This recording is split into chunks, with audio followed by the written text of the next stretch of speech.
Hey everyone, Charlie Morgan here, and welcome to Elucidatory Axioms. Now, don't be afraid by the complicated looking name of this video. Elucidatory means to essentially bring clarity to and make something clear. And an axiom is a fundamental or a first principle, a base truth. And so what we're going to be doing in this video, at the beginning of this program, is bringing clarity to the truth.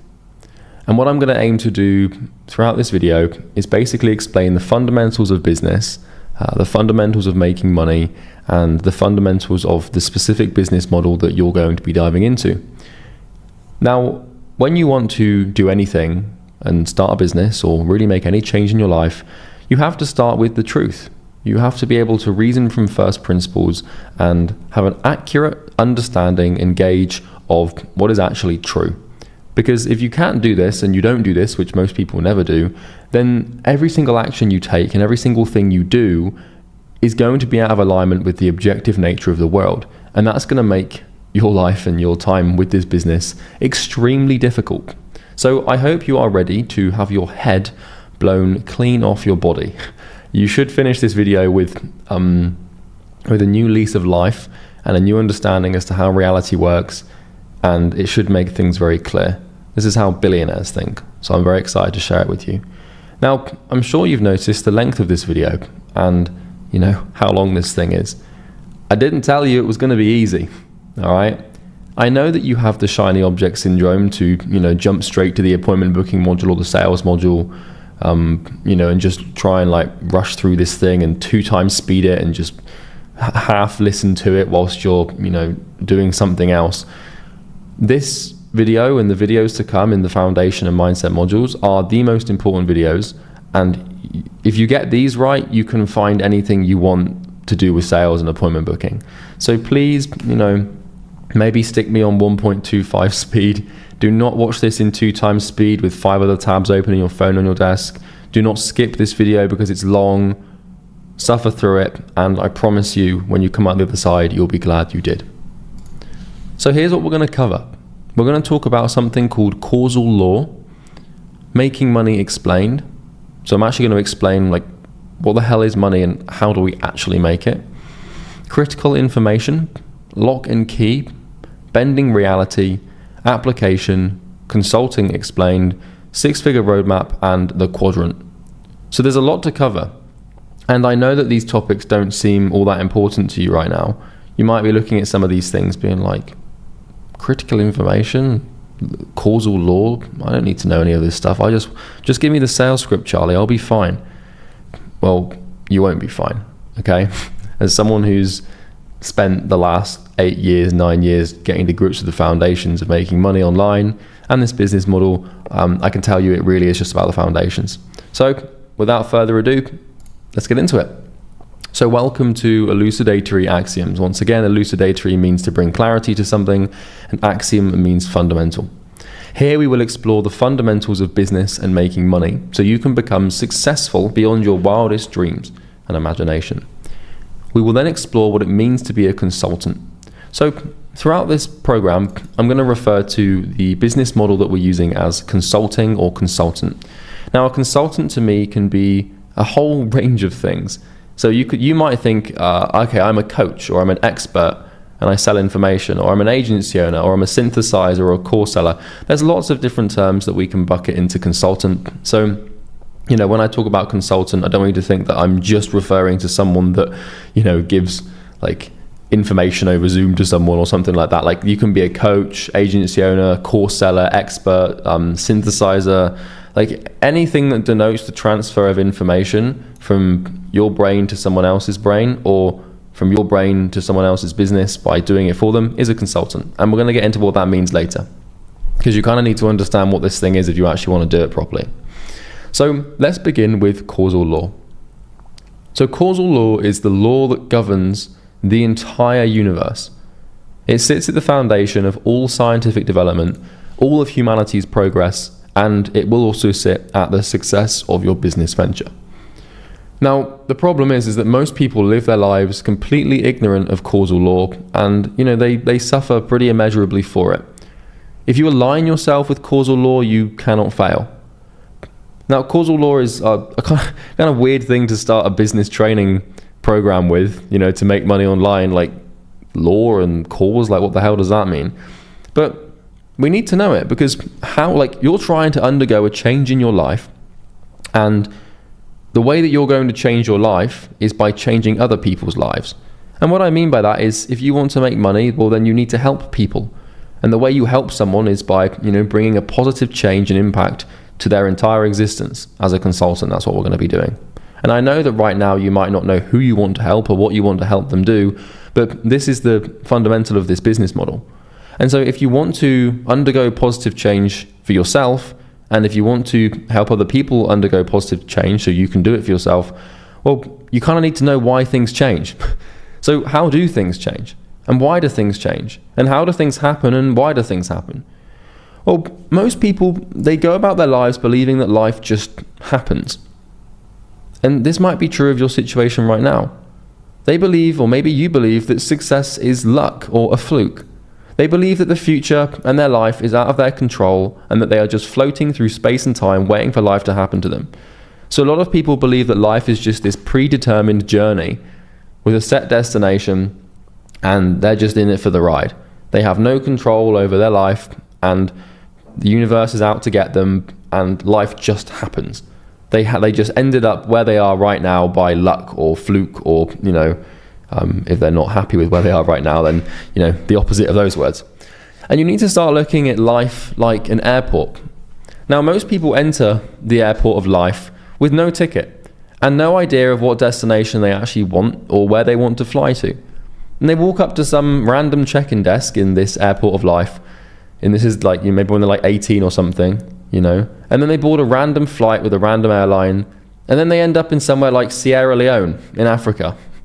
And the problem is, after a decade or two of being in Sierra Leone, they kind of wake up a little bit, you know, and they get to like their 30s or 40s, whatever, and then they look around, and then they're like, hang on, wait, why am I in Sierra Leone?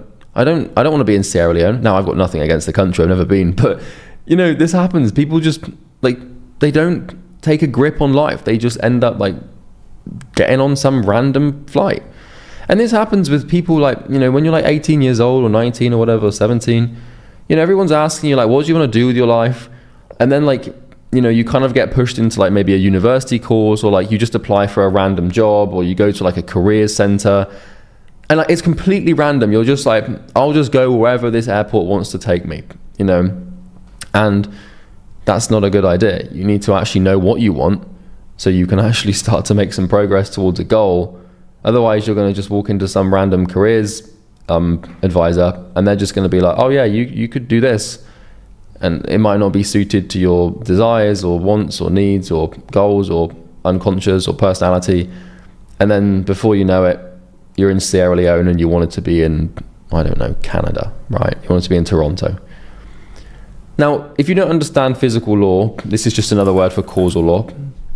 I'm just going to leave this here. If you don't understand physical or causal law, then you'll end up in some random metaphorical city in some random metaphorical country. So you need to know how things work and why things happen, because I can tell you life doesn't just happen. Like, things don't just randomly manifest in your life, and like everything happens for a reason. And when people say everything happens for a reason, people think that like what that means is this sort of like woo-wah kind of like coping mechanism if something bad happens. So like, you know, if you fall out of love with your partner, or like, you know, if you fall down the stairs and something bad happens to you, or you lose your job, and then everyone's like, oh, don't worry, man, everything happens for a reason. And they think they're comforting you because like it's some higher power has got this like, you know, reason as to why they've put you through this pain. But the truth is that of course it happens for a reason, but it's not the reason that everyone thinks. It's just causal. So the chances are that's where you are now in life. Life is going to take you for one hell of a ride if you let go of the reins and give the universe control of your fate. We need to be in the driver's seat. We need to be walking into that airport knowing where we want to go. If we don't, trouble. The most successful people in the world see life this way. They make life happen, and they force reality to change at a moment's notice. But how? Like, how is this possible? like, you might not believe me right now because, you know, you're like, well, hang on a minute, my life isn't like this. Like, I don't seem to have any control over my existence or my state of being, and I'm just like floating through life and things just happen to me and I'm pretty unlucky and I don't really know why. So like, I don't know, I can't make a change. Like, I've tried, I can't even stick to the gym or go to bed on time. Like, how the hell am I going to force reality to manifest in a different way? Well, the most successful people in the world, they understand cause and effect. Causal law is basically the phenomenon of cause and effect. Now, the entire universe is governed by these two words. So in life, we have a cause and effect. And a cause is basically you doing something or something happening. And the effect is something happening because something happened. And I'm going to give you lots of examples to make this concrete shortly. But the online business space and consulting is no different. And cause and effect is a simple mental model to denote how change happens. So in order for anything to change, right, there has to be a cause, and that cause will create an effect. Now, your goal or what you want is basically an effect. It's like a snapshot of the future that exists, you know, metaphorically speaking. It's a potential outcome. And when we see our goals as effects, which is something that could happen, then what we can do is we can reverse engineer what we have to do to get there.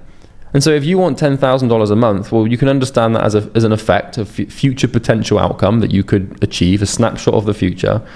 And if you know what you want and you know the effect you want, then becoming successful and achieving that goal and seeing that effect manifest is all about just figuring out what causes that to happen and then behaving in that way in the present moment now, consistently over time. And then the effect will happen if you're accurate with this. This is how you make change. So the reason anything ever happens ever is because of cause and effect. Well, nearly everything. It depends on your religious beliefs, right? So, you know, I'm not going to get into this one, but, you know, maybe you don't want to be as, you know, cut and dry and binary as I might be being here. Because if you have religious beliefs in God and stuff, then you might not believe this. But for a lot of it, especially business success, we can define cause and effect. So everything that happens in the observable world is a result of this. Now, I know this sounds too simple to be of value in a training program. You're like, well, duh, like, whatever, Charlie, like, I don't care. Trust me, I'm going somewhere with this, all right? And just, if you let me cook for a couple of hours here, you need to know this to know the deep stuff. So yeah, it might be too simple to be of value in to how to make money online, but trust me, it took me 8 years to get to grips with the power of understanding this, and it still blows my mind to this day, okay? So here's a visualizer. So this thing is called Hegel's dialectic, okay? And we're not going to get into the complexity of Hegel and Hegel, however you pronounce that guy's name. But, you know, what we can understand is that life and the universe works with this little diagram. So we have a thesis, which is basically a current state of reality. And we have an antithesis, which is essentially a cause. And if we combine a current state of reality and a cause, then we have something called contact, where one thing comes into contact with another thing, and through time, over time, the contact of those two things will result in or manifest a new thing. And the new thing is basically called the synthesis, which is the effect. So the thesis is just something existing, which is a subject, and the antithesis is something else existing, which is the cause. Okay, and I'm going to give you some examples soon, so don't worry. Contact is the two things coming into contact, or the application of the antithesis to the thesis. And when we have this contact, well, we develop a synthesis, which is something new existing. So we go from something and something else to something new, and that's an effect. And there's always time, so that there's a delay between a cause happening and an effect manifesting. And this is known as latency. So there is latency, which basically means delay between cause and effect. So you can have a cause now, and you can apply something new to a certain state of reality to create a new sense of reality, but it usually takes time for that to actually bring about the synthesis. So for example, the thesis for you right now might be that you are broke and that you have no money. And the antithesis could be this, well, it probably will be this program, because this program, this whole thing is going to completely change your life. I can't understate that. Anyway, we'll talk about that in the mindset module. So then we've got this program, And you're going to apply this program to your life if you're smart, and if you're paying attention here, and you haven't got more than one tab open, and you're not on your phone, and you're actually listening to me at a reasonable speed.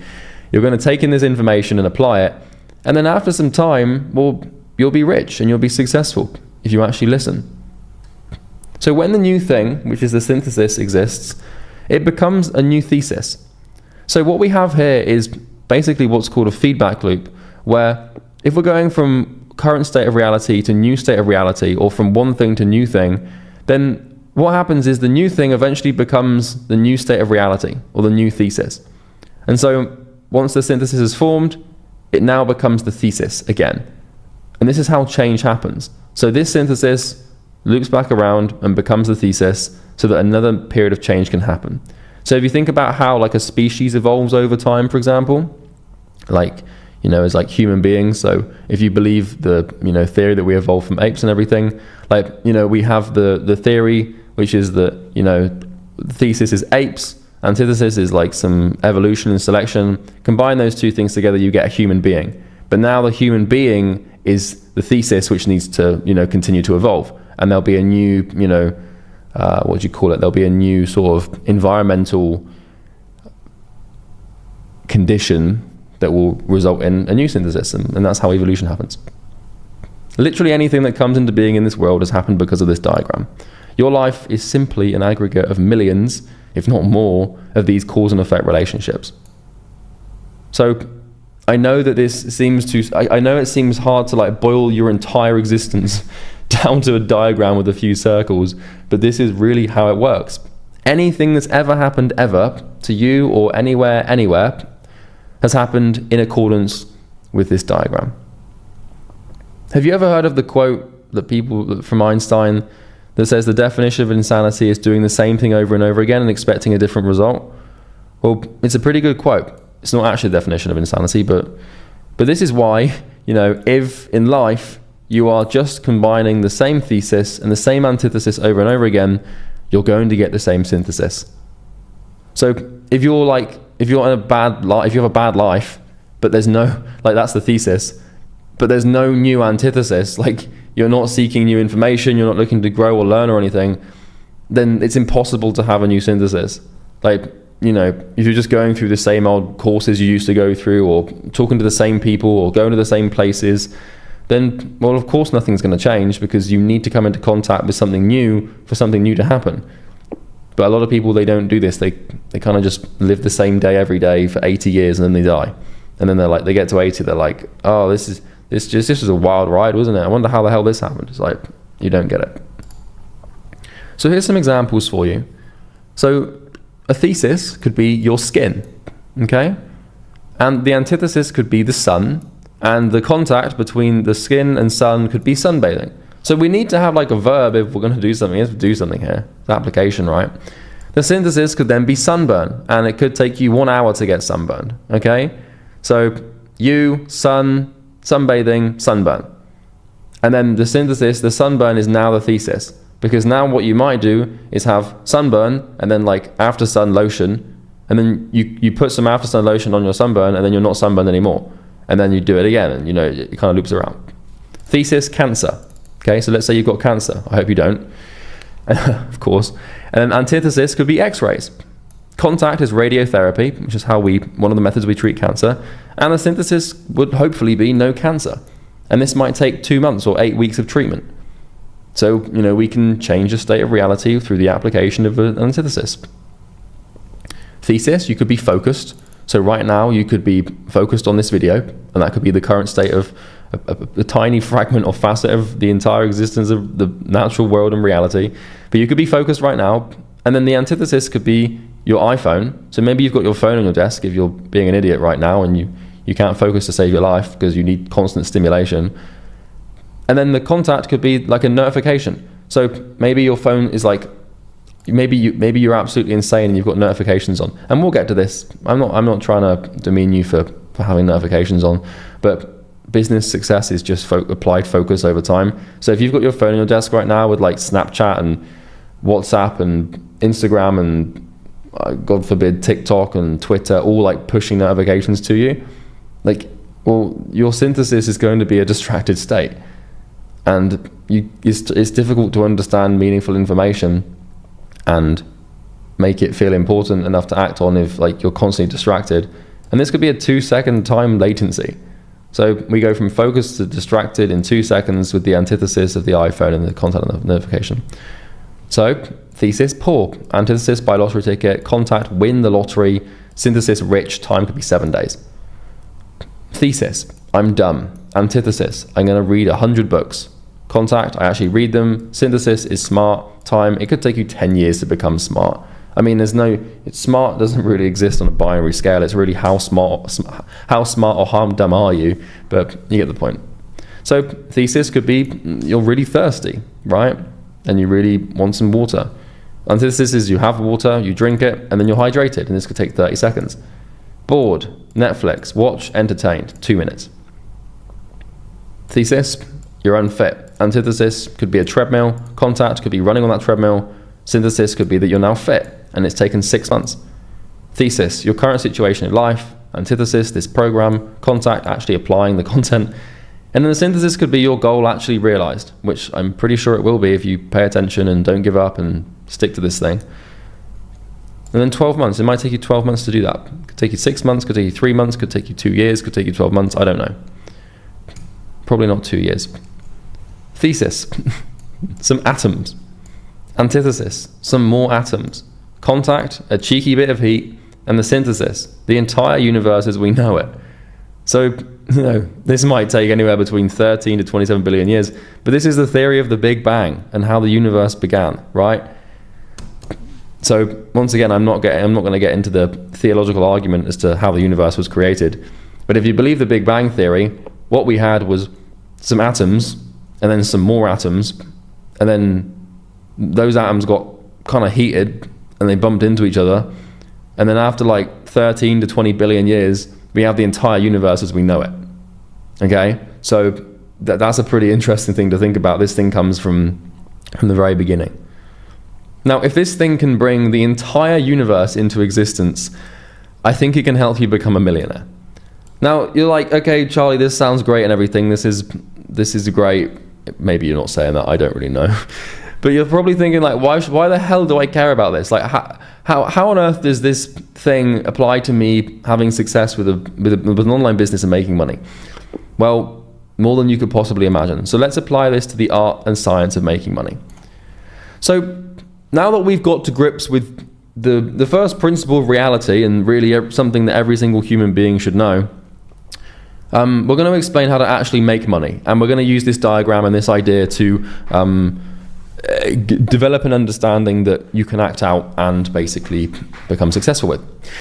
So now we know that for every effect there must be a cause. For every synthesis we require a thesis and an antithesis, and that's basically, causing an effect to happen. And what this means is that your goal, your dream, or whatever you want from this program is an effect. Okay? It's a synthesis. Albeit it doesn't exist right now, but it's possible because, it kind of exists in your imagination, so it's kind of real to a degree. And if you can imagine it, and it's, within the laws of physics and nature, then you can actually do it. Like, nearly anything is possible that you can imagine, provided it doesn't break the laws of physics. And also provided you have enough time, right? Because I could say I want to be like a decatrillionaire, but I'm probably going to die before compounding will allow that to happen. But anyway, so provided that your goal or dream is achievable within the laws of physics and nature, you'd best bet there is a cause, well, multiple causes for it. And these are fully within your control to act out. I'm trying to make this point. All you have to do is set a goal and know what you want, and understand that it's 99.99999% of the time going to be achievable. And so all you have to do to achieve it is to find the causes, which are the antitheses that you need, and then go and get them and start acting them out. So therefore your success, and I'm defining success as just you achieving your goal, is as simple as finding out what causes it to happen and acting out that cause. So maybe you're right now, maybe you're broke. And maybe you're going to make some money, and that's going to come into your bank, and then you're going to be rich, and it's going to take however long it takes. Well, duh. If I'm broke and I make money, then I'm going to be rich, right? So how do we make money? Like, how does money work? How does money, what's this weird abstract phenomenon that everyone seems to be obsessed with? Because we all kind of just agreed on this thing. Like, money doesn't exist. Like, coins, like, they're just pieces of metal, and notes are just, you know, pieces of paper, and money in a bank account is just a number on a screen. It's just like binary code. The money doesn't exist. It's not real. Like, it exists because we give it meaning, but all we're exchanging is just bits of metal and bits of, you know, bits of information on the computer, and then like some notes and stuff here and there. But it's real because we make it real, because it's how we've organized our society. So how the hell do we make it, and how do we attract it? Well, that really is the $1 million question. So I'm going to give you $1 million answer. And this thing's going to blow your mind. This is going to make making money for you so much easier, because you actually, after this, you know what you're dealing with. You know what you have to do. So here we go. Money is made when value is created. Making money is an exchange. So if we think about what making money really is, like, it's a flow where money is entering your bank account. But what we need to do is we need to find the inverse flow of that transaction, because people don't just give you money. Like, you don't just make money. Like, I mean, unless you're the bank or the government, then sure, you can literally print it, but I'm assuming you're probably not in that position. So making money is an exchange. So in order to make it, you must exchange it, or you must exchange something in return. The thing in question is value. And in order to have value to exchange, you must create it. Now, don't worry, because I'm going to explain what value is, and we're going to get to the bottom of this thing. I'm going to blow your mind, but let's start with this. So if we want to make money, this is the synthesis, okay? Making money, like actually existing in a world where we make our own money, and money enters our bank account, and we have wealth. So this is the synthesis. If this is the effect, well, what's the cause? Well, if the thesis is that value is created, and the antithesis is a financial transaction, and transaction is basically, you know, when someone gives you money, then if we apply time, then money is made. Okay? So value created for someone, like for a human being, if you create value for someone and they're in a position to act out a financial transaction, and you do this over some time, which might be like 5 seconds for them to send a wire transfer, money will be made. Now, a transaction can occur before value is created based on trust. So for example, like if you buy something before having access to it, you trust that the value that has been promised will be delivered. So for example, like if you're on Amazon and, you know, you want to buy, I don't know, like, what do people buy on Amazon? Let's say you want to buy an iPad on Amazon. Well, the iPad is going to create value in your life. And so you're going to go ahead and you're going to perform a financial transaction and pay Amazon and trust them to ship the value to you. So a transaction can occur at the point of sale. So like if you go and buy an ice cream and they literally give you the ice cream and then you pull your card out and pay, or, you know, the financial transaction can happen before the value is created on the premise that you trust the person enough to actually deliver. Okay? So that's how money is made. We need a financial transaction to happen, but the only way that can happen is if we create value. Well, okay, how do we create value? Okay, so if value creation is the effect and the synthesis we want to achieve, how do we create that? Well, value is created when pain is alleviated. And once pain is alleviated, a human will associate the thing, which is basically the solution to their pain, with the alleviated their pain, with the alleviation of the pain, therefore creating value. So let me say that again. Once pain or value is created when pain is alleviated, once pain is alleviated, a human being will associate the thing or solution that alleviated their pain with the alleviation of their pain, therefore creating value. Now, it doesn't exist physically. Value isn't something that you can point at. It doesn't exist physically. It's just in the mind of a human. Value manifests as an associative phenomenon between an emotion and something. So hang on a minute. Let's just explain that. So value is created when pain is alleviated. I'm not talking about physical pain. Well, sometimes it might be that, But I'm not talking necessarily about like actually like scraping your knee on the floor or like having a migraine. I'm talking about like psychological discomfort as a result of having a situation you don't want. So for example, right now, if you are broke and you don't have any money, you are in pain because of this problem. And if I come along with this program and provide a solution to that problem, I am therefore alleviating your pain. If it works, right? I'm alleviating your pain. And what you're going to do is you're going to associate the alleviation of your pain and suffering with value. So if a product comes along and it alleviates pain for you, you now associate that product with value. So the alleviation of pain is valuable, okay? And value isn't something that exists. You can't point to it. It just exists in the mind of a human. And it manifests as an associative phenomenon between an emotion and something. So something that solves pain, like for example, let's say that you've had a little bit too much to drink and you wake up the next day with a hangover. You are in pain, okay? And maybe you eat some food and then you take some paracetamol or some ibuprofen. You take some painkillers. And 20 minutes later, your migraine's gone and you don't feel like you're about to utterly perish. Well, now what's going to happen in your mind, albeit unconsciously or maybe a little bit consciously, is you're going to associate the painkiller with the emotion of, okay, I'm no longer in pain anymore. And you're going to see that thing as valuable. So value is created when pain is alleviated, okay? So once again, we can use this diagram. So if value creation is the synthesis, which is what we want to achieve, well, all we need to do to create value is alleviate pain with a solution. So value is created when the human being associates the alleviation of their pain with the solution that alleviated it. Okay? And don't worry, I'm going to give you plenty of examples of this later on, but we'll just get into grips with the basics now. So, we have the current sort of thesis of the alleviation of pain, and then inside of someone's brain, once the pain is alleviated, they will associate the alleviation of that pain with whatever alleviated it, and that's how value is created. And this is why we buy things. A human being will not make a purchase or a financial transaction if they do not associate that transaction in some way, shape or form with the alleviation of some sort of suffering. And there is no exception to this rule. Maybe there's like one or two, but it's very, very rare to find someone buy something that doesn't alleviate pain. Because otherwise, why would you buy something that doesn't create value in your life? Like you just don't. Like, for example, you could say, yeah, but what about transactions that don't even result in buying something like charity? Well, just think about that for a second.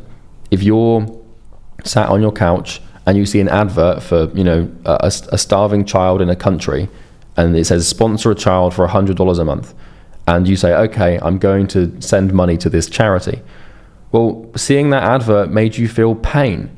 And the only way out of that pain was to like, damn, this child needs me to help them. So I'm going to pay, and, on the premise that charity is now going to send me updates on how I've changed this child's life. And I'm no longer in that pain anymore. Like, paying for that child has alleviated the suffering of someone else, which has alleviated my suffering. So I now associate the money I paid with the alleviation of my suffering, and therefore value is being created. Okay? So the word pain is interchangeable with suffering, but suffering sounds a little bit too existential, I think, so I chose pain. Okay, so where are we? So money is made when value is created, and value is created when pain is alleviated. But the question then becomes, okay, Charlie, how do we alleviate pain? Like, I'm not ibuprofen, my middle name's not paracetamol. How the hell am I supposed to alleviate pain for people? Well, once again, we're going deeper. Pain is alleviated when problems are solved. Okay? Now, pain or suffering is the condition of existence. Okay? Everyone feels it, from billionaires to monks. We all suffer. We're all in pain. Life is sometimes a bitch. And pain manifests because of problems that exist in our current situation in life. And problems are unwelcome conditions in our lives that cause suffering or pain. And these painful conditions can typically be resolved with a solution. And so if the synthesis we want to achieve is the alleviation of pain, so we can achieve the synthesis of value creation, so we can achieve the synthesis of making money, then, well, we kind of need to like think, okay, well, okay, what am I going to do here? So the thesis is the pain or the problem, really. And the antithesis is the solution. And so if someone is in pain because of a problem they have, and we apply a solution to that problem, then we're going to alleviate the pain. So once again, for example, I'll use the hangover example because it's pretty clear. Hungover, that's the pain, that's the problem. Solution is some water and some pills, right? And with time, the pain will be alleviated. Or for example, you know, let's say you have a daughter, okay? I don't know if you have a daughter or not, I don't. But let's say you have a daughter, and let's say that she is, and you work towards it. But that being said, we're not going to get too far into the weeds and too philosophical here, but that's basically how we make money. So if we know that pain is alleviated when problems are solved, well, the next problem is how do we actually solve these problems? And so now we're going to dive into something called critical information, which is absolutely imperative to your understanding if you want to make money. So, okay, well, how do we solve problems? Because if we need to solve problems to alleviate pain, to create value, to make money, then we need to kind of understand the base of this thing.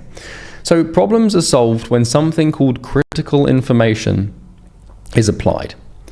And I'm gonna do a deep dive into critical information and like how to understand this and apply it and everything later on. But for all you need to know for now is that critical information is basically the quote unquote right information required to solve a problem. Okay? So coming back to the random example of your daughter's coloring book, if your problem is, you know, she hasn't got this book and her friends have it and she feels left out and she's sad, and the solution is to buy the book, then the critical information is like knowing which book to buy and where to buy it and stuff like that, okay? So really all solution is application of information, but the reason it's called critical information is because critical denotes right or correct. Because, you know, if you buy the wrong coloring book or you buy her a coloring book that only has swastikas in it, that's probably not going to be a good idea, right? So you need to make sure you've got the right information, and the right information is denoted as critical information. Do not worry, again, there will be examples that will explain this in full detail. So most problems exist and most problems persist in life, or we'll put here, most problems exist and persist for two reasons. So any problem you have exists or persists in your life for two reasons. Either you don't have the right critical information to solve it, or you have the right critical information to solve it, but you don't apply it. And you either don't apply it because you're lazy and self-sabotaging, or because you don't have the time, tools, or means to do it. So this is really the only reason the problem ever exists in your life. Like the problem you have of being broke and not having any money and being poor exists because you don't have the information that you need to have to solve it. That's it. And if you do have the information, which you now do with this program, like if you go through this program, I know this sounds, this is going to sound big-headed or egotistical, but if you go through this program and you don't make it work, then either it didn't work because you're lazy and self-sabotaging, or because you just genuinely don't have like the time or the means to do it. But this is very, very unlikely, because like if you haven't got any money right now and you're just starting, then, you know, even if you've got a 9 to 5, and there should be no excuse. So, you know, if it doesn't work, it's going to be because of laziness or self-sabotage or something like that. So, you know, if you're broke, all you need is the right information, and you need to apply it. You need to apply yourself and take action. And that's really what taking action is it's the understanding of the right information and then acting out acting out the world as if it's true. So let's have a look at this, okay? So we've got the problem, which is the thesis. This is the thing that exists, that is creating suffering and pain in someone's life or in your life. And then we have the critical information, which is basically, you know, we're going out into the world and we're finding the information that, if applied, would solve this problem. And then what we're doing is we're basically applying it. So critical information is information that is the right information to find and apply to the problem to solve it. And so this is called application, or taking action on the information you found. And then we give it some time, and then the solution comes about. And the solution is the synthesis. Okay? So understand this. Your job as a consultant, and you can call yourself a coach or an agency owner or a course seller or whatever the hell, your job as a consultant, coach, agency owner, whatever term you use to define it, is to apply or is to find and apply the critical information required to solve a problem for a group of people, also known as a niche. We'll get into that in another video, and that's it. Your job as a consultant is to find and apply the critical information required to solve a problem for a group of people, and that's it. That's the first principle, that's the axiom, that's the fundamental, that's the bottom line, that's the brass tacks, that's it. Okay, how do we make money? Well, money is made when value is created. Value is created when pain is alleviated. Pain is alleviated when problems are solved, and problems are solved when critical information is applied to them. So if we want to make money, we come all the way to the bottom of this idea, and we understand that it just hinges on us finding the right critical information and applying it to the problem of our client. So if we want to solve is created, okay, how do we make money? Well, money is made when value is created. Value is created when pain is alleviated. Pain is alleviated. Money is made when value is created. Value is created when pain is alleviated. Pain is alleviated when problems are solved, and problems are solved when critical information is applied to them. So if we want to make money, we come all the way to the bottom of this idea, and we understand that it just hinges on us finding the right critical information and applying it to the problem of our clients. Now, this video is a two-edged sword, because you can use this information to understand how to solve your life and make money for yourself, but you can also use this information to understand how to help your clients. And so as you're watching this video and some of the other videos in the foundational modules, I mean, all of the videos really, not only do they apply to you and your understanding of the world, and they're going to help you make money and be successful, but they're also going to help your clients, because you're going to use this information to solve problems for them and move forward for them. Now, it's worth noting that some problems aren't solved with critical information. So I'm not saying that every single problem in the world is only solved through information. But honestly, if you really think about it, most of them are. Like, for example, if you're hungry right now, and that's a problem because, well, you're in pain, you're hungry, okay? And let's say you eat a banana. That's the solution. And then you get satiated, which is the synthesis. So, you know, thesis is you're hungry, antithesis is a banana, you eat the banana, that's the contact, and then maybe a couple of minutes elapses and now you're satiated. Satiation basically means that you're full up, okay? Now, the banana isn't critical information per se, it's just a banana. However, someone sold you this banana, okay? The banana's the solution, but someone sold it to you. And so whoever sold it to you, they had to plant, farm, harvest, store, transport, market, and sell it. So the banana's not the critical information per se, but the person who really solved that problem for you was the person who built the chain of operation to plant the thing, farm the thing, harvest the thing, store the thing, transport the thing. I mean, these are not easy things to do, to build like a banana empire and, you know, for it to end up in a supermarket shelf for you to buy for $1 or 50 cents or whatever the hell bananas sell for these days. You know, inflation's gone mad after all. You know, whoever did that, they needed the critical information to build the agricultural and operational structures to sell it to you. So sometimes companies that sell products that aren't information based still only add value by using critical information to get that product in front of you in the first place. For example, like if you're buying an iPhone, right? It's a product. It might not feel like it's critical information, but think about how much critical information was required to build the thing, design the thing, market the thing.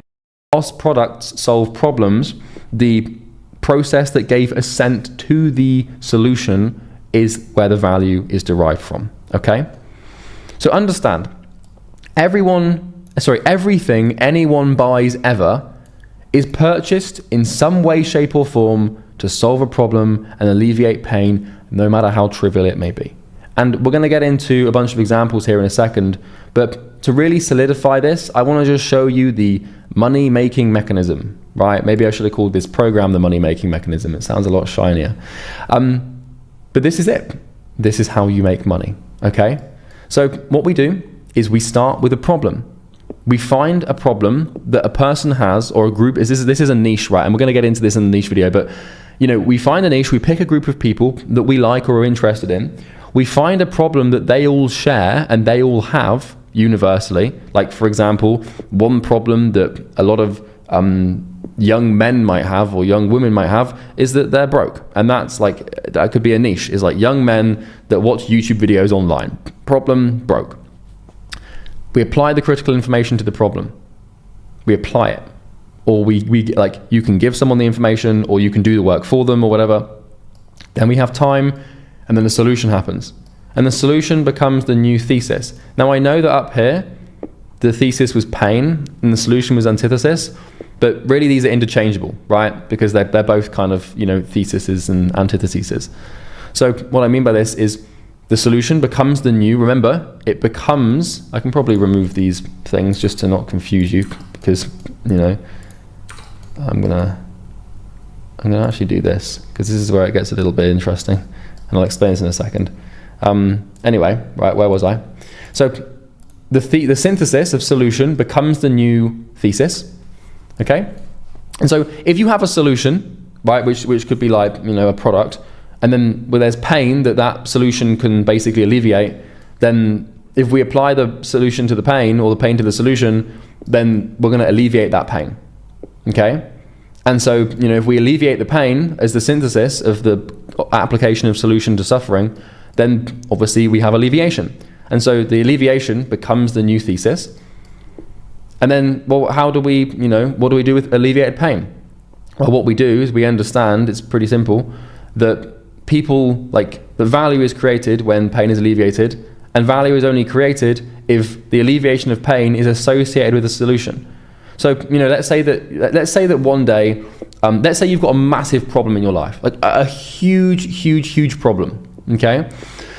Like, let's say that you've got a terminal illness, and let's say that one morning, right? Let's say that you go to sleep. This is metaphor. This is like theoretically speaking. You've got a really bad terminal illness. Let's say that you've got cancer, okay? And before you go to sleep, you take 10 different anti-cancer pills that all claim that these obviously don't exist, but you take 10 anti-cancer pills, all of which are basically claiming to be like an immediate, instant, overnight solution. You take 10 of them. These obviously don't exist, but you take them. You wake up the next day, your cancer is completely gone. You've regained your weight, you've regrown your hair. Every single symptom you had of cancer is immediately gone, and now you're better and you've recovered overnight. The problem with that, don't get me wrong, I mean, that's not a problem, right? But the issue you're going to have is, of the 10 pills you took, you don't know which one did cause the effect, or maybe it was a combination of multiple. So the problem is obviously value is being created here, but you don't know which pill to thank. It's hard to associate the alleviation of your pain with a solution. Therefore, the value creation gets distributed across all 10 pills. Does that make sense? So we can only perceive value when a product has solved a problem that's creating pain for us.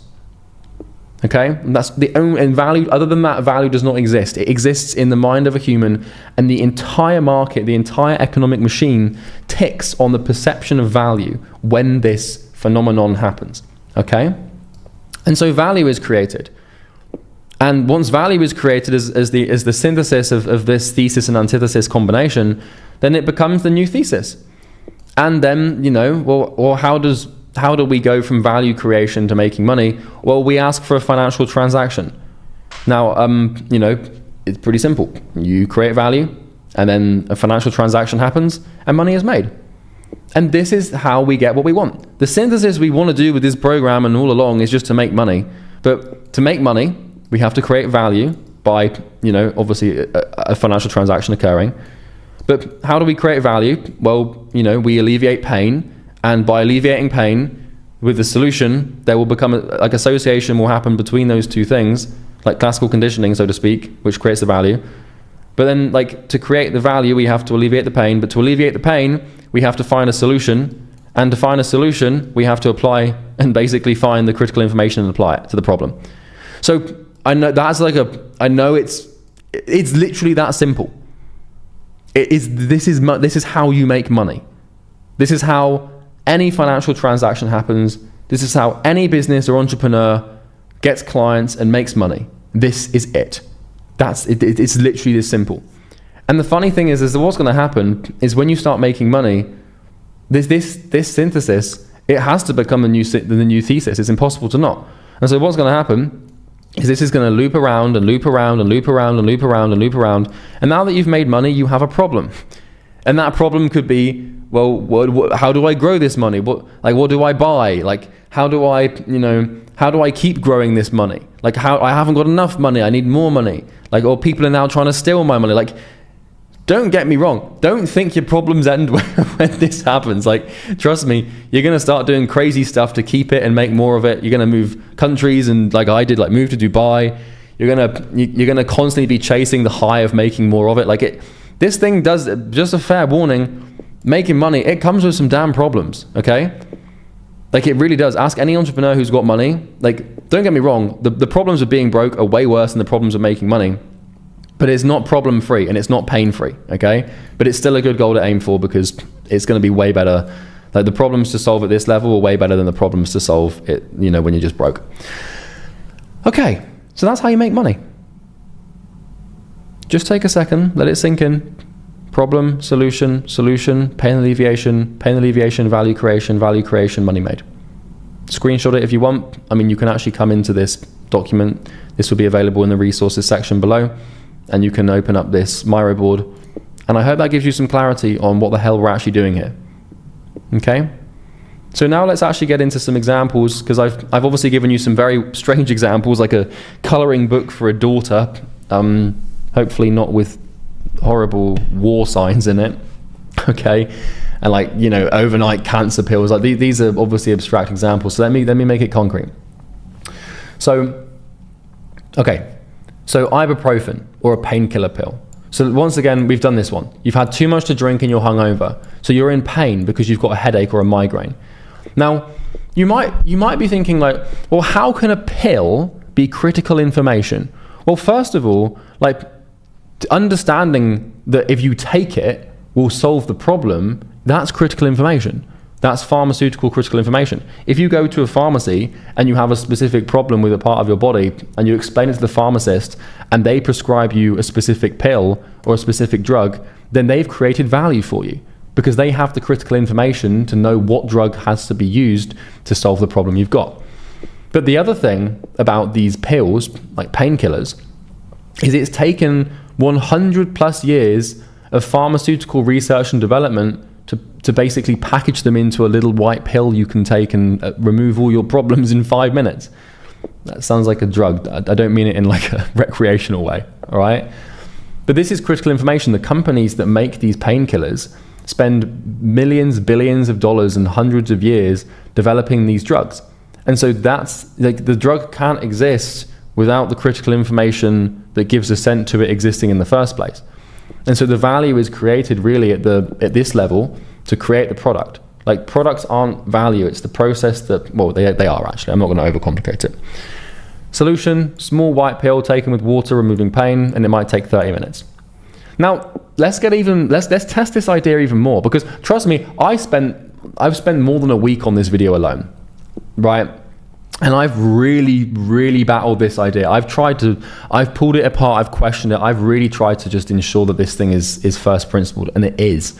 So let's say a keyboard or a mouse or a monitor. Like you might be looking at your desk or thinking about something like, how on earth does buying a monitor or a keyboard or a mouse or something so trivial, like how does buying pieces of plastic that have utility for work in any way, shape or form alleviate pain and create value? Well, maybe your problem is you're working too slowly. You have inefficient work, and maybe you're hunched over a laptop all day.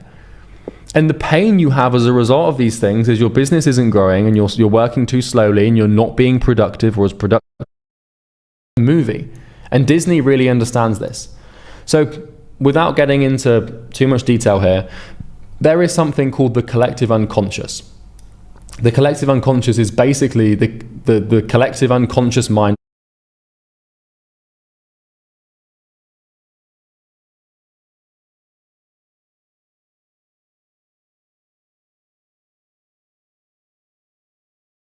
of humanity. So everyone has an unconscious mind, and there's this thing called the collective unconscious, which is a theory that everyone's unconscious mind were kind of related and interconnected. And the unconscious mind of the human condition is riveted and engaged by things called archetypes. So an archetype is basically a way that reality manifests to us that we find compelling, engaging, and riveting, right? So, like, for example, like watching the Olympics. Why do we do that? That's a bit strange, isn't it? Like just watching someone just throw themselves around. Well, what you're doing when you watch sport or when you watch the Olympics, it's very archetypal. Because what you're doing is you're watching someone who's gone through like lots of practice and lots of training to perform incredible feats of athletic endeavor. And, you know, we've evolved to appreciate that because of the hunter-gatherer nature of our evolution. And so, you know, the people that would have been really fit and able to do these incredible athletic feats would have naturally had status, and they would have naturally had, you know, they would have naturally been in the higher echelons of tribal society because they would have been more competent and capable when it comes to hunting and gathering and stuff like that. And so, you know, one of the psychological theories behind why we're so riveted by sports and athletic competence is because it signals an archetype of, you know, this person might help me get some food, right?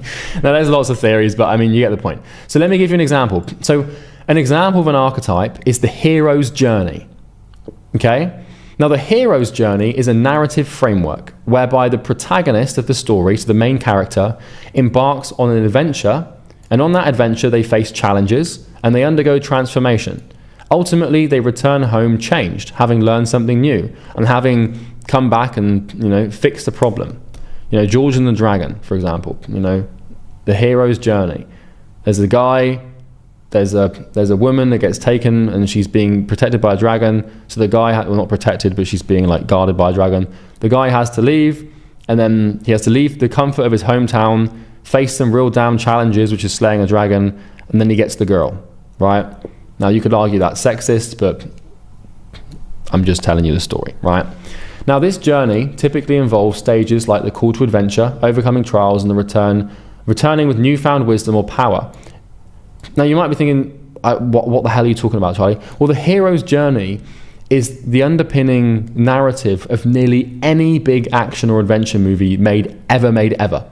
So, you know, Harry Potter, for example, like, or, you know, any action movie, like even bloody, I don't know, Moana from Disney. Like, you know, there's the hero's journey. She's at home on her island, and, you know, she has to like leave the comfort of the island and face all these challenges and learn some things, and then she has to come back to her island and make life a little bit better for everyone because of what she learned.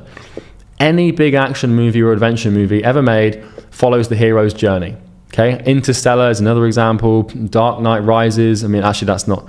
I mean, yeah, it is, to be fair. Anyway, I'm digressing. But basically, the point I'm making with these archetypes is companies like Disney, they understand archetypes. They understand the unconscious mind and what rivets the mind. The mind is kind of like, you know, a set of pins. There's things that you can put in front of it that compel it to spend hours watching something, right? So when making and scripting movies and stories, big media companies like Disney will always make them around the archetypes that we as a species are most engaged by. The mind is the lock and the movie is the key. And so if you want to make a good movie, you want to make a good action movie, for example, you don't just make you don't just make a movie, you don't just make it up. You start with a framework and a structure that you know will compel someone to watch. It's the same thing with Mr. Beast and his YouTube videos. Like Mr. Beast, he doesn't just come up with these random, crazy, weird YouTube video ideas. He starts by asking himself, like, what would someone want to watch? And then he'll try to ideate videos around that idea. And the same thing is true with creating a business and creating value. You don't just come up with some random idea in the shower for a business. That is not how it works. You find a group of people, you isolate a problem, and from those people and their problem, you find a solution, and the solution becomes the product. You need to get rid of this idea that you need to have some random idea to start a business. Every single business ever made was born out of this phenomenon, which is, here's a problem, don't really like this problem, I'll just solve it. And then you get paid to solve it. This is how Airbnb started. Like, Airbnb started because there was like some concerts, and like the founders of Airbnb were like, I want to go to this concert, but I don't want to go to a hotel because I hate hotels. So like, I'm just gonna, let me just try and like see if someone wants to sleep on my couch. And then I don't know the exact story, but someone did. And then it's like, oh, okay, well, this is pretty cool. What if I charge them? And now you've got like, $10 billion or whatever it is valuation. So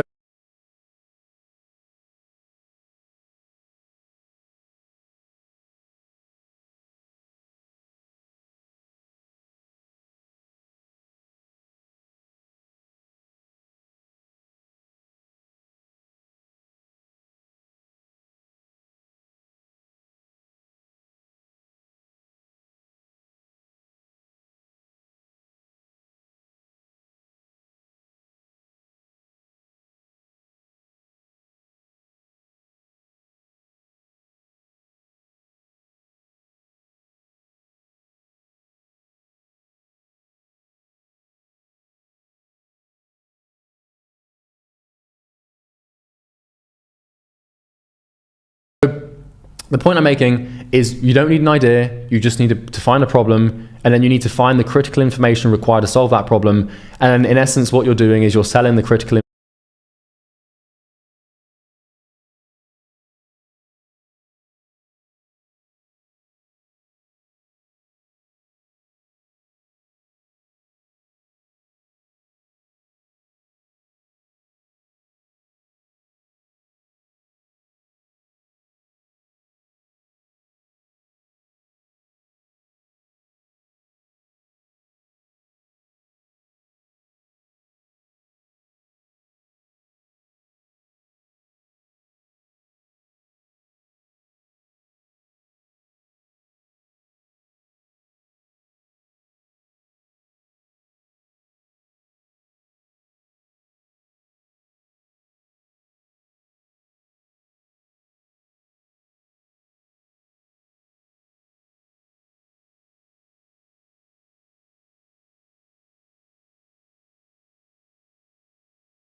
The point I'm making is you don't need an idea, you just need to find a problem, and then you need to find the critical information required to solve that problem.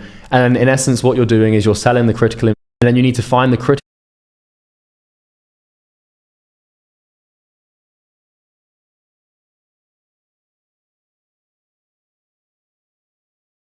information required to solve that problem.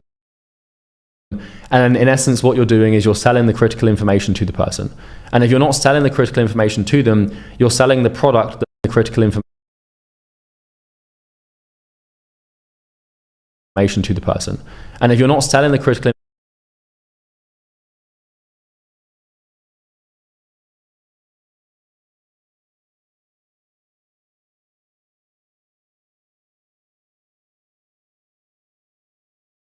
information to them, you're selling the product that manifests and is built as a result of you having found that critical information. Okay?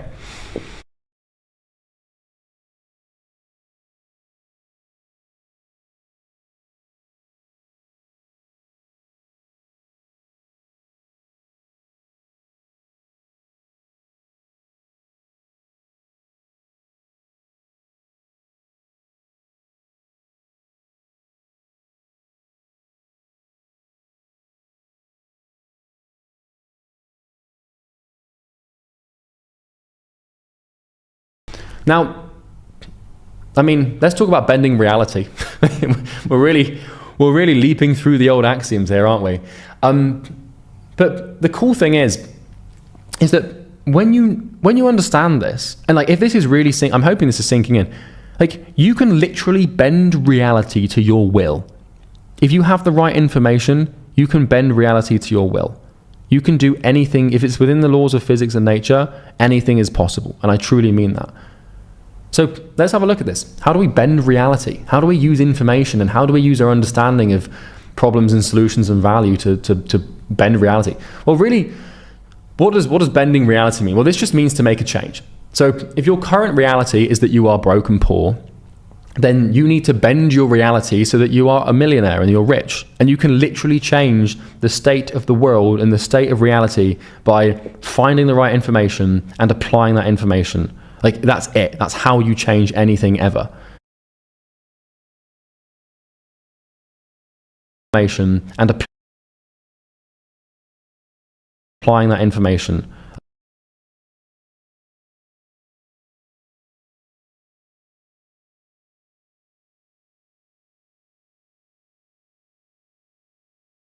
Like, that's it. That's how you change anything ever. Okay? It comes back, you know, all the way up here to this diagram. Okay? Thesis, current state of reality. Antithesis, critical information. The combination of these two things with time creates a new reality. You can change the world. You can change your entire life with information. It's a wonderful thing to be able to do, and I'm so thrilled and excited to, you know, share it with you over the next few weeks or few months with this program. So, in life, every human has a current situation and a desired situation. You do, your customers do, everyone does. This exists for nearly every facet of existence. Now, you know, we all have a current situation for our wealth, for our health, for our family, for our relationships, for our business. And naturally, we have a desired situation for these things too.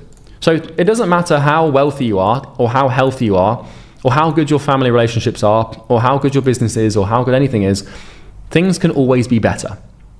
And it doesn't matter how good something's going for you, it can always be better. Like, it doesn't matter how many books I read, I'm never going to feel smart enough. Like, I mean, I've read quite a lot of books for a man of 26.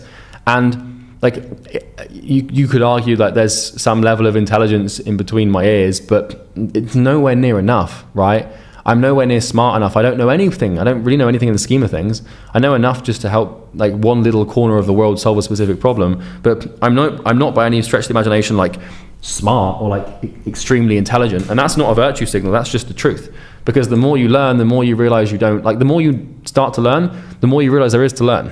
And so, you know, you have a current situation with everything.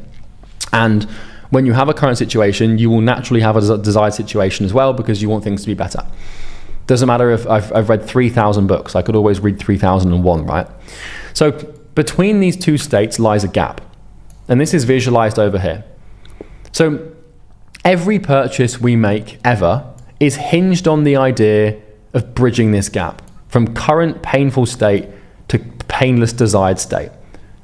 So what however long this has been, the last hour or two of information can be surmised into this diagram here, where, you know, value is really just going from where we are right now to where we want to be. And there's a gap between these two states.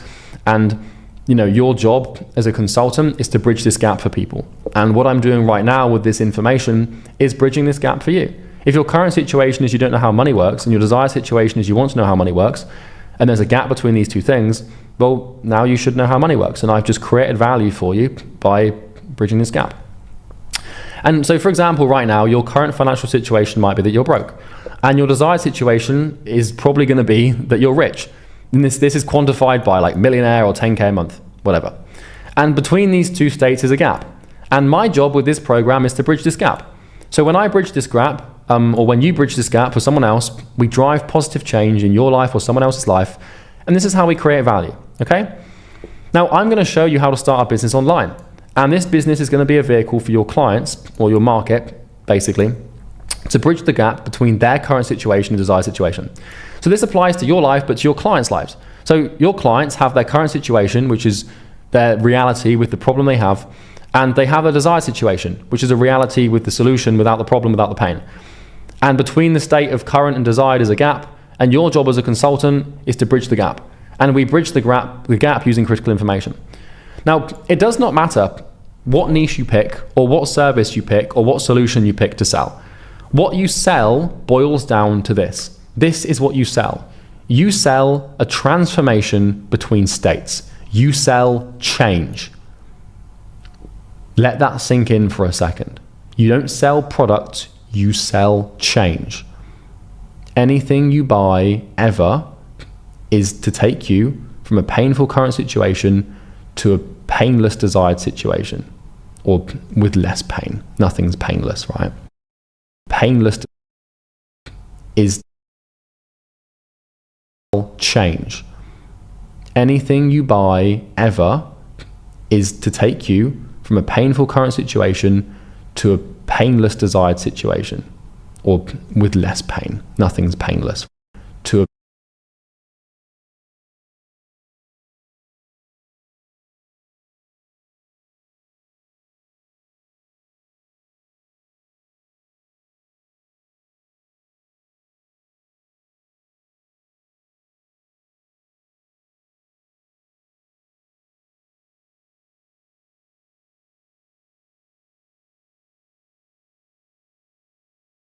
painless desired situation, or with less pain. Nothing's painless, right?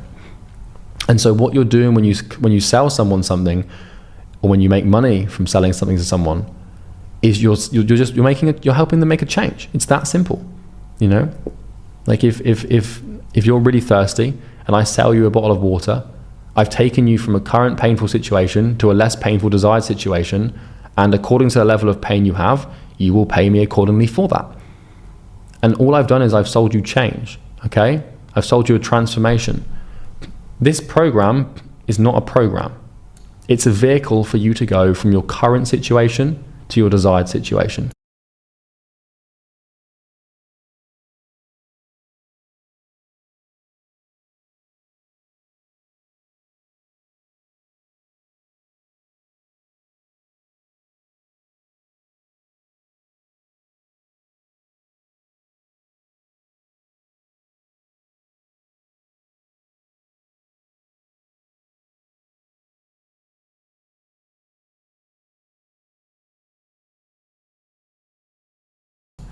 Ask yourself,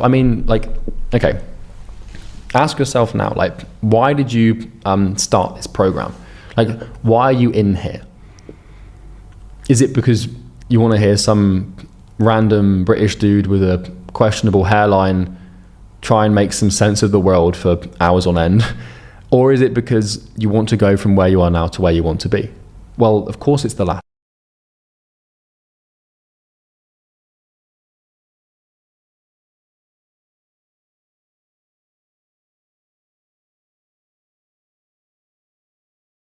Right?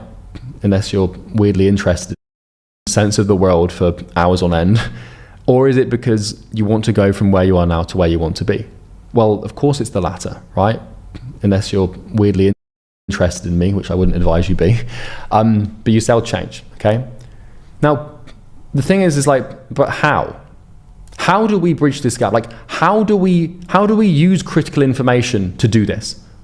Like, how do we go out and find, like, I mean, I'm getting to the bottom of things here, and I'm sure this is unfolding and making sense to you as we go now, but like, we know that the key is critical information, but like, how do we get it? How do we find it? How do we solve it? How do we use it? How do we apply it? Well, let me show you how to bend reality as you know it to your will. Now, as we proceed here, I want you to bear in mind that the word you and your client or market are interchangeable. So I'm talking about human beings in here. So don't make the mistake of watching this video and thinking it's all about you, because it is all about you. But what I'm about to tell you is how you're going to help depression and anxiety. First of all, I'm sorry about that, and that really sucks. But second of all, it doesn't have to be that way.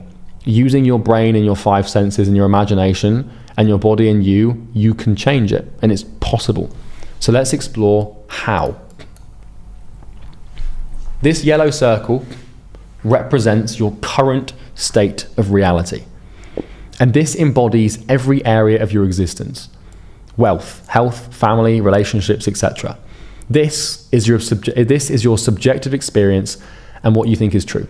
So your reality, reality is a goddamn difficult thing to define, man. Like, you have your current reality, and that is just how the world is manifesting to you. It is essentially what is subjectively true to you. And you have your current reality, which could be that you are broke. I know I keep using the broke example, but it's just the easiest one that's probably top of mind for everyone watching this. You know, you have your current reality, And it's not just about finance and being broke. It's also like everything that embodies your entire existence. And the cool thing about humans and us is that everyone has a different current reality. Like, the truth is kind of non-existent in certain elements. That's a dangerous thing to say. That borders on communism. I don't mean it like that. But my point is that your subjective experience and what you think is true is going to be entirely different to me. And it's going to be entirely different to the next person. And so my reality and my subjective experience and what I believe to be true about the world in the fragment of finance is that wealth is that money is easy to come by, and that money is easy to make, and that, you know, being rich is just a state and it's just possible. And that's my reality, and that is literally how the world manifests to me. But to you, it could be the polar opposite. It's the same thing as, you know, you could have someone whose reality is that their family is broken, and the reality they experience and their subjective experience and what they think is true is that families are screwed, and, you know, parents are bad, and, you know, like any sort of familial interaction is always going to be terrible. But there might be somebody else, I'm very fortunate with this, where I've got a really strong, fantastic family, and I love my family. And so reality manifests to me as, in the family aspect, as something that's good and proper and fun and great. And so every single facet of your life manifests to you in its own unique way. And that's what creates what we call experience and reality. And so what we've got here is you, right, with your brain, and you can sort of see this here if I zoom in slightly. Okay, you've got you here, and inside of you, you know, you've got your body, you've got your brain, and you've got your 5 senses and your imagination. Okay, and now what's going to happen is reality is going to manifest to you really through your senses, and it's going to be processed in your brain. And the yellow arrows here, they represent information. So reality manifests to us as information. Okay?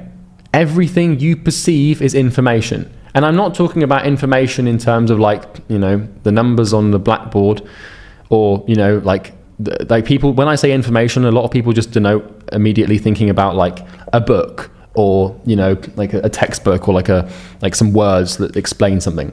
Like, I don't mean that. What I mean, like, information is basically sensory perception. So, like, if right now, for example, someone knocks on my door, I've just received information through my sense of hearing. If I eat a burger and I taste the burger, I'm receiving sensory information, and I'm experiencing reality through my tongue and through my mouth. If I'm fumbling through the dark, you know, to find the bathroom at 3 a.m, and, you know, I touch the wall of the bathroom, then I'm receiving information that I'm in the bathroom.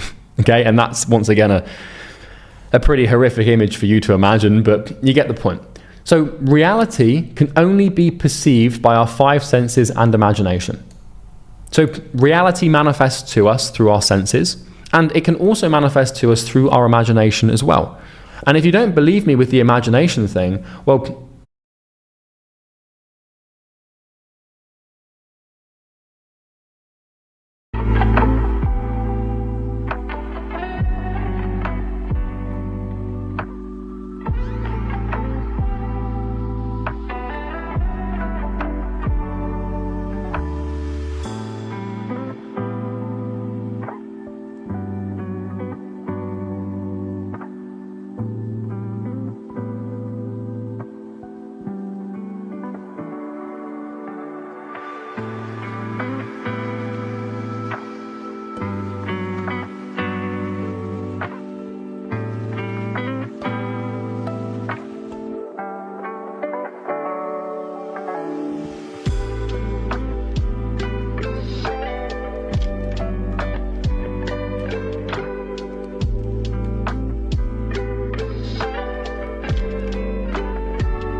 you have dreams that make that don't make any sense whatsoever sometimes, and like also, like you can watch a movie that's completely imaginary and be emotionally moved by it, and it can manifest you, like, you know, when you watch a movie and it's like you're in the camera. Like, I have this whenever I watch a good movie, like Interstellar is a primary example. The first time I watched Interstellar, because if I'm watching a movie, I'm like in the damn movie, right? And I watched it, and you forget where you are, and it's like you're experiencing, like you've got your headphones on, or you're listening to the sounds, and you've got your visuals, and like it's like you're completely encapsulated in that movie, and temporarily it becomes your reality, and you're using your imagination, kind of, because, you know, sometimes movies, they're not like real, you know, and so that's how reality manifests to you.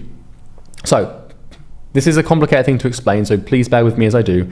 But the yellow circle represents your current reality, and the yellow arrows represent information coming to you to manifest that reality.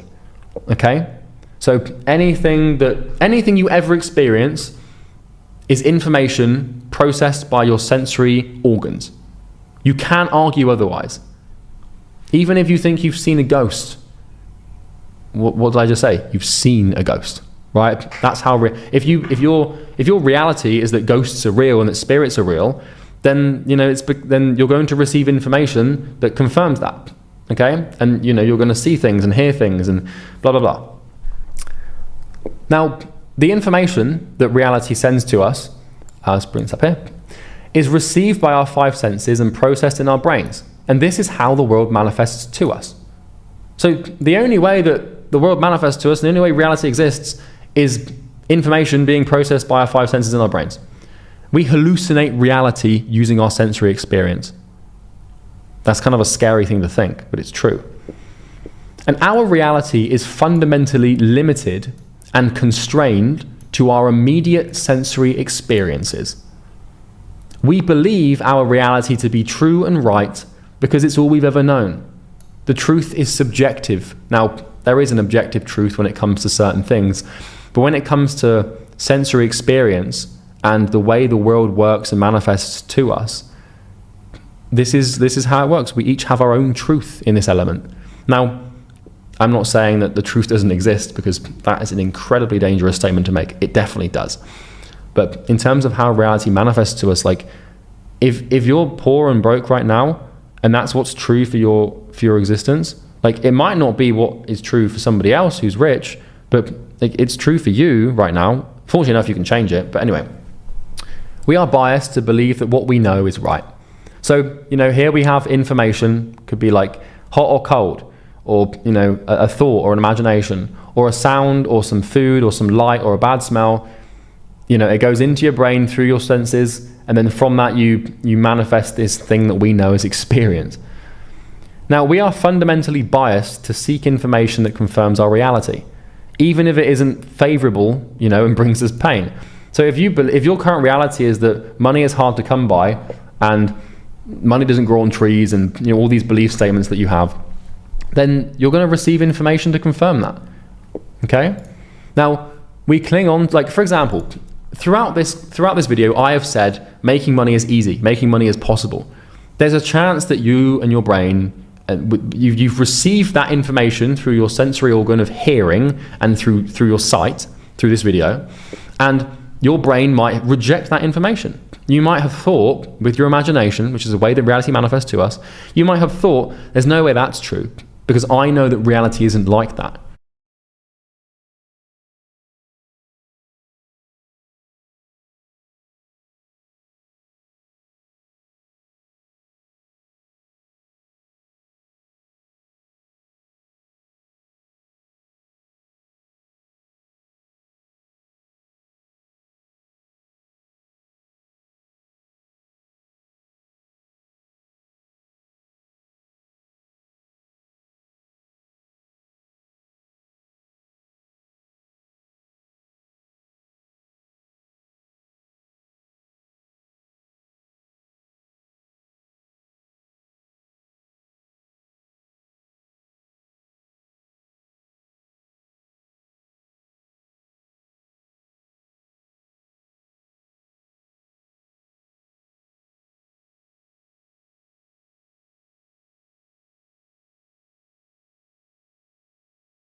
But I hate to break it to you, mate. Your reality, I don't hate to break it. I love to break it to you. Your reality and experience does not encapsulate the entire entity of experience for humanity. It doesn't. Neither does mine. No one's does. And that means we can like chop and change between. We can literally decide to have a different reality, seek the information, the critical information required to make that change happen by processing it, by looking for it, by processing it with our 5 senses, and then applying it, and then you can change your bloody reality. Like, it's possible. And we cling on to and avoid questioning our state of reality because it's all we have to offset the chaos of life. Like, you need to have a current reality, because if you don't, like, I mean, I don't know what the hell would happen. Like, you go insane. Like, your current reality is like a life raft in the middle of the Atlantic Ocean that we're sitting in. So there is this infinite like expanse of chaos and terror, you know, beneath us or around us. Like, there's too much to experience for us to not pick, if that makes sense. And what I mean by that is the reality is so vast, and there's so many instances and examples of the way that the world can manifest to us that we have to just pick a bloody fighter in the fight. We have to pick something. And the problem is most people's reality just manifests, like, they don't make any effort to change it. So I know this is getting very abstract. I will give you some examples soon, but this is where it gets pretty damn exciting. So by now we know that this is you, and this is your current state of reality. And reality manifests to you through information received by your senses, and the information you receive is almost always going to confirm your current reality. Now, this blue circle represents your unknown reality. So believe it or not, my friend, there are, like, and I hope this doesn't sound condescending, there is a whole nother world. There's a whole nother world out there. Like, there's a whole nother world out there. I had a friend who, I grew up in a small village in the UK, in a county called Somerset, which is in the southwest. It's kind of west of London by about 2 hours. And I had a friend who had never ever left this village. Like, she might have gone to like a nearby town or something like that. But as far as this, I mean, obviously she's on social media, she's got the internet and stuff. But as far as she was concerned, Japan didn't even exist. Now, she's not that stupid, but I can give you a medieval example. In the medieval times in history, you know, people thought that the world like the Romans thought that the world ended at, you know, north of Britain. They just assumed that it was just like ocean or something. And all the way throughout history, we have what we immediately know in terms of like physical geography, and then we just believe the world just shelves off. Because how could you think otherwise? Like, if you see the Atlantic Ocean and you sail for like a couple of days and there's nothing, you're thinking, right, okay, this just goes on forever, there's nothing there, right? So this blue circle here on the screen represents your unknown reality. And there is a lot of this. There's a lot of stuff that you don't know, and there's a lot of stuff that you'll go through life and never know. But if you knew everything, you die because you just go insane, right? So the unknown reality represents everything beyond the boundary of your immediate and familiar experiences. Right now, by watching this video, you are exploring your unknown reality because you're learning new things and you're finding out stuff that you didn't previously know that's challenging your current perception of the way the world works.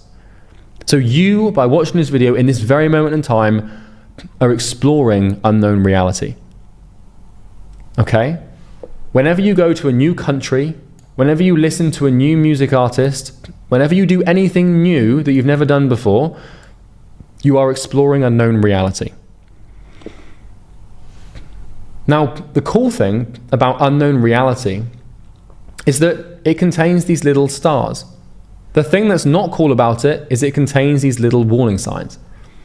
Now, the stars, they represent critical information. Information that, if found and applied to your current reality, changes it in a way that you want. Warnings represent faulty information. Because, you know, it's pretty damn risky to go out into this thing sometimes, because there's information out there that, if found and applied to your current reality, makes it worse than it already is. There's a real danger to this and to not being able to think critically, because if you're looking for like information to solve. Like, let's say that you have a terminal illness and you need to start exploring the unknown reality of, like oncology, which is like basically cancer, and cures for cancer. Like, there's going to be some information out there that's faulty and that's not true and that won't work. And so if you're terminally ill with cancer and you go and seek critical information that is wrong, then you're going to die. So when you go looking for critical information, you have to be extremely careful, because there's information out there that's very faulty and wrong that will present itself to you as true, and it's not until you've applied it that you realize it's wrong, and then sometimes it's too late. So understand, the only way to change your life is to step into the unknown and find and apply new information using your 5 senses and brain.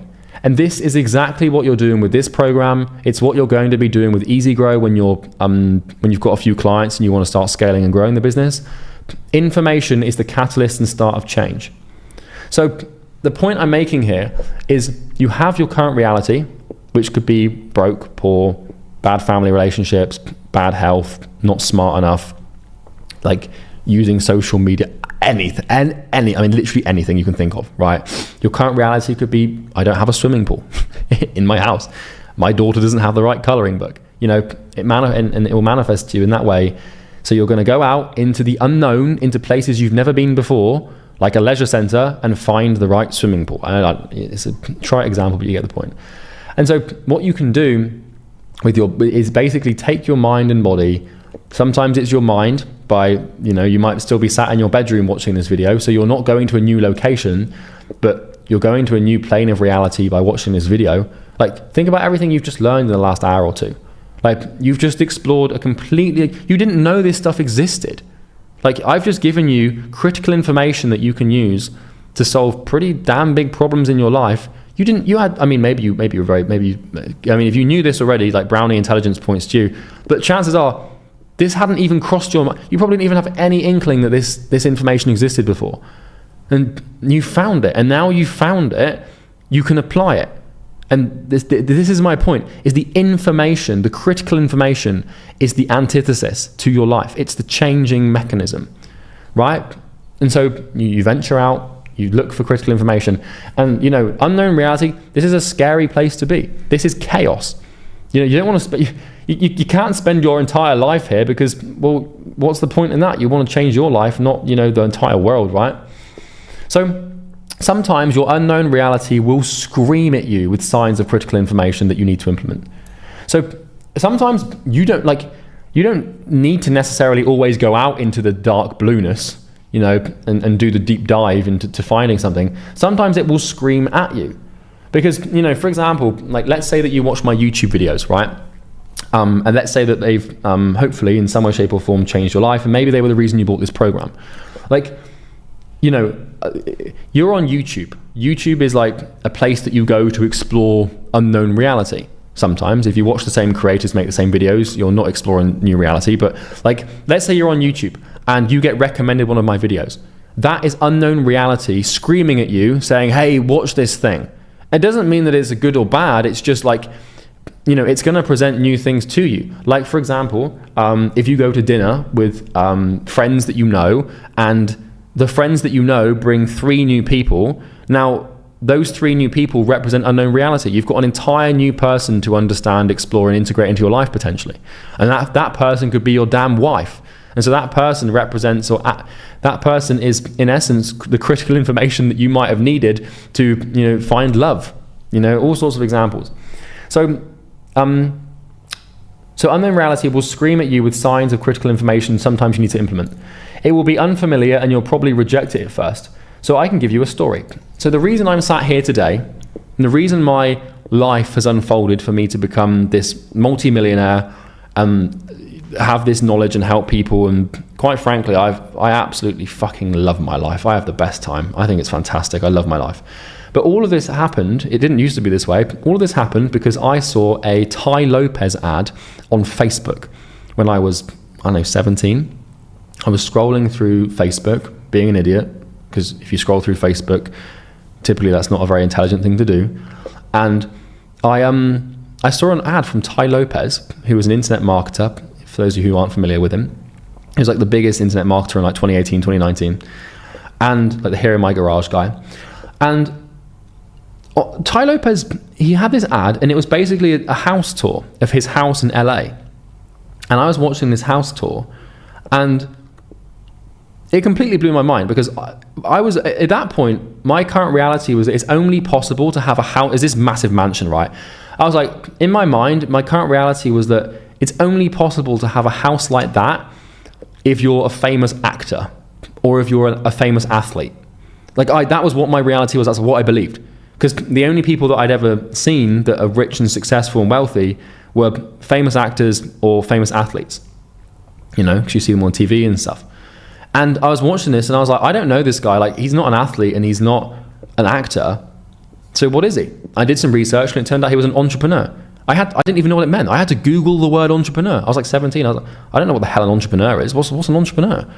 So I Googled it, and then I found out that, like, you know, this is a person that like makes a business, and I was like, oh my God, I want to be that. And so, like, for example, Facebook, I know that I preach to not use Facebook and stuff, but it did get me started, to be fair. You need a bit of chaos. You need, like, that was the antithesis that began my entire journey. I had to Google the word. I had to be like, what the hell is this thing? I want that house, you know? So what do I have to be to get it? And now I've literally got that, well, not that house exactly, but I could probably buy it and live there, like, you know, it's 8 years later or whatever. But like, that was critical information. Like, I went $40 million doing this for people, where like I find someone, like I find a group of people who have a current reality that they don't like. I then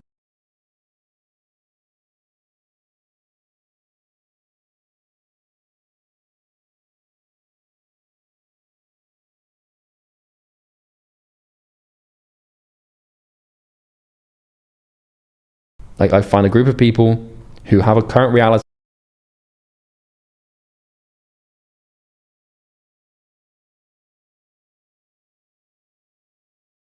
that they don't like. I then learn the information I need, you know, to solve that problem for them. Then I go to them and I say, hey, what about this? And then they buy it.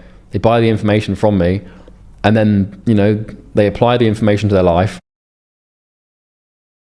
They buy the information from me, and then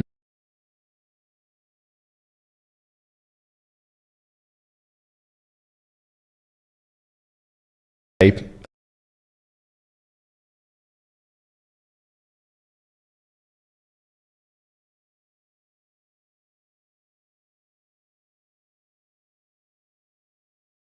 what about this? And then they buy it.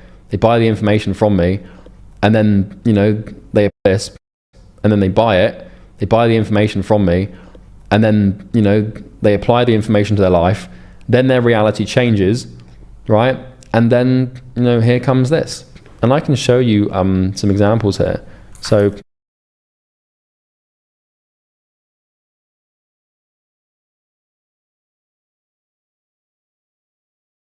let's go.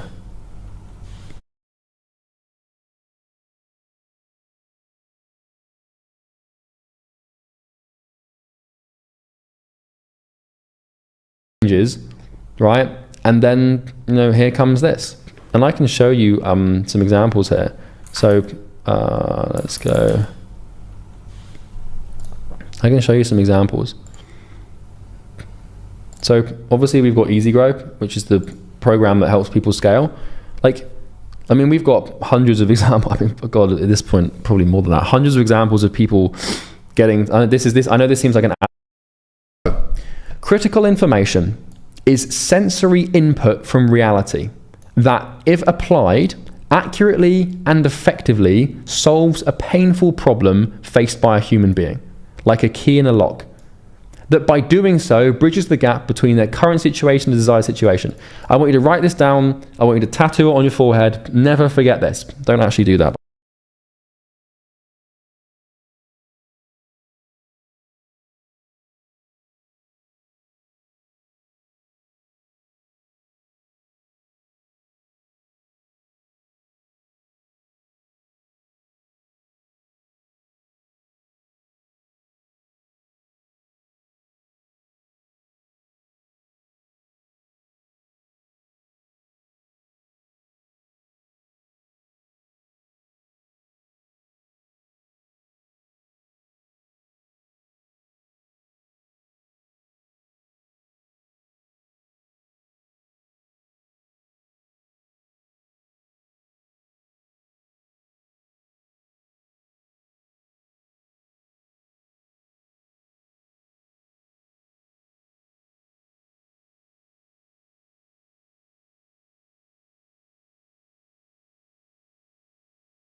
by the way.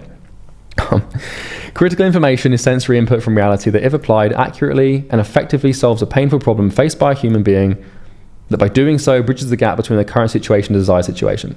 And it looks like this: current situation, critical information, application, time, desired situation. That's it. And it takes however long it takes. So the key here is the application. Like, how do we, like, what the hell? Like, how do we apply? Like, what is application and how does this work? Like, I know that it seems pretty obvious, like, you know, oh, how do I apply information? Oh, I know, I just apply it. But I'd invite you to define application. Like, how do we apply something? Like, what if you have the right piece of information, like this program, for example, like, how do you ensure that you're leveraging that to the best of your capability in the best and most efficient and accurate way possible? Well, let's actually talk about this. Let's talk about how to apply and how to use this information. Because, you know, you're going to do the same thing for your clients as well. Like, you know, you're going to pick a niche and pick a group of people, and I'm going to help you do that. You're going to pick a problem and find a problem that they suffer with. And, you know, by doing that, you're going to then start to build a solution. And, you know, building a solution is about finding the information that will solve that problem, making sure it's critical, and then applying it and helping them. But how? Okay? Well, you can see information as a tool.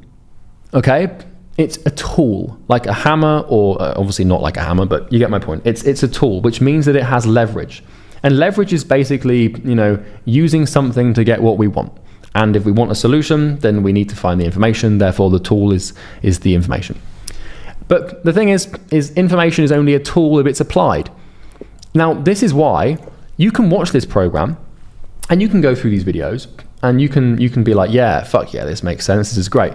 But if you don't actually do anything, then nothing's going to happen. It's almost more tragic for you to learn this stuff and not apply it than it is to not learn it at all. Because, like, you might as well just go back to your current situation and just not bother. Like, if you're not going to do anything about it. And I know that, like, listening right now, like, you're going to be like, yeah, I'm going to do the work, but like a lot of people don't, and it's shameful and it's embarrassing. So don't be one of those people.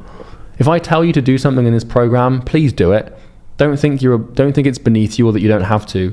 Every action item I give you in this program is to, don't think it's beneath you or work, but like a lot of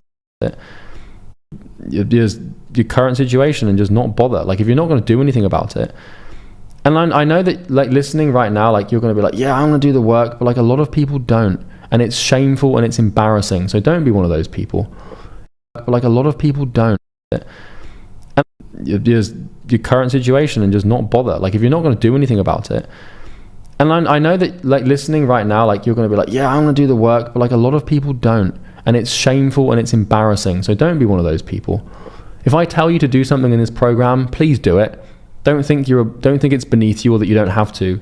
To do something in this and it's I know that, like, listening right now, like, you're going to be like, yeah, I'm going to do the work, but like a lot of people don't, and it's shameful and it's embarrassing. So don't be one of those people. If I tell you to do something in this program, please do it. Don't think it's beneath you or that you don't have to. Every action item I give you in this program is designed to encourage you to apply the critical information required for you to become successful. So I need you to trust me, I need you to believe me, and I need you to do what I say. I need you to do what I say you need to do. If I tell you to write something down and you don't write it down, you need to write it down. If I tell you to, you know, do a specific action, I need you to do it. If I tell you to pick a niche and only pick one niche and not have two niches, I need you to only pick one niche. And that's because, like, right now, I've got more knowledge in this area than you have, and I need you to trust me, and I need you to you know, put your ego to one side and believe that what I'm telling you is true and within your best interests. And the reason I need to do that is because I need you to understand that I was where you are. I know what it's like to not know where to start and to be, like, unhappy about your current position in life and to not have any status or to not have any money. Or I know what it's like. I get it, and I've done it. I've been where you are, and I've gone where you want to go, and I know exactly what you have to do to get it. So I need you to trust me, and I need you to apply this stuff. Please, for the love of goodness and the love of God and everything holy and above us, like, more beneath us, please apply what I tell you to apply. Because if you don't, there's no point in me giving you this information. Like, imagine buying a hammer to put a nail in a wall But if you don't use the hammer, it's no worth to you, right? So please use it. Anyway, so how do we apply information to our current situation and use it to solve problems? I know it seems obvious, but like, what actually is application? Well, you can imagine the situation like this. So here we have our current situation, and here we have our desired situation. Or, if it's for your clients, you have your client's current situation and your client's desired situation. And obviously we have this gap represented by this line, but you'll notice something different this time. What we have is problems, okay? And really, like in the macro, like getting to 10K a month from zero, or going from like being really overweight to being like shredded and really in shape, or going from having a terrible relationship to your father with, like him being your best friend, like these are big macro changes. And you're not just going to find that there's just one problem you have to solve to get there, right? So what you'll find for the big macro life-changing transformation is it's a series of problems, and it's a ladder of problems, okay? And I want you to imagine that these problems are like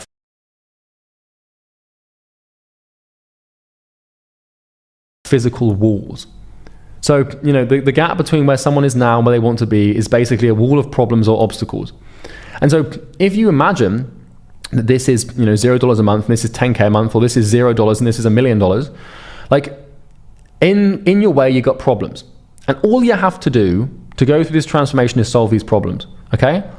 And so what you do, if these problems were actually physical walls standing in your way, is you buy a hammer, or you take a hammer or a tool that's similar, and you'd smash them down, and you'd clear the path one by one for progress.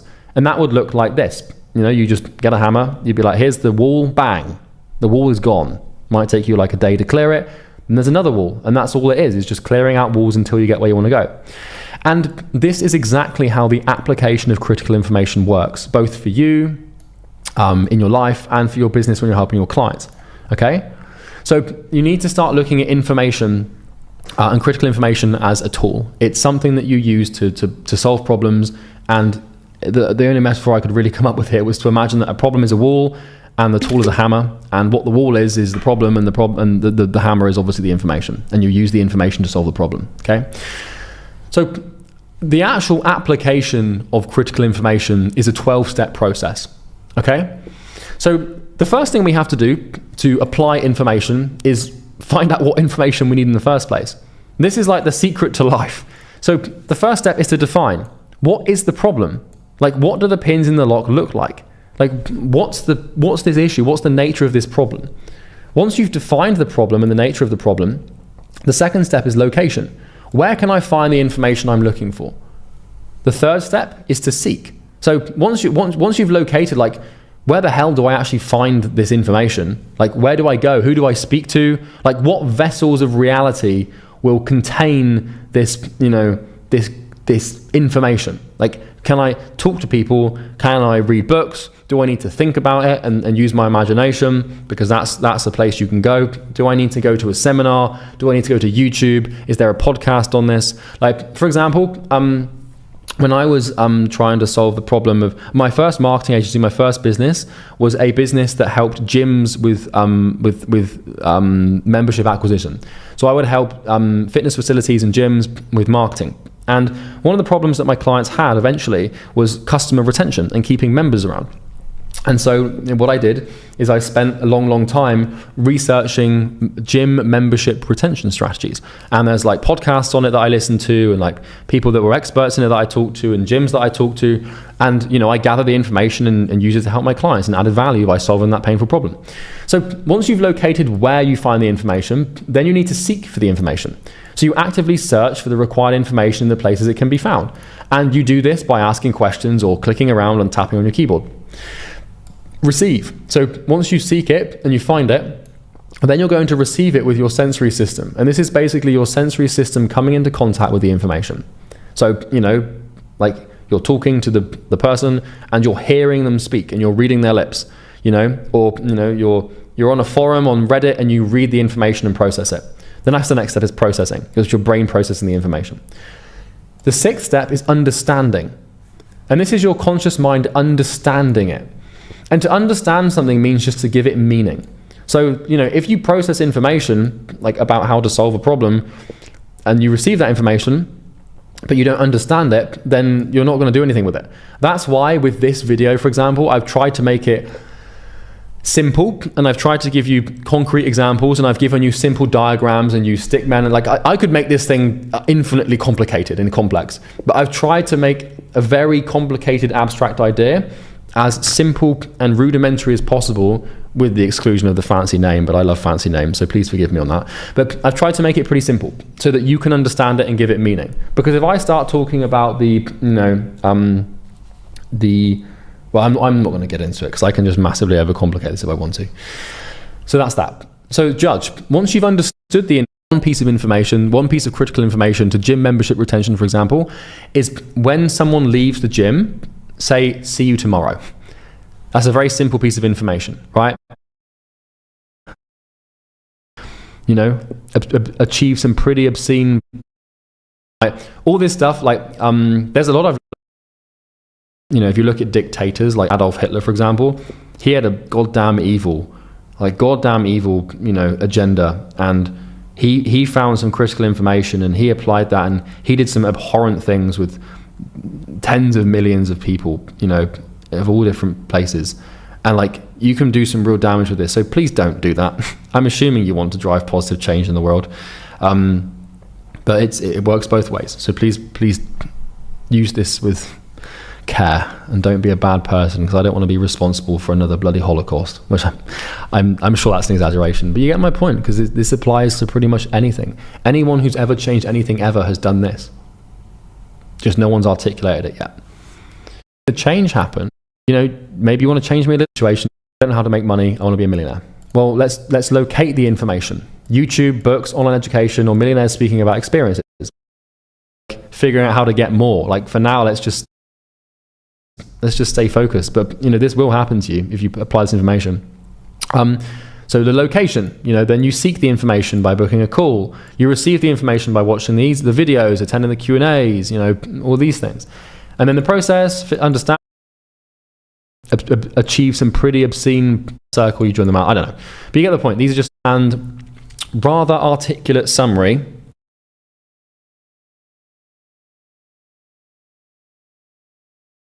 of this entire idea. In summary, information packages reality into understandable meaning. It is how reality presents itself to us. It manifests as a sensory experience, usually as an image or as a statement articulated verbally or numerically. It illuminates the objective nature of a fragment of reality. After being received, it is processed by the brain, judged, then used as a tool for prudent decision making to produce physical action in the body that acts as a cause to a desired effect, which is typically to solve a problem that is blocking progress to a desired outcome. It is critical insofar as it is accurate, true, and effective. Simply put, critical information allows us to mobilize reality and send it into battle.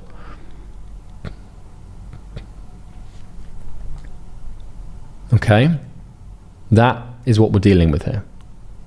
And I hope that felt like a little bit of a mic drop moment, because I kid you not, that definition and this understanding took me about 5 days of thinking and work to come to grips with. So I hope that this definition, and I hope that this information here is really helping you and shedding some light. So now let's talk about like what this actually looks like. And by the way, one important thing to note here before we actually get into consulting is the term here at the end, accuracy, true, and effectiveness. Like, information is information, but critical information, remember, is information that actually solves the problem. And, you know, there's an abundance of information out there, but very few pieces of information are actually critical and actually can cause the effect you want them to cause. And a lot of pieces of information that seem right and seem true will actually do the opposite of what you want them to do, okay? So, you know, just bear in mind that as you go through and seek information, like, it's only critical, like, not all information is critical. It's only critical if it works, and it only works if it's accurate, true, and effective. So let's now explain this business model, because consulting is basically the business model that this program teaches you to start. So I need to define what a consultant, I need to help you understand what the hell this thing is, right? So consulting, that's the business model this program teaches you to start. Consultant, that's what you're going to become. Now, when I say consultant, most people think of some dude in his late 40s in a glass box in London, like in an office, wearing a grey suit with a binder of graphs and corporate speak. That is not what a consultant is or has to be. A consultant is someone who provides or executes on critical information that solves a painful problem for a specific group of people, also known as a niche. And I'll repeat this. A consultant is someone who provides or executes on critical information that solves a painful problem for a specific group of people, aka a niche. So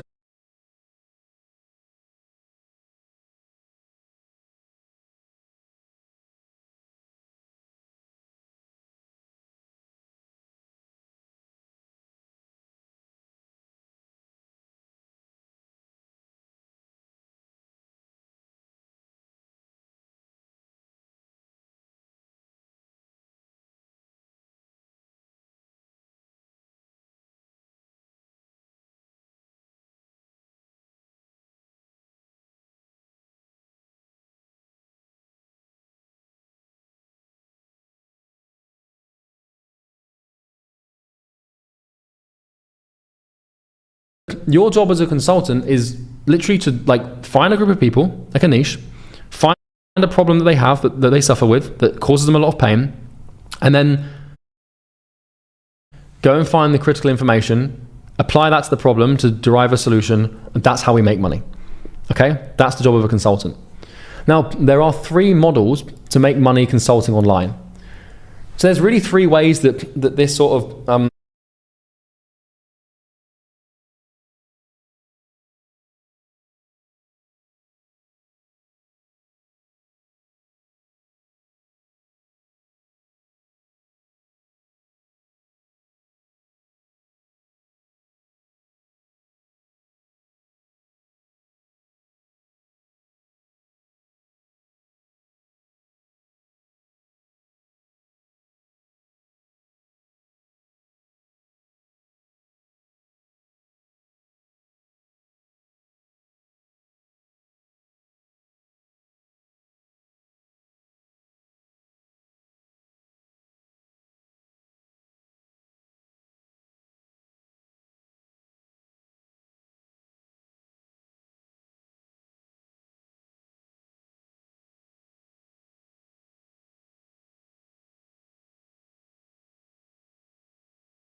this sort of chain of events can manifest, really.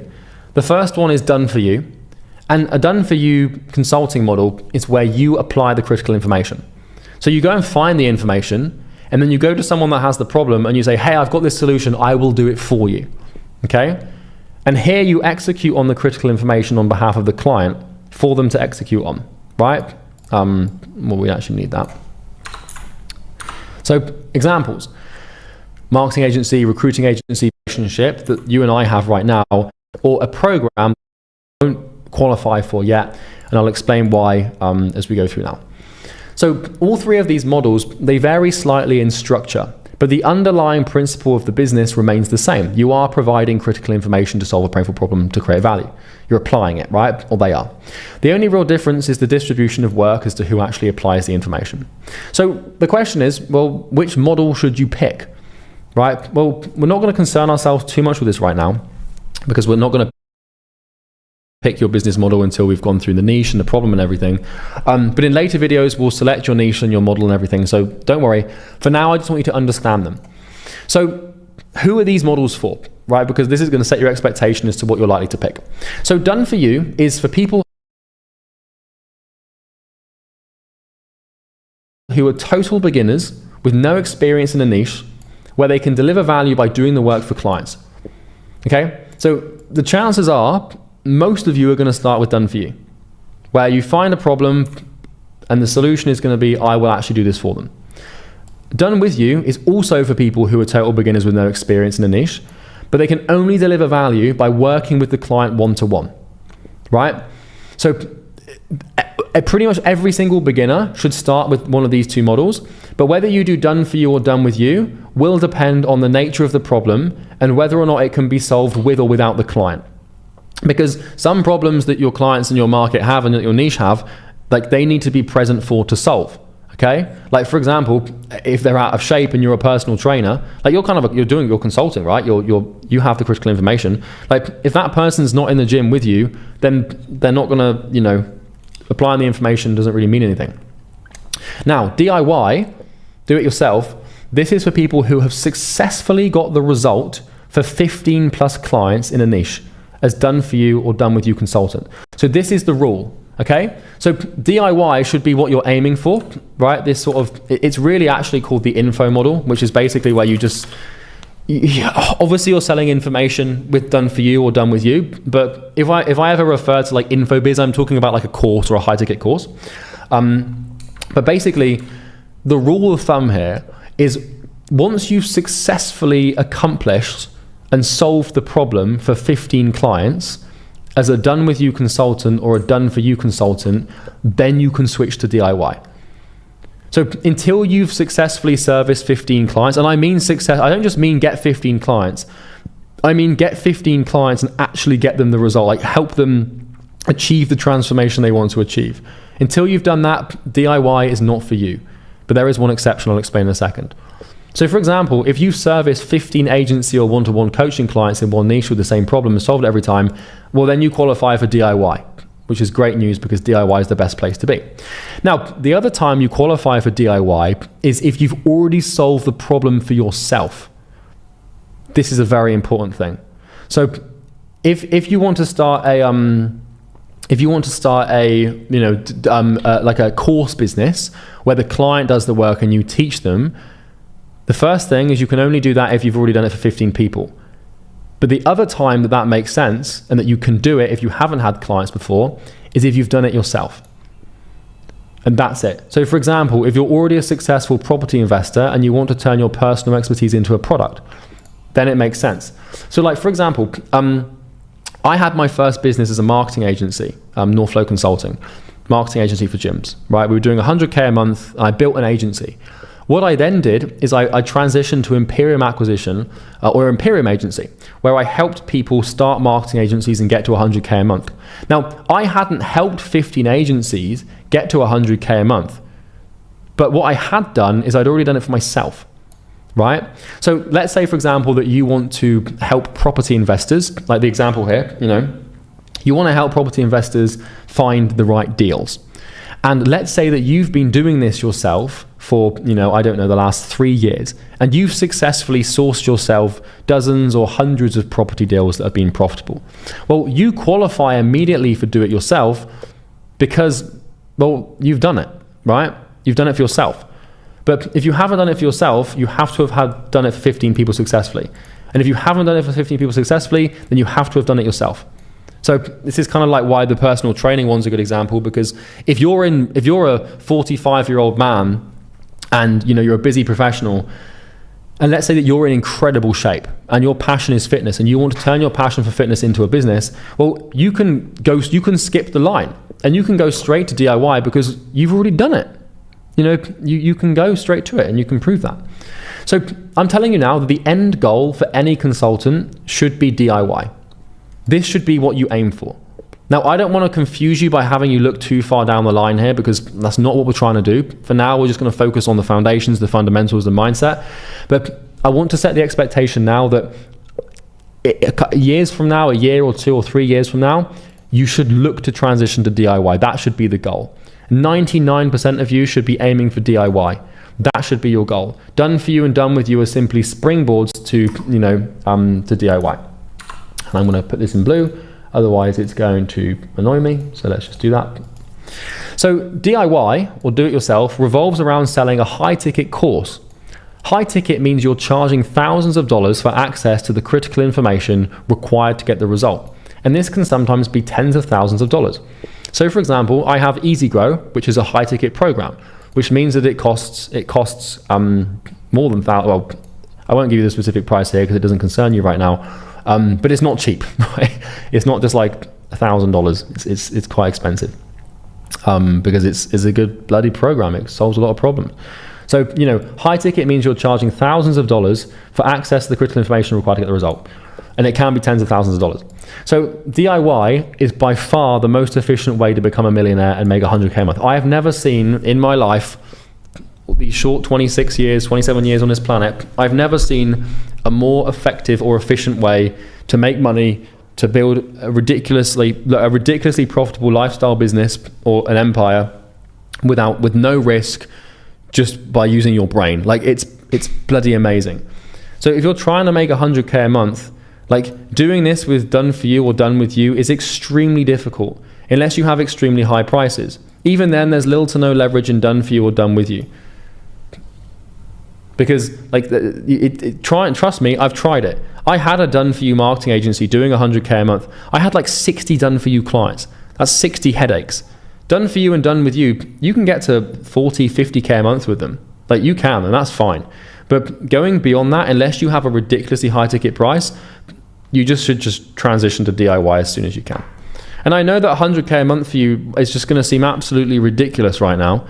I'm aware of that. And I know that you're like, that's just not possible. But trust me, stick to this for a couple of years and I'm telling you, it'll work.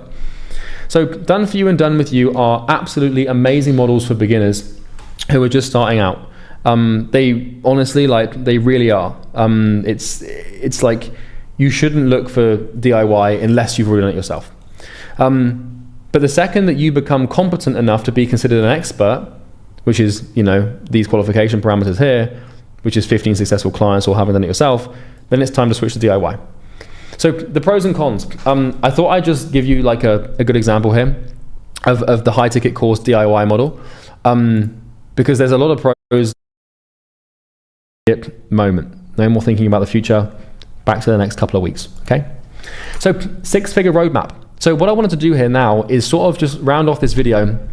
I know it's been a long one, but round off this video by giving you a macro to-do list of every major activity milestone you must complete to become a successful consultant.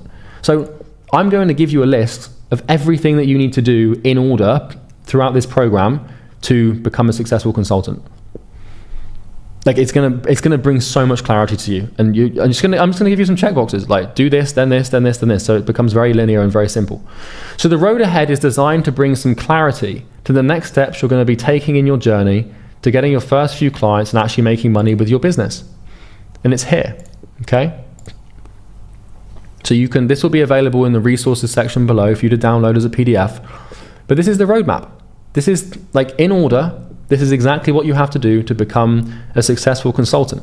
And I'm defining successful as someone who actually gets clients, actually gets results for their clients, and starts making, 6 figures or a little bit more or a little bit less.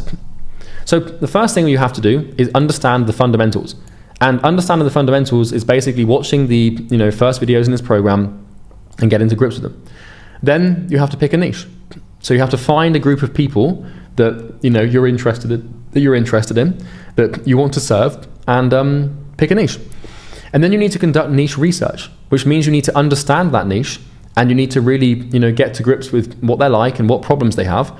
And then you're going to build a niche avatar, which is basically where you're going to I'm going to show you how to create a document that explains your niche and helps you understand like what problems they have and all this stuff.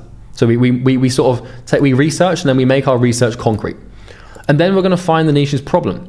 So we're actually going to define like what damn problem do you want to solve with your business? Like, where are you going to alleviate this pain to create this value to make this money? And then we're going to validate the solution to the problem. So we're going to confirm that this problem can be solved and that it's possible to solve, and we can find the information to solve it, which is important. And then once we've validated the solution, we're going to create an offer. So we're going to package our solution into a compelling sales argument that we can put in front of the niche to indicate that we can solve the problem for them. Once we've done this, these are the sort of fundamentals of the business. This is the DNA of your business, so to speak. Then what we're going to do is some basic company setup. So we're just going to basically like set you up so that you don't just look like some dude in a garage, basically, or a basement, or girl in the basement. Then we're going to fix your mindset. This is honestly, I'm going to put a couple of exclamation marks next to this. This here is probably going to be the most important thing, the biggest point of leverage for you in this program.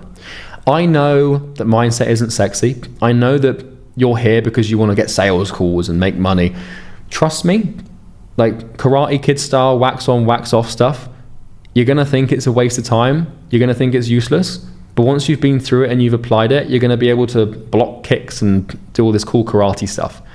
So trust, if you don't get the Karate Kid reference, I apologize for your childhood, but we're going to fix your mindset, because trust me, there's going to be a lot to fix. And do not skip this. You know what? I'm going to say it 10 times. Do not skip this. Do not skip this. Do not skip this. Do not skip this. Do not skip this. Do not skip this. Do not skip this. Do not skip this. Do not skip this. Do not skip this. Do not.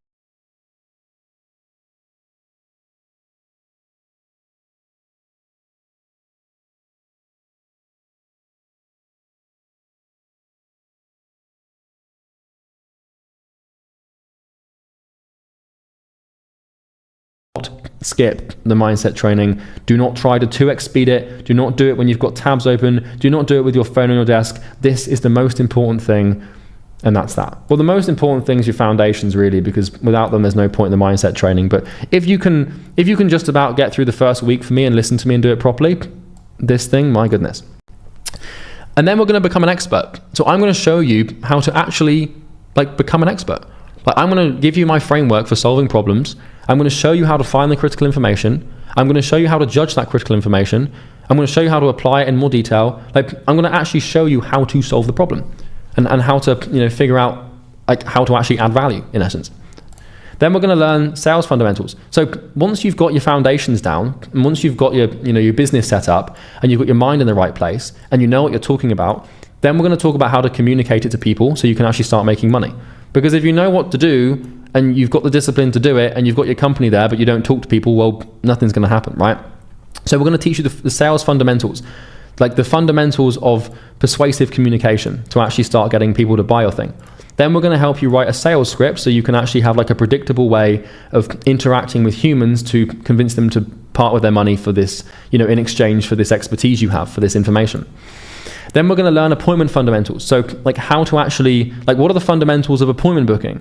And, basically the way that we're going to make money with our expertise here is we're going to, create content or reach out to people in our niche, and we're going to book what is called a sales appointment.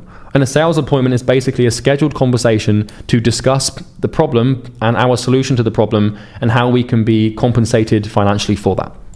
Then we're going to build the appointment system. So we're actually going to start, if you just nice and steady. It's not going to be too slow, but it's going to be nice and straightforward. And we're going to do it step by step. I'm going to hold your hand. I just wanted to give you an idea as to exactly what order we're doing things in. And then you can have this roadmap checklist. In fact, I'd recommend you download it from the resources section, have it in your desktop, and every time you've done one of these things, you just tick it off. And then this way, becoming successful and getting what you want just becomes about ticking boxes, which is pretty much the case anyway. So online consultants can make up to 3 million a month. And I was pretty unhappy with my life.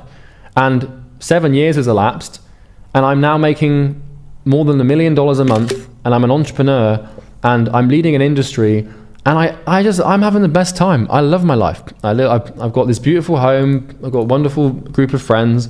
Everything's good, right? And so I've gone from everything being bad to everything being good. And I've gone from $1,000 a month to $1 million a month. I've 1,000x my income. And all I've done to do that is find and apply critical information. All it's been is this. Just, there's a problem. Okay, what critical information do I need to solve it? Find the information, come back, apply the information to the problem, break the problem. With time, it'll clear up. Oh, there's another problem. Oh, there's another problem, another one. It's like problems in business are like whack-a-mole. There's a problem, you whack it, you whack the mole down, and then another one comes up. And then you whack that one, and another one comes up, and you whack that one. And eventually the problem you have is you're making so much money and paying so much in tax that you have to start moving to Dubai. And then the problem you have is that, you can't, the problem I've got right now is, in order for me to grow, easy grow, and my mastermind, my business, I have to create this program so I can grow the damn market. It never stops. The problem never stops. But let's get you to 10K a month first, right? So let's round this off. I know it's been a long one. We're going to round it off with the quadrant. So there are only 4 things that matter in your consulting business, right? And I'm going to put this, let's just do this. The 4 things that matter. There are only 4 things that matter in your consulting business. If you ever catch yourself working on anything but one of these 4 things, then you're wasting your time and doing the wrong thing. So the first thing is solid foundations and mindset. So we have these 4 quadrants here. And if you're not, if in your business, you're going to be tempted to do a lot of crap. If you're not doing something that is one of these 4 things, you're wasting your time, okay? So the first thing that is important that you have to do and have to get right is solid foundations and mindset. So this means nailing your understanding of business fundamentals, which is remembering the stuff from this lesson and applying the stuff from this lesson and lessons to come on fundamentals. The second part of solid foundations and mindset is actually getting your business foundations right. So picking a good niche, finding a solid problem, crafting a great offer, and developing expertise. So the foundations of your business is niche, problem, solution, offer, and expertise. But we'll get into that in more detail. Solid foundations and mindset. So nailing your understanding of mindset. So fixing your belief systems, fixing your identity, fixing your paradigms. This is all going to come across to you as weird woo-wah, what the hell, I don't need that, I don't know what that means. But trust me, like I said, the mindset stuff, don't skip it, we'll get into that. The next thing that's important is booking sales appointments. So consistently reaching out to people in your niche with your offer to encourage them to schedule a call with you. And then creating content for people in your niche to encourage them to schedule a sales call with you. Okay, should be doing that. Closing sales appointments. Conducting sales calls via Zoom to sign strangers into paying clients using your sales script. And then delivering value, which is actually giving people what they want. So constantly working on your expertise, outbound, booking appointments with covered, making money, and if it's possible. And I'm going to show you how to. We've gone through the 6-figure roadmap, which is basically everything you have to do to become, a 10.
Hello, sound check. Sound check. Is good.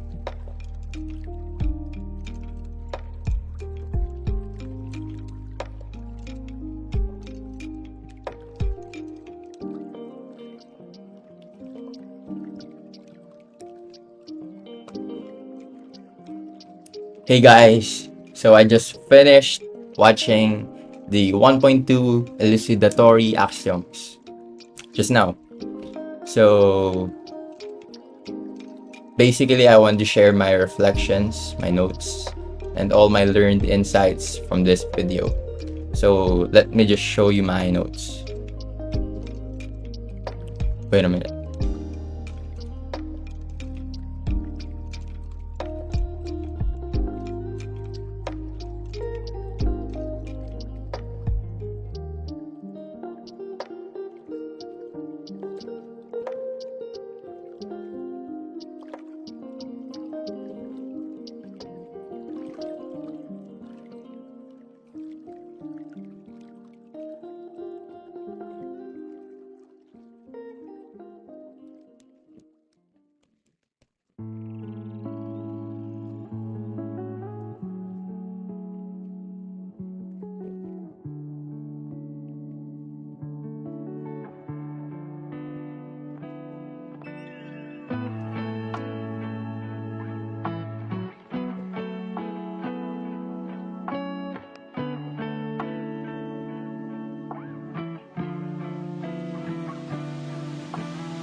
I'm having a hard time on giving you my notes.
Okay, so here it is.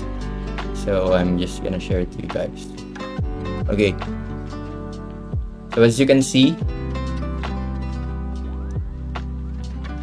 I'm just gonna run through everything that I jot down. Okay. So number one insight, you don't need an idea. You just need to find a problem. And then you need to find the critical information, the right information required to solve the problem and apply it. That's it. And that's what I'm also thinking, because most people, they view things as like, I'm just gonna think of an idea, a good golden idea that will make me millions, right? But Charlie said that it doesn't work that way. It needs to start on one problem, one pain point. So money is made when value is created via financial transaction. Wait a minute.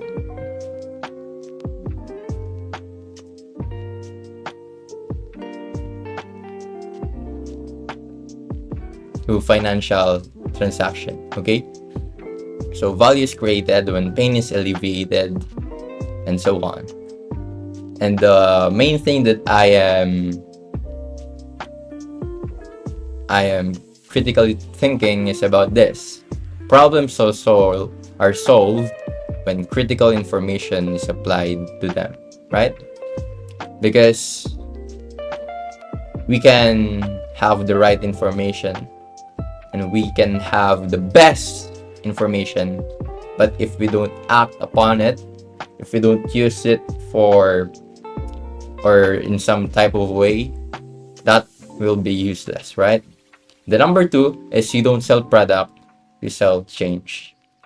A lot of times I am also, since I've been struggling on doing that, I'm thinking about how can I make the product improve, but at the same time, I'm not thinking about what transformation that does it actually give to the client, to the market, right?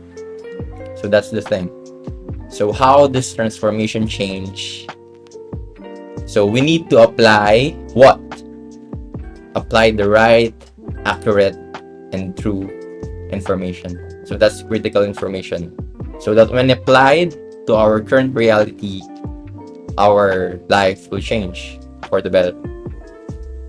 And also we have the faulty information, which means that if we apply it vice versa, then it will make our lives much worse. So the goal is to apply critical information in one's life, one's business. That's how we create value for others, for ourselves, and that's how we create lots of money. So Charlie said, find a group of people who have a current reality that they don't like, then learn the information to solve them, and then go to them, and then they buy the information, and then they apply the information into their lives, or you apply it for them. So how to actually apply it? It's basically what he's saying is this analogy about using a hammer. A hammer is just a tool only if applied, right? So if we don't use the hammer to put a nail in the wall, it will be worth nothing to us. So that is exactly how the application of critical information works, both for you in your life and for your business when you're helping them. Yeah, so who I need to be?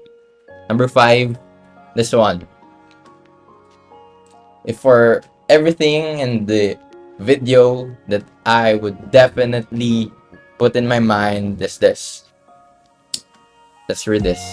Be someone who provides or executes on critical information that solves a painful problem for a specific group of people. The keyword here is critical information, provides, and executes. So if we have the right information, right now we're learning about all the right information, all the first principles and business fundamentals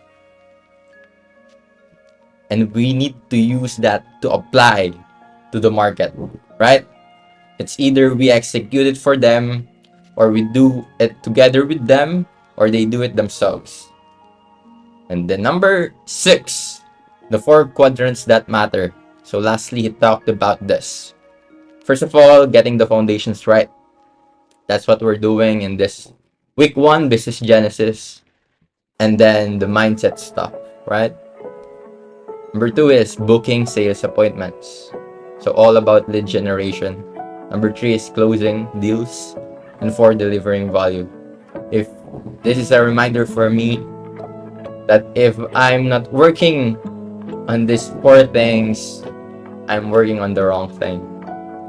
And yeah, so also at 12:03 a.m. or p.m. I just listened to Charlie saying do not skip this 10 times for the mindset module. So I will definitely will not skip the mindset modules. So yeah, it's already what?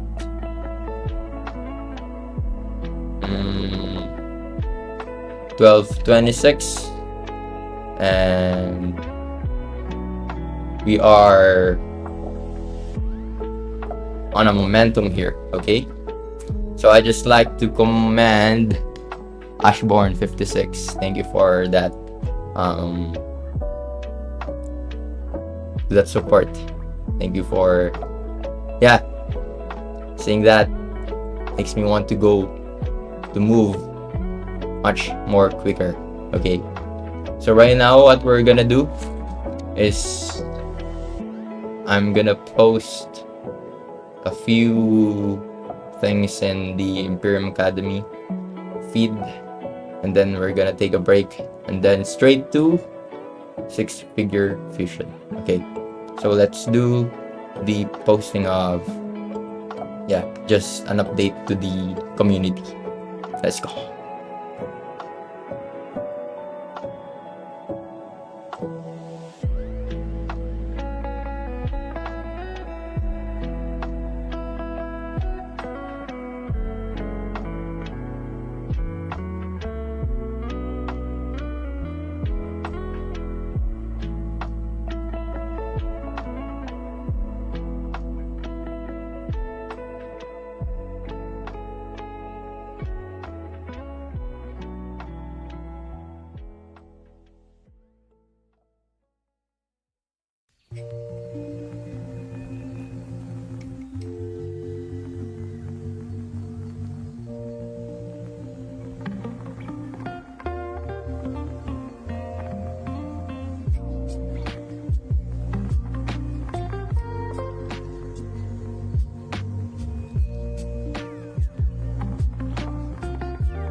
everyone, Charlie Morgan here, and welcome to Six Figure Fusion.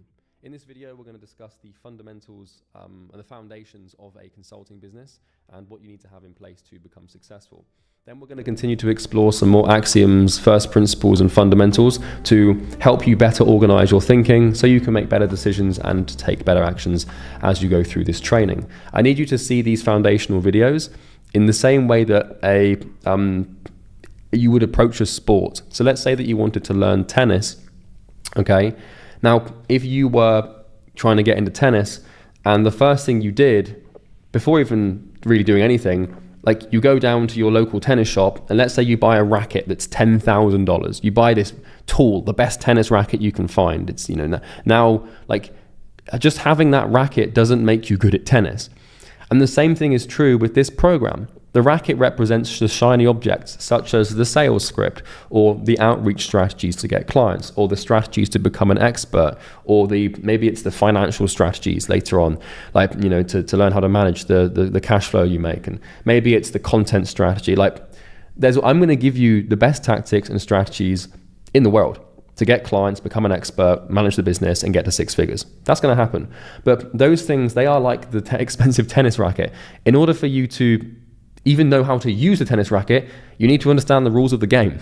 So these foundational videos, whilst they are long and arduous and sometimes maybe you're not that stimulated by them, they are very, very, very important. Okay, so please make sure that you've watched elucidatory axioms before this video. And please do not skip any of the foundational videos, either in this week or the next week in the mindset module as well. I know it's a process. I know you're used to, Mr. Beast style editing and 15-second short form clips with Minecraft parkour put in the bottom. And I know asking some of you to watch the 3-hour video once a day I know it sucks, but if you can't watch the 2 or 3 hour video, how the hell are you going to build a business? Because trust me, it's way harder than this. So without further ado, let's get into it. So we're going to discuss the consulting foundations, consulting hypothesis, the consulting equation, knowledge, memory, and time, exponential distribution, feedback loops, second order consequences, consequence maps, feeder actions, and then stickability and consistency. Once again, please do not put this video on a 2x speed. Please do not have any tabs open. Take your phone off your desk. Trust me, if you get this stuff right, sometimes literally all you have to do is get this stuff right. So please take it seriously. Please take my word for it. I really want the best for you. And I know that some of you might be looking at this agenda and being like, I don't care about second order consequences, just give me the scripts. And those are the people, if you give in to that narrative, you're not going to become successful. So without further ado, let's get into it. So welcome to Six Figure Fusion. Here we discover, here we will discover and define the core pieces of a successful consulting business, and we will boil your entire success with this program down to a simple equation. We're also going to continue to build on more important fundamentals to set your mind straight. And like I said, please ensure that you've watched the previous videos before starting this one. So here we've got consulting foundations. So it's very, very, very, very, very important that you get your foundations right. So just like anything, if you're building a house and you try and build that house on sand or on mud or on a cliff with poor foundations, it's going to fall down. So what are the foundations of a consulting business? What are these, core pieces of Lego, so to speak, that we build everything on top of? Because that's really what a foundation is. It's a core building block and every single thing that you build, that you add into your business, is built on these foundations. And so this kind of comes back to what I was saying a minute ago. If you mess up the foundations, it doesn't matter how good your sales script is, because a great sales script on top of terrible foundations will be outperformed by a terrible sales script built on incredible foundations. The foundations are where most of your leverage is. So the first foundation of a consulting business is a niche. This is patient zero of the foundation, so to speak. This is where we start.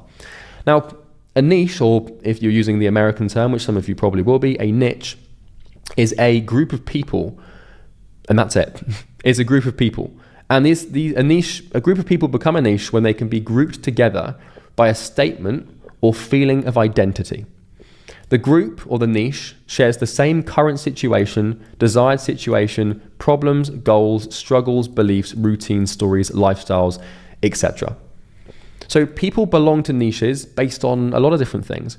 For example, they belong to a niche based on their work, their ideology, their diet, their culture, their religion, what they eat for breakfast in the morning, okay? We can segment and group humanity into, neat and tidy pockets based on the behaviors that they partake in, or the thoughts they have, or the belief systems that, that carry them through the world. Now, a single person can belong to multiple niches at the same time. For example, let's say that you are a consultant and you also happen to like classical music. Now, you belong to two niches. So obviously you belong to more than two, but if you're a consultant and you love classical music, then you are in the consulting niche, which means that, you're part of this group of people that are called consultants online. And you're also in this niche of people that like classical music, okay? Now, most people belong to a ton of niches, but they will have a main niche that characterizes the majority of their identity or their life. And, so for example, for me, the niche could be YouTuber, or it could be consultant, or it could be, multi-millionaire as another example. That's a specific niche. Now, niches can be B2B. So B2B stands for business to business. And this basically means, what are we exchanging with? So how we discussed in elucidatory axioms that money is created when value is made. Money is made when value is created, okay? And so making money is an exchange between, you and the other person, and it's this exchange of value to money. And so, a B2B niche is basically where, you're selling to businesses. And this should say business here, okay? Or this should say consumer, and this should say consumer, okay? So niches can be B2B or B2C. So if it's B2B, then you're selling to businesses. If it's B2C, then you're selling to consumers. Now, all niches are really B2P because, it's always business to person, because who runs a business, right? It's a person. So even if you're working in the B2B niche, let's say that your niche is, I don't know, let's say you work with dentists, right? Dental practices. Well, when it comes to you selling, you're still selling to the owner of the practice. So it's still kind of B2C, but it's not, because they're a human, they're like a business person, right? So we've got B2B, B2C, but it's always B2P. You're always selling to a person, and that's how that works. So if you're wondering what some examples of business niches are, then we can look at these two resources that you should have access to through this document that will be available in the resources section. I kind of took the liberty here of defining pretty much every single niche, at least B2B niche in the world. And there's like 4,000 of them. So, you can have a look through here, but, for example, like a breakfast restaurant, like every breakfast restaurant in the world is a niche, or, let's say a cardiologist, private cardiologists, that's a B2B niche because it's a business offering a service. Or let's say a sushi restaurant, there's a niche as well there, or we could scroll again and find dog trainer. That's a niche. So all of these things that you can see here are niches, and some of them are kind of, they're not. I took this from a resource, so some of them might not be very good niches, like an oil store, although that could be a good niche. I don't know, but you kind of get the point. Just basically businesses that can be aggregated together. And then we've also got this thing here from Yelp, which is basically a category list of like all of these different industries that Yelp kind of promotes or has available in their directory. And so, if we take the pet industry, we could see that, let's just have a look here, reptile shops could be a niche, okay? Now, in the personal niche space, I'm not recommending nor not recommending these niches in the professional services industry.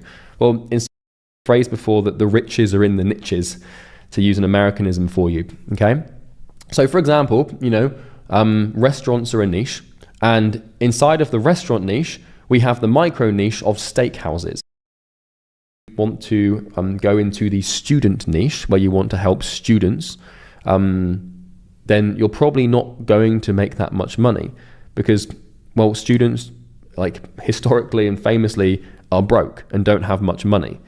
And therefore, if you base the foundation of your business on a market that has significant financial restriction, then your business is going to face significant financial restriction. So there is a lot of stuff that goes into picking a niche, and we'll get into it later. So the second foundation is the problem. So the problem is basically or we explore this in elucidatory axioms, right? The problem is your opportunity to provide a solution, to provide critical information, to create value and alleviate pain. So we know that money is made when value is created, and we know that value is created when pain is alleviated, and we know that the only real way to alleviate pain is to solve a problem, which we do through the application of critical information. Now, if what I just said to you makes absolutely no sense, it's probably because you haven't watched elucidatory axioms, so please make sure you have. So at this point, you should know that we need to have a problem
money. We need to solve a problem to make money. Problems are unwelcome obstacles or situations that prevent a person from achieving a desired situation or outcome. And the great thing about problems is they are what we would call fractal. Okay? What that means is it's pattern based. And problems are shared by a niche. So niches share many problems, but there's always a few problems that, that basically are the most painful and that are shared by most niche members. So to give you some examples, if we once again use the binge eating niche, as I said, I'm not recommending this niche, nor am I not recommending it. It's just the first example that came to mind. Some problems that binge eaters have are going to be cravings, relapse, self-hate, body image issues, etc., etc. And so what we can do when we have a niche and we define a group of people is we can start to extrapolate the problem that one person in that niche has to every single person in that niche. Okay? So take yourself, for example, right now, and you're going through the Imperium Academy. You are in this sort of business opportunity, want to start a business online, make money online niche, okay? And the problems that you have that are preventing you from getting what you want, you share with pretty much everybody else in this program. And that's just a truth. You're going to have similar belief systems. Now, you're not going to be identical to everyone, but in the aggregate, if I took 100,000 of you, I could make some pretty damn solid, mathematically accurate predictions about what your day looks like, how you think, what you want, what you don't want, what you desire, and more importantly, what problems you have. And once you understand the big problems in the niche, and you understand that everybody in that niche has those big problems, now we've got a scalable business model because we can solve that en masse.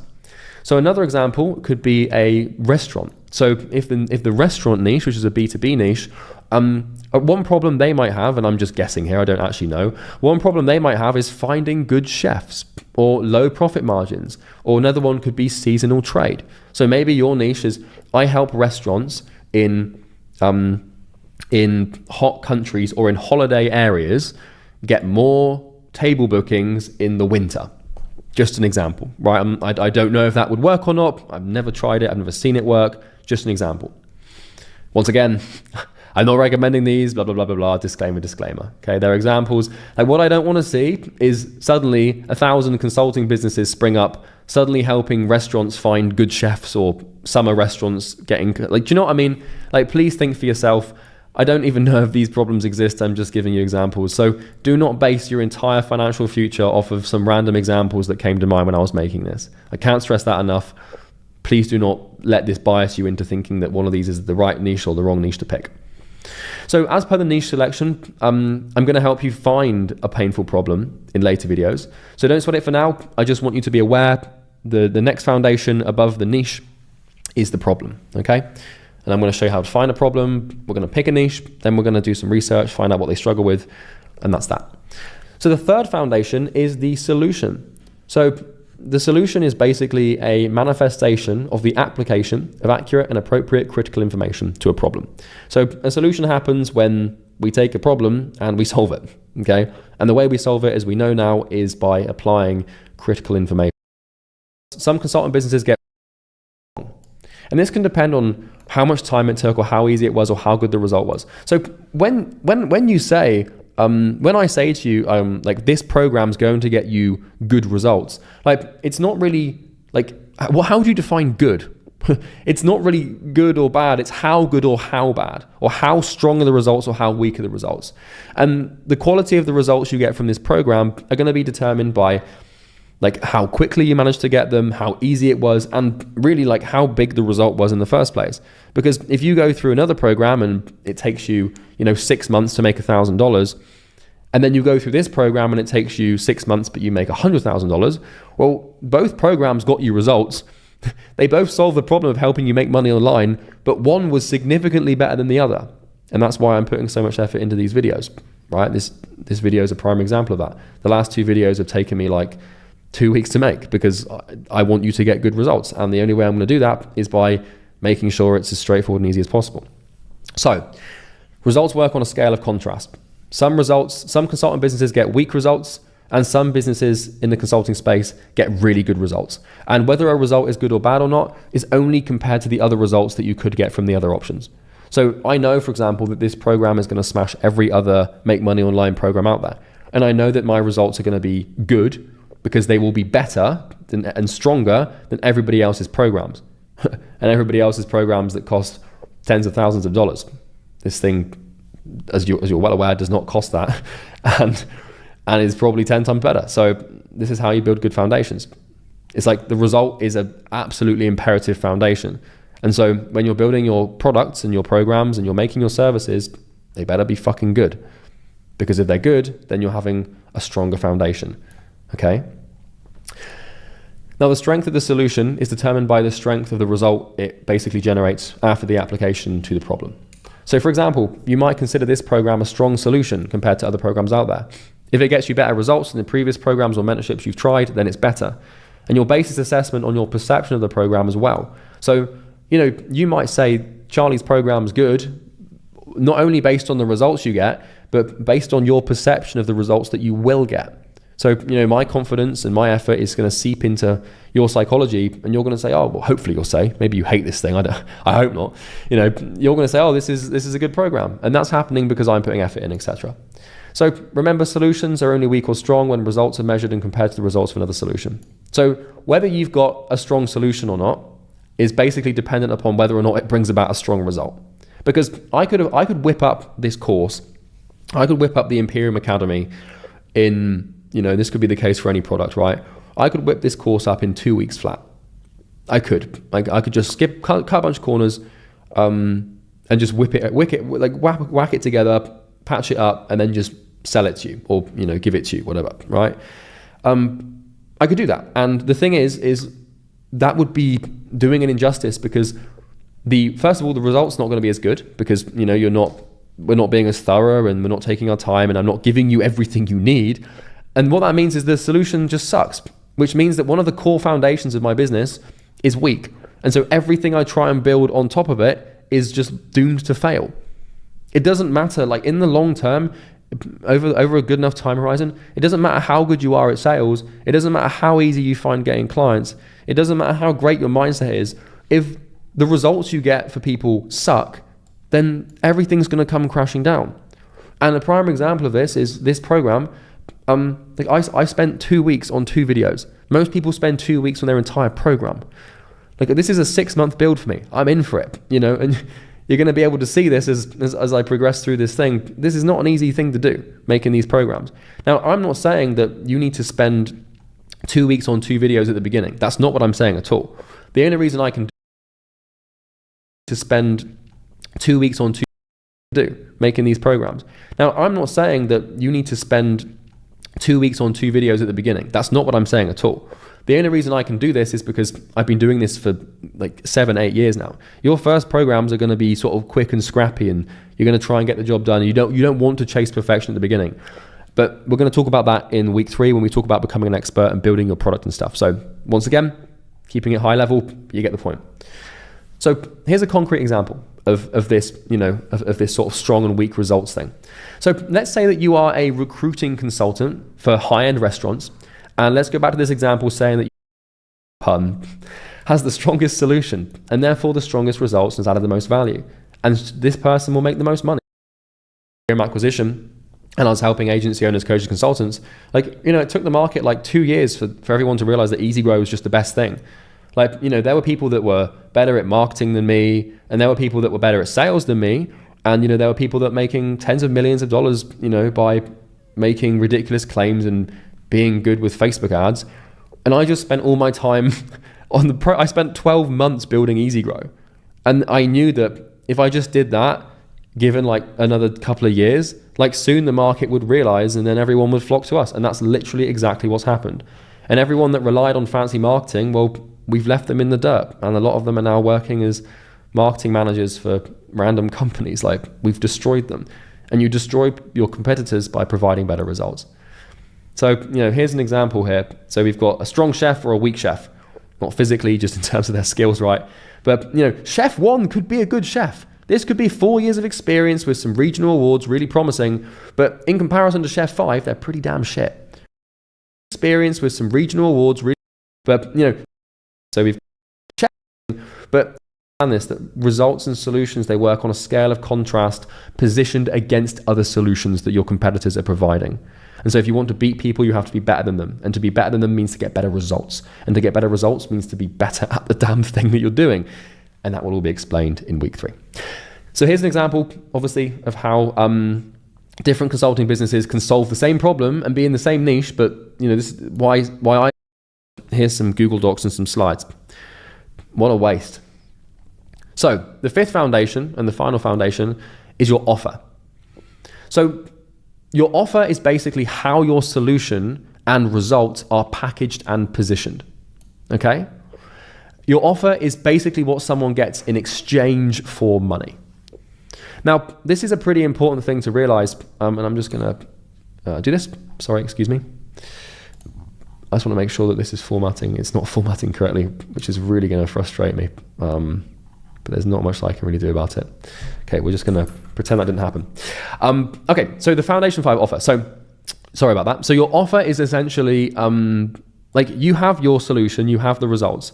And, you know, if I go to, you know, if you go to someone and, like, if I went to someone and said, hey, I'm going to teach you the foundations of business, you probably wouldn't buy that. But if I went to you and said, hey, I'm going to teach you how to get to 10K a month, you'd probably buy that. Because there's a strong difference between what we need and what we want. And I can tell you a story. Buy that. Someone has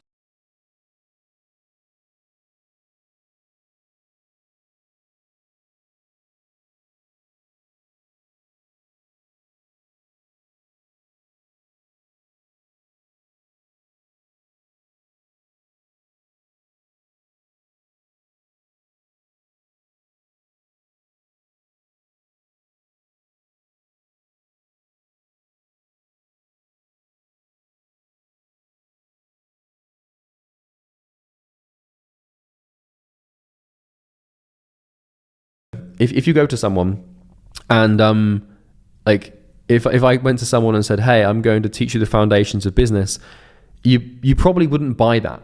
But if I went to you and said, hey, I'm going to teach you how to get to 10K a month, you'd probably buy that. Because there's a strong difference between what we need and what we want. And I can tell you a story about this. There's a kid who has a dog, and his dog gets sick. And he goes to the vet, and the vet says to the kid, the dog needs to take this pill. And the kid tries to get the dog to eat the pill. And the dog, the dog needs the pill, but it just won't eat it. It's like, the kid tries to put it in its food, dog leaves the pill. The kid tries to prise its mouth open, the dog spits the pill out. Kid tries everything to get the dog to eat the pill. Kid goes to his grandma. Grandma, I can't get this dog to eat this pill. Like, dog's gonna die. It needs the pill. And grandma's like, well, have you tried wrapping it in ham? Kid's like, what? And she's like, wrap it in ham, give it to the dog. So kid goes back home. He wraps this pill, takes this little white pill. It's got all this dog slobber and stuff on it at this point. It's not looking too pretty. He wraps it in ham from the fridge. Calls dog over, gives the dog the ham with the little pill inside of it. The dog goes ham on the ham. Dog eats the ham. Pill goes down, dog eats the pill. Kid's like, oh my God, it worked. Goes back to grandma. It worked, grandma. She's like, well, of course it worked. He's like, well, why did it work? Grandma says, sometimes you have to give people what they want to give them what they need. And that's exactly what you're doing with an offer. People don't buy what you do, they buy the outcome. You have to give people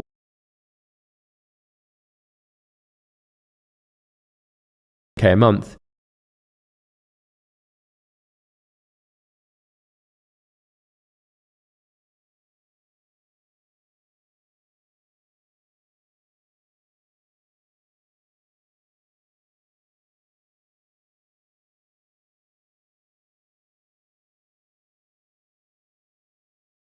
You'd probably buy that, because there's a strong difference between what we need and what we want. And I can tell you a story about this. There's a kid who has a dog, and his dog gets sick. And he goes to the vet, and the vet says to the kid, the dog needs to take this pill. And the kid tries to get the dog to eat the pill. And the dog needs the pill, but it just won't eat it. It's like, the kid tries to put it in its food, dog leaves the pill. Kid tries to prise its mouth open, the dog spits the pill out. Kid tries everything to get the dog to eat the pill. Kid goes to his grandma. Grandma, I can't get this dog to eat this pill. Like, dog's gonna die. So kid goes back home. It's got all the... Sometimes you have to give people what they want to give them what they need. And that's exactly what you're doing with an offer. People don't buy what you do, they buy the outcome and result of you doing it. Okay? It's a very important lesson. You don't buy personal training, you buy an aesthetic physique. Okay? You don't buy an result of you doing it.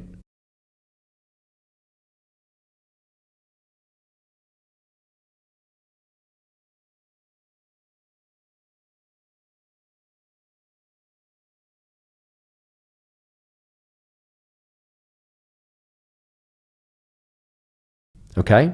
It's a very important lesson. You don't buy personal training, you buy an aesthetic physique.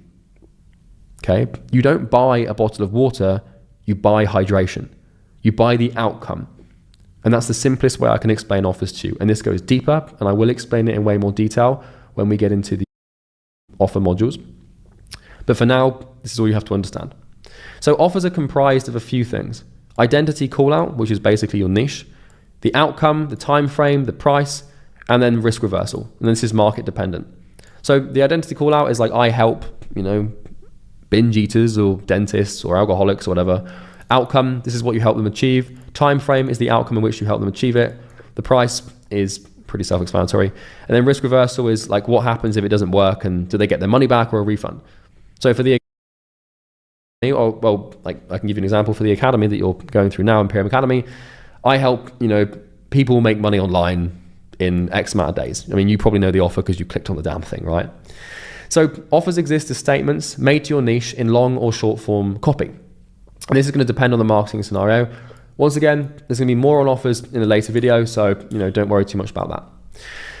Just like solutions, offers work on a scale of strength and weakness. So here's an example, okay? So, we've got EasyGrow's offer versus other client acquisition program offers. So in EasyGrow, and this might change, but right now, as of me recording this, in EasyGrow, we guarantee a certain number of clients, and it's a pretty damn big number of clients. So we actually guarantee, like if someone joins EasyGrow, that they will sign clients. Like we say, like if you do not sign this amount of clients in this amount of time, then we will give you back your money. And that's called risk reversal, okay? So we have a guarantee. So that's our offer.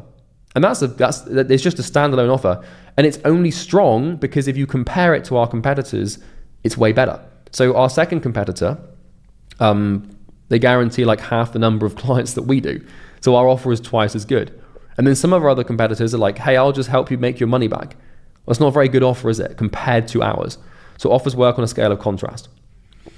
So this is basically the foundations that you need to have. These are the foundations. And so what we can do is, with these foundations, is we can create what we would call a hypothesis. And this is what a scientist would do, with a scientific experiment, for example, where you take the variables and you combine them together to see what happens. And so with these 5 foundations, we create what I call the consulting hypothesis. So these are the 5 things, and you have to get these right. Like I said, it doesn't matter how expensive your damn tennis racket is. If you don't even understand the rules of the game, if you don't have, if you can't walk, what's the point?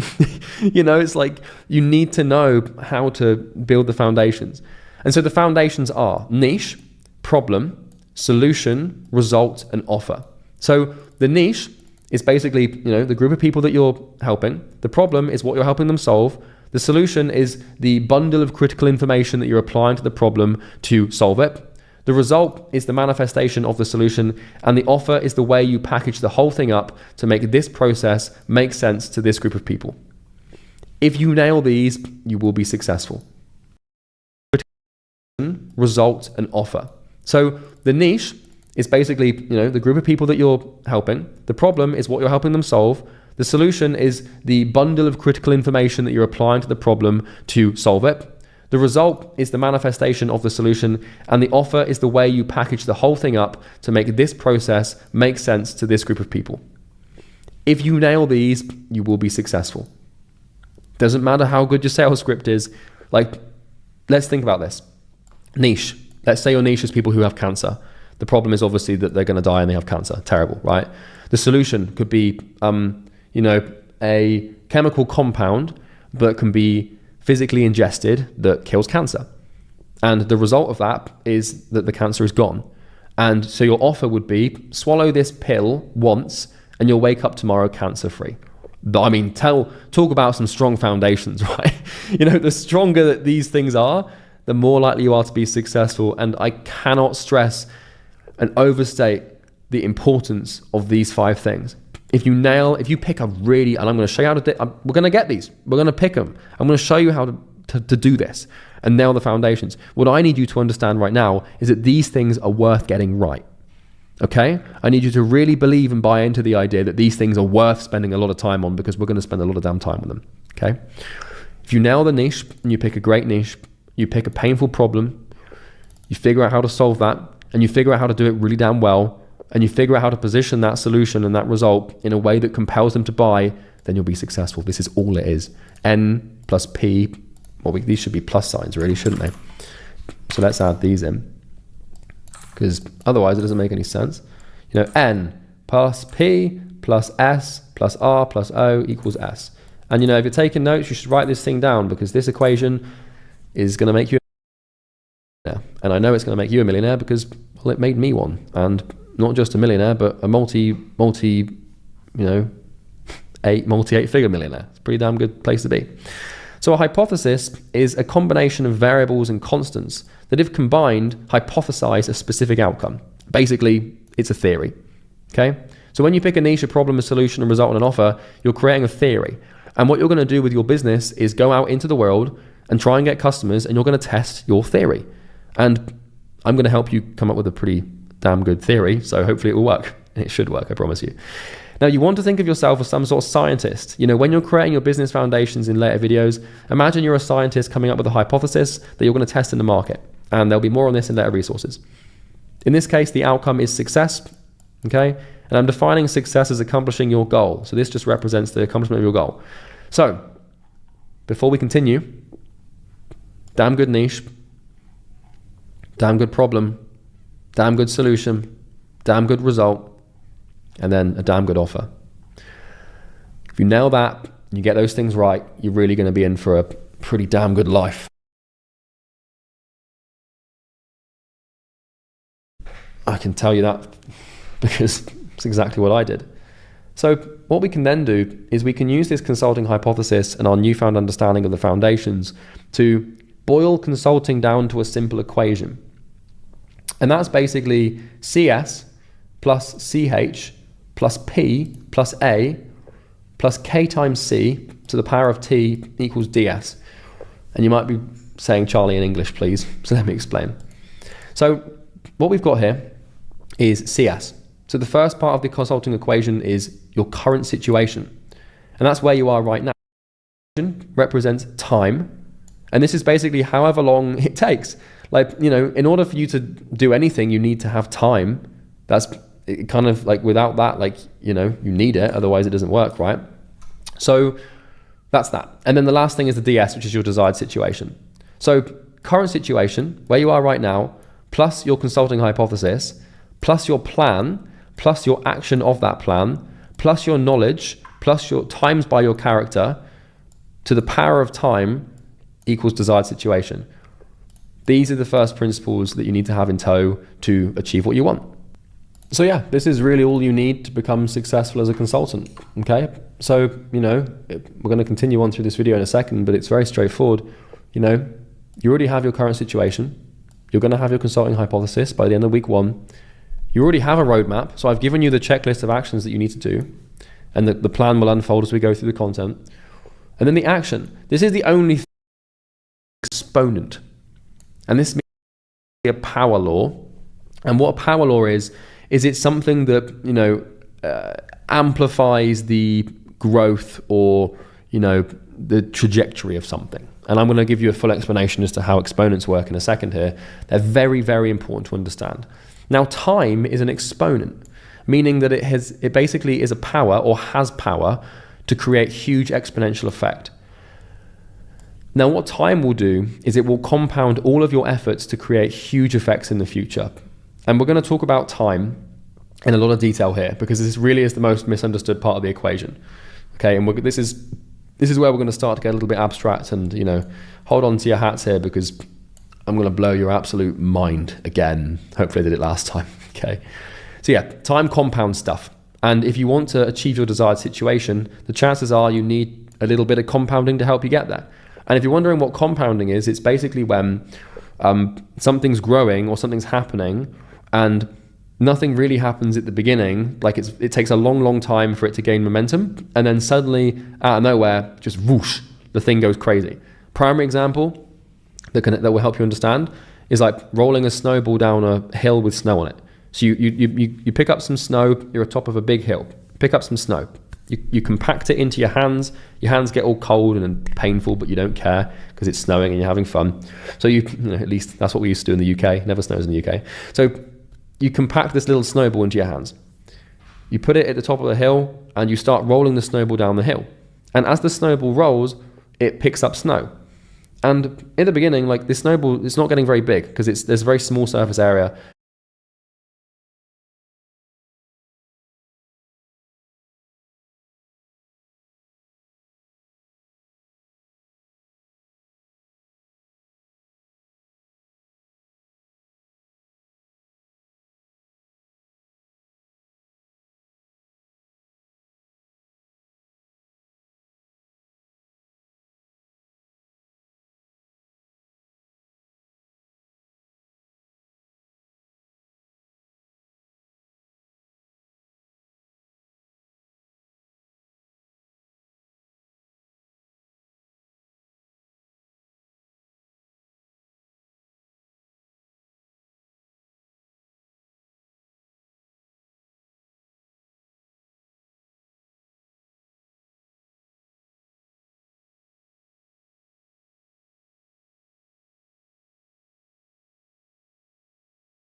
it's going to take time for that cause to create the effect you desire.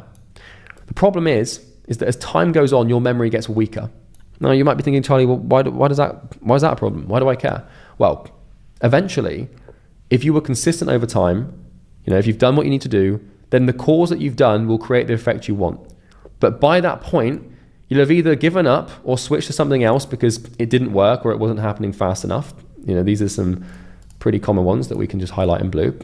Or you won't know why it happened and just put it up to luck, fate, or chaos. So let me tell you what's going to happen. You're going to go through the Imperium Academy, okay? And what's going to happen is a year from now, 3, 4, 5 years from now, okay? If you, 5 years from now, if you haven't made a conscious effort to come back to these videos and to relearn and remember them, you will have forgotten them, I promise you. And if you don't believe me, then pick any non-fiction book you've ever read. Or no, not even that. Pick any class you ever took in high school and pick a subject and tell me. Some of you will, the odd person will just 5 months ago and you made 200 of them on that day. You're putting the cause into motion by picking and deciding and getting to work. This is the quote, and then I'll move on, I promise. Information can only change your life for as long as you remember it. Okay?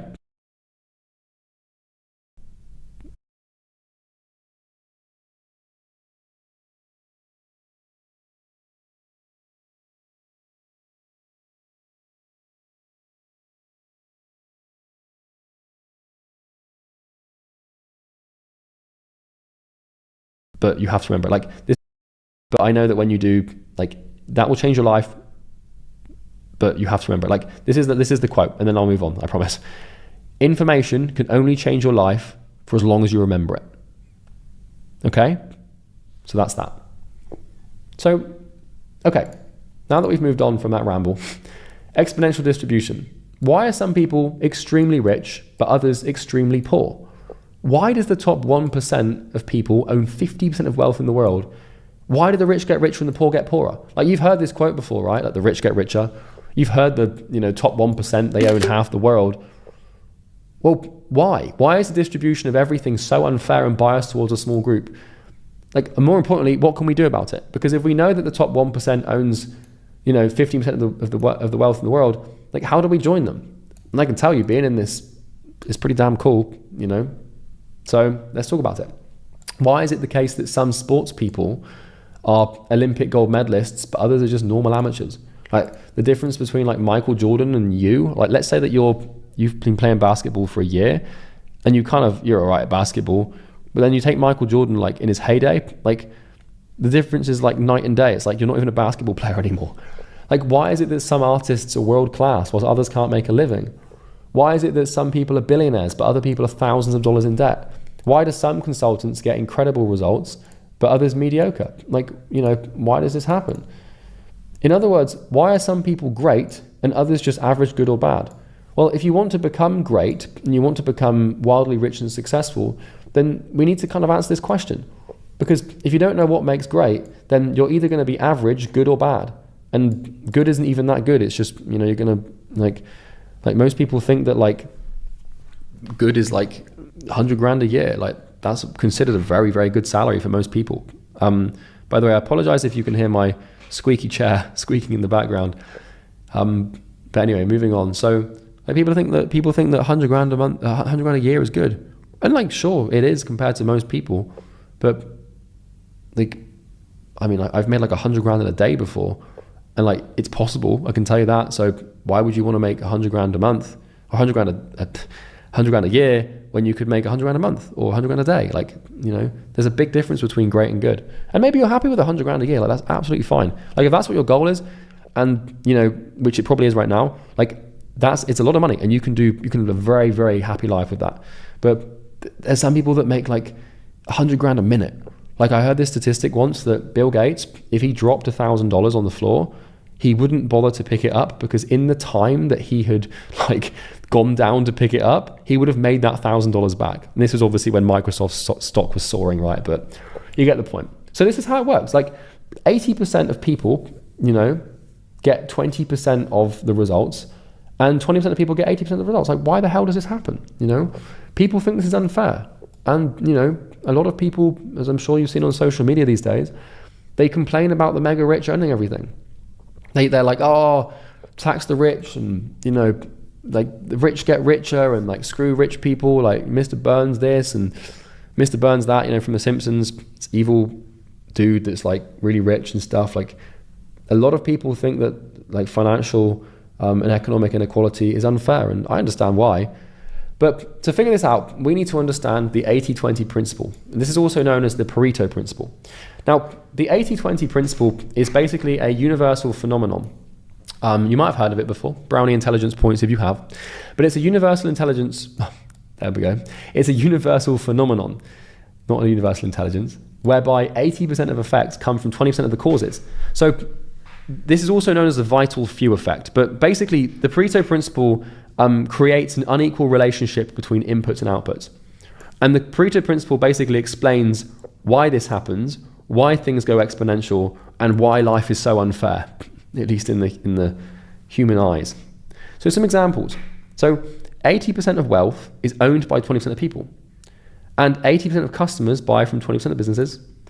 80% of traffic can be found on 20% of the roads. 80% of food is produced by 20% of the farmers. 80% of work is done by 20%. I mean, you get the point, right? News coverage, 80% of the news coverage is based on 20% of the world's events. 80% of financial hatred is attributed to 20% of the billionaires.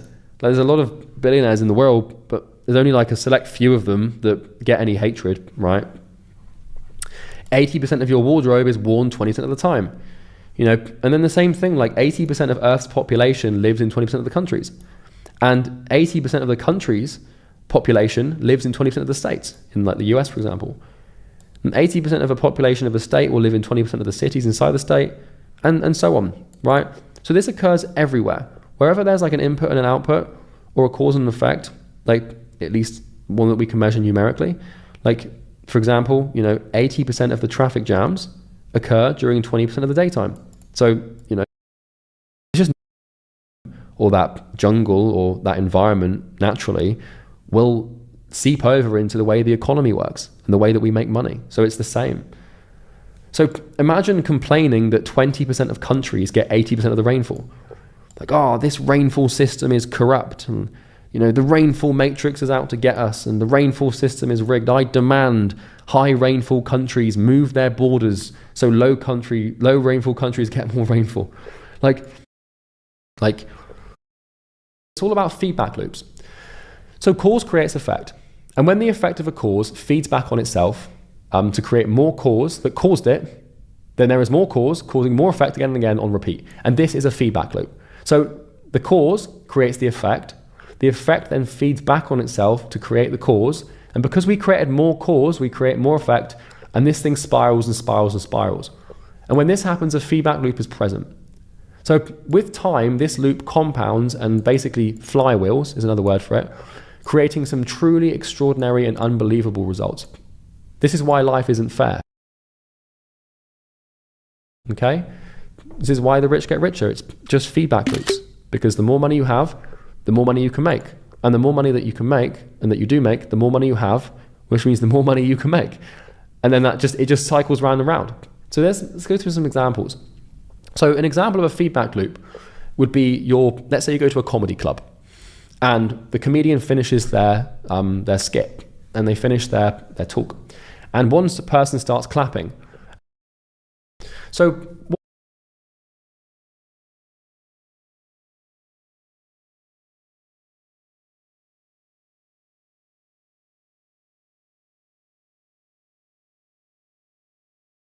is it's an exponential loop, right? So at the beginning, it's really slow, and then it's because of all these things are feeding back on each other. At a certain point of critical mass, it just goes bang, it explodes. So one person starts clapping, second person starts clapping, then you've got 4 people clapping, then you've got 8, and you've got maybe then you've got like 10 people, and then you've got like 15, and then because 15 people are clapping, suddenly 30 people start clapping, and then suddenly the whole room's clapping like real quick. And then, up here, like 100 people clapping. One person stops, you know, and then suddenly like 3 people stop, and then suddenly like, you know, all these, and then bang, bang, bang, and it just goes down, you know? So nothing can grow exponentially forever. Even the universe itself, which is exponentially growing by the second, as per the theory, will eventually stop growing and contract and shrink. And it will shrink exponentially, right? And if you don't believe me, well, you can look into this, not to give you too much of an existential crisis, but the heat death of the universe, also known as the Big Chill, which I think is one of the coolest scientific theory names I've ever heard in my life. But, you know, the heat death of the universe is basically, is a theory that explains that like the universe is eventually going to expand so much that it won't be able to anymore, because nothing can grow forever. It's kind of like an observable rule. Now, fortunately enough, we're not going to be around, and neither will any of our descendants for this, but it's true, so we don't have to worry about it. Now, the same is true with wealth, economic growth, countries, empires, companies, brands, etc. Everything that grows exponentially, with enough time applied, will contract and shrink just as fast as it grew.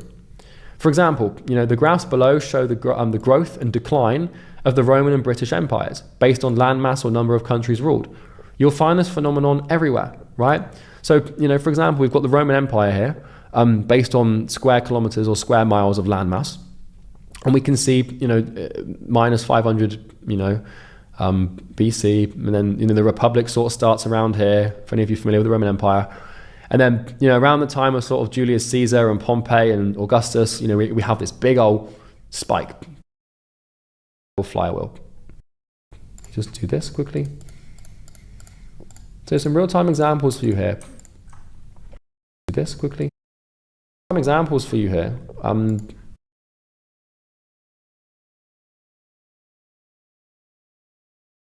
Let me just do this quickly. So some real-time examples for you here on YouTube. So this is a Google Earth time lapse, and it's going to show you some of the biggest cities on Earth that have sort of been developed in like the last, I don't know, like 30 years, give or take, 40 years, 50 years, whatever. Yeah, so 35 years, the urban population has grown by 2.3 billion people. So funny enough, this is where I am right now with Dubai. So we're in Dubai, and you can see 1984, there's 300,000 people in Dubai, okay? 35 years ago, or well, actually this is 38 years ago, right? But anyway, so look, we can see like by 1990, so like 4 years later, a little bit of progress. And then, you know, a couple of years after that, a little bit more progress. And then a little bit more progress, a little bit more, a little bit more. And like 10 years later, a little bit more, a little bit. And then suddenly, like out of nowhere, this thing just goes bang, like the Palm Jumeirah appears, which is where I live. Palm Jebel Ali appears, which is on the left. The marina appears, the islands appear, and this thing becomes like a metropolis, just like real quick. You know, you can sort of see. And another example I'll give you here is the Pearl River Delta in China. So in 1984, this thing has got like, you know, nearly 10 million people. And now this is a place in China that you've probably never heard of. It's got like 60 million people. Like the population of the UK fits into this thing. And so let's have a look at this. You know, 1984, it looks a bit developed, right? There's a lot of farmland and stuff. There's a good river, good water source, good place for civilization to grow. And then just out of nowhere, slowly, like 10 years, looks kind of similar, not all that different, you know, bit of growth. And then like, bang, look at this. It just goes ballistic. Sorry, 81 million people. Like, I mean, how's that for exponential growth? Nearly 10xing a population, you know? And then another example, this is Las Vegas in Nevada, right, in America. We start with 530,000 people, you know, little town, kind of. Well, it's more than a town, really, but 35 years. Look at this thing, just growing. And, you know, we've gone from, you know, we've goes to the king's court. And the king says to the kid, whatever can I do to repay you? Anything that is within my kingdom, I will give you. Tell me what you want.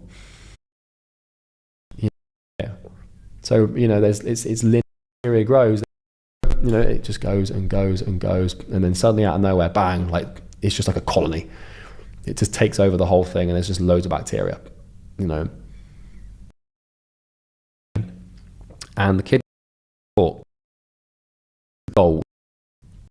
Go from 4 to 8. still not that deep. Then 8 to 16, and 64. That's with no effort. Let's say that we take a 60-year time horizon with an estimated interest rate of 7%. So what this means is that every year you're going to get a 7% return on your initial investment, which is kind of typical because that's like the S&P 500 average return. You can do a 7% return pretty easily. Now, we're not going to account for tax or anything. It's going to compound annually. So it's just $1,000, right? Just $1,000. We're putting $1,000 in. It's 7% return of 60 years. No big deal, right? Well, if we calculate what happens, in 60 years, you'll have $57,000. And if you hold it for 61 years, it goes from 57 to 62. Then if we do just an extra 9 years, suddenly you've got $113,000. Like, you know, and let's give another example. Let's say that you put in $5,000 right now. And let's say every single month, you're willing to put in $100. Like, not much, just you're going to put $100 in, you know, every year. And let's say you give it 65 years, you know, compounding it, let's just say an 8% return, just 8%, it's an extra percent, right? Calculate. Well, that's how $5,000 with a little bit of a, you know, $100 a month investment, that becomes $3 million over in, and it's like, it's so fun. So positive feedback loops, they exist to amplify a cause away from a base. So like, we're really trying to see some massive growth. But negative feedback loops attempt to regulate and control systems towards a base. So negative feedback loops exist to maintain the status quo. So for example, like a negative feedback loop could be a air conditioning unit in your house. So let's say you've got a room and you set the air conditioning to 20 degrees Celsius.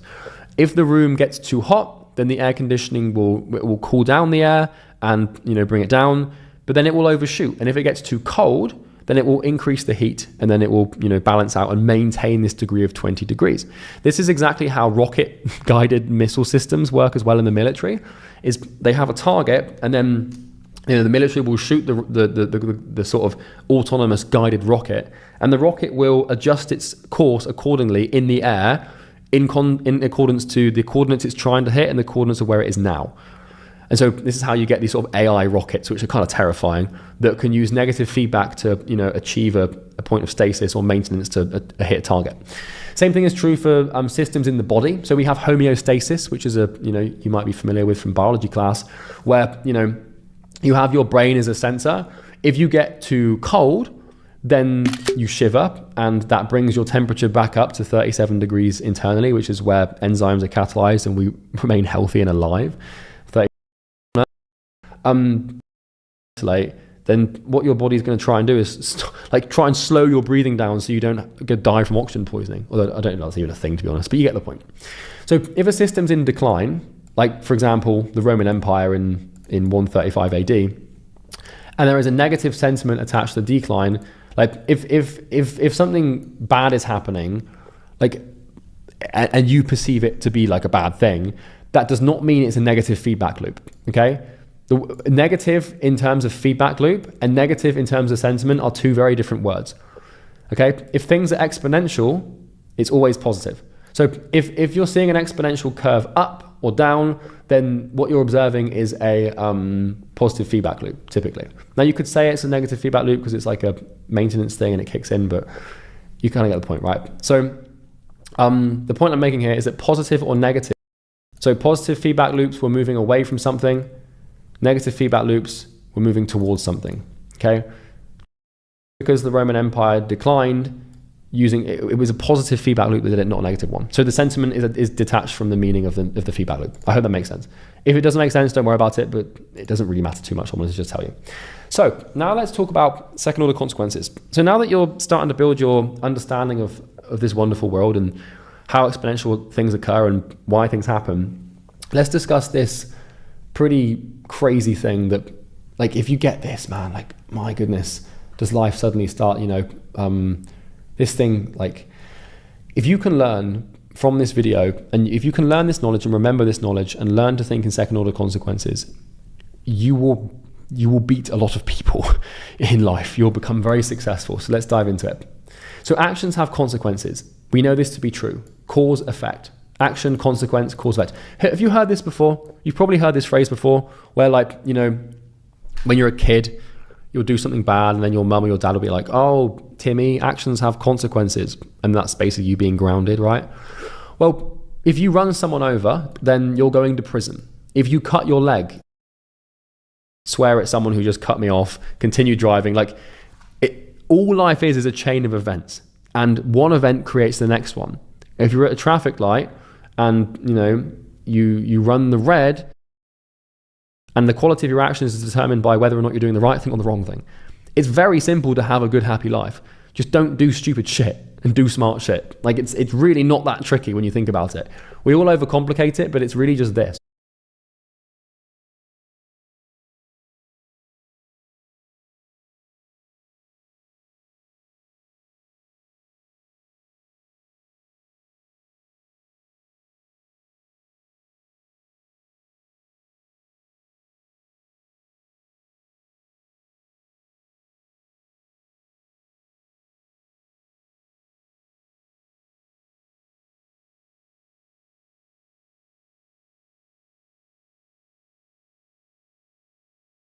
Shit. Like, it's really not that tricky when you think about it.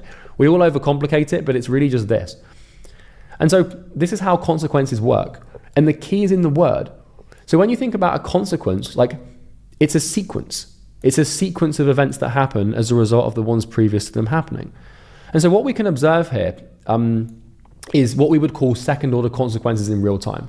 So we have an initial action which triggers a first order consequence or an effect. And that effect becomes the cause to create a second effect. And then that second order consequence creates a third order consequence. And then a fourth order consequence creates a fifth order consequence, which creates the sixth and the seventh, all the way to X. And this is to infinity. This is to the end of the universe. This is until the Big Bang comes to a close with the heat death of the universe. You know? And what happens here is, like, something happens, something else happens because it happened, and then this cause and effect chain just rumbles down. And this is why this module is called six-figure fusion. It's because this is how nuclear reactions happen. And I'm not actually that well versed in nuclear physics, but my understanding of chain reactions and nuclear fusion reactions is when, like, one thing causes another thing, which causes another thing and another thing and another thing, until it just goes absolutely exponential. And so what we can observe here as well, with these arrows denoted, is feedback loops. So some consequences will feed back on previous consequences and amplify the severity of the trajectory, speeding it up and amplifying it, and then recreating consequences. So, you know, if I do the initial action, right, and that creates the first order consequence, and that creates the second and the fourth, then by the time I get to the fourth order consequence, this consequence might feed back and reinforce the first order consequence, which creates more of this, which creates more of this and more of this and more of this to create more of this. And this is how your life gets really good really quickly or really bad really quickly.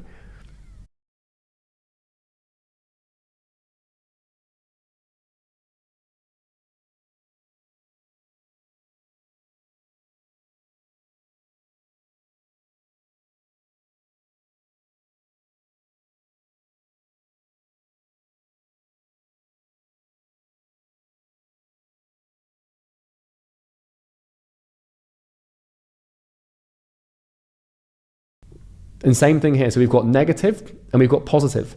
So negative consequences and negative trajectories, they take you away from your goal. This is where you descend into chaos, the abyss, and hell. This is how people end up homeless. This is how people end up in crippling debt. And ultimately, this is how people end up doing terrible things like committing suicide and self-harm. Like, when your life is so bad that you feel that you have to physically hurt yourself to justify your damn existence to the world, it's the product of this, right? And I don't want to reduce someone's existential, terrible suffering down to a simple little diagram with a few boxes. That's not what I'm trying to do here. Getting to 20 pretty soon. And, like, I'm just getting started. Like, I've no doubt that with enough time elapses, I'll be a billionaire. Like, I will, because like, if you take, you know, if you do this interesting thing here, right? And I'm not going to tell you specifically what my net worth is because that's personal, but, you know, let's say that we take, you know, well, I'm making $10 million a year right now, right? So let's just say that for argument's sake, that's all profit, which it's not, by the way. But let's just say that, you know, I've got $10 million in cash, and I'm not confirming or denying that's how much I have. I'm just giving you an example, right? So let's say we take $10 million, which I think is 10 million, like this. Is that definitely, oh, hang on, 1, 2, 3. Yeah, so we take $10 million. And so I'm now 27, right? So let's say that I want to see where I'm at when I'm like, I don't know, 87, right? So another, it's been a long video, guys. let's do 60 years, right? We're 87. And let's say I've got an estimated interest rate of 7.5% because I've got some financial intelligence. And let's say that I continue contributing. Let's just say with a random number in a bank account right now of $10 million, like, okay, calculate. Well, by the time I'm 87, I'll be worth $766 million. And this assumes that I don't make any more. Now, I'm not saying this is how much money I've got. It might be more, it might be less. It's up for you to decide, right? Well, I'd be a little bit disappointed if it was less, but you get the point, right? Anyway, moving on from me being a dick. So, you know, this is going to happen. Like, if I just take this money and achieve this return and wait for this long, I'll be worth $760 million. This assumes I make no more money, right? This assumes that I don't make any more money from this business. No one else buys my thing ever. Like, you know, let's say that I make one $10,000 a month sale to contribute to this. And I calculate that. Like, now I'm worth another 100 million. So anyway, you get the point. Works pretty well. And that's that. So this is how you can visualize these second order consequences, right? So, you know, if we take our baseline here, which is sort of where we are right now, then we have our initial actions, okay? And the initial action will create the first order consequence, which will create the second, the third, the fourth, the fifth, the sixth, the seventh, and the eighth. And, you know, it might not be until consequence 6 that things start to really tick up. We have time here. And the key is that you let these consequences unfold and you give them enough time. So, you know, if you're on a positive trajectory by starting a business or something, then the key is just don't quit and don't switch. Just keep doing the initial action, keep working, give it time, and do not quit. And on the flip side, if you're going down a bad trajectory and you feel like your life's not on track and you're going down a bad path, then hopefully you're not too far gone, because this is when, like down here, like this sort of exponential curve, this is when people get like depression that is so bad that they feel like they have to end their lives, or, you know, this is when like you're really in like hell.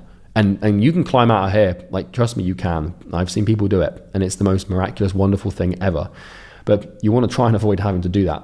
So if you're on this negative trajectory and you think, God damn, like, I don't like where I'm headed, just know that if you don't stop doing all this crap before it's too late, there's going to be a tipping point in a cliff that your life falls off, and it will happen faster than you can possibly expect. It will come out of nowhere and it will slap you in the face, and it's not a good thing. It really isn't. I've seen a lot of people.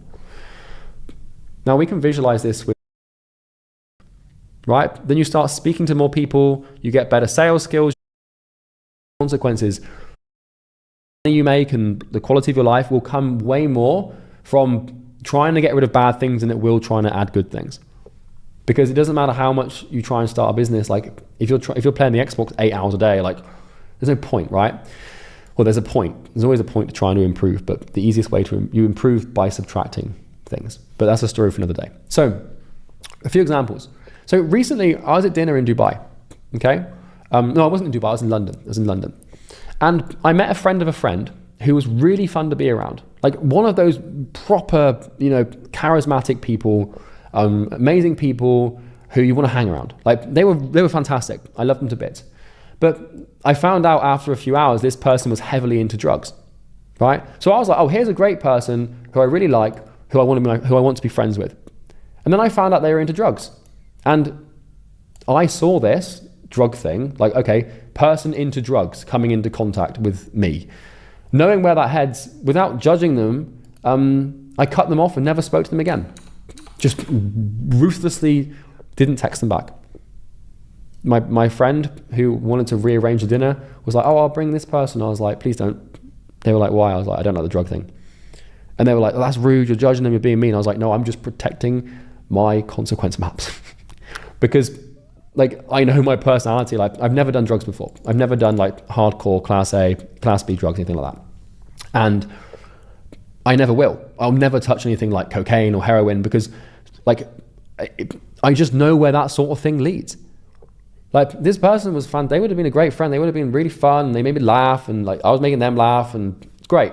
But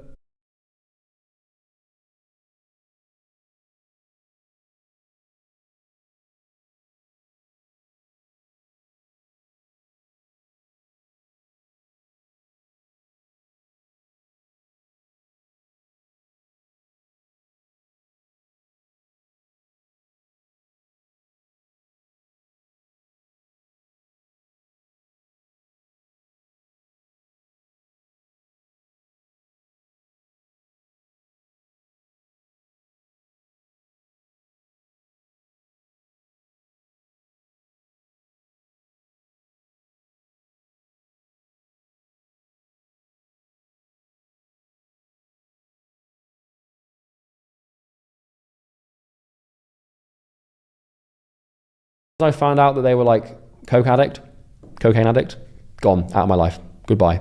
No empathy, no sympathy, gone. Because map that thing out. If you start hanging out with someone every day who takes cocaine, like, you're going to be tempted to do cocaine. You're probably going to end up doing it. You apply like 3 years of inadvertent social pressure to your life and drugs, like, you're going to cave. And if not, like, you know, you're going to, something bad's going to happen. Like, you're going to get stopped by the police, and they're going to have it in their pocket, and it's in your car. So now you're a drug dealer and you go to prison. Like, it's just not fucking worth it. You know, same thing if you've got a friend that drinks a lot. Same thing if you've got friends that like all they do is play video games. Like, people are a huge one, and you should be willing to cut them loose, unless they're like, you know, close family, or like a really best friend that you really want to fix, or like your brother or your sister or your mum or your dad. With those exceptions, I am absolutely ruthless with who I let into my life. Another example, which is quite funny actually. So I moved into this house in Dubai about a year ago, bang on a year ago now, in August last year. And my house manager, the guy or estate agent house manager, sort of the person who was helping us with the house deal, they offered like a little favor, as you do when you spend a stupid amount of money on houses and rents and stuff. They offered to set up smart TVs in our bedrooms. So me and Bo moved into this house, and the house manager was like, hey, just as a favor to all tenants, we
up these smart TVs in the bedrooms. Like, we haven't done it yet since you moved in, because we didn't know which rooms you were going to take and stuff, so let us know.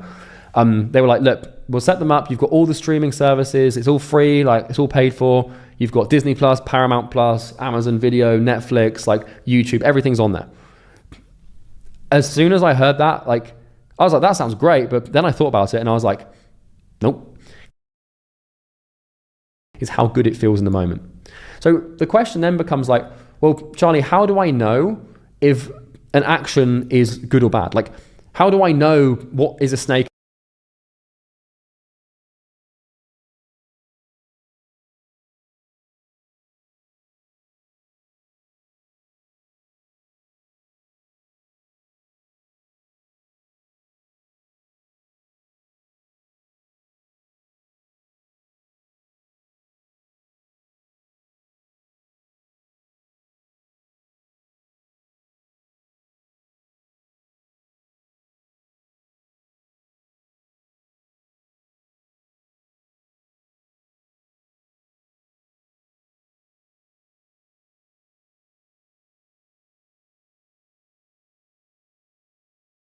is a ladder?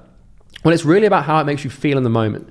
So if doing the action brings you pleasure now and pain later, then it's bad, right? So anything that gives you instant gratification is bad.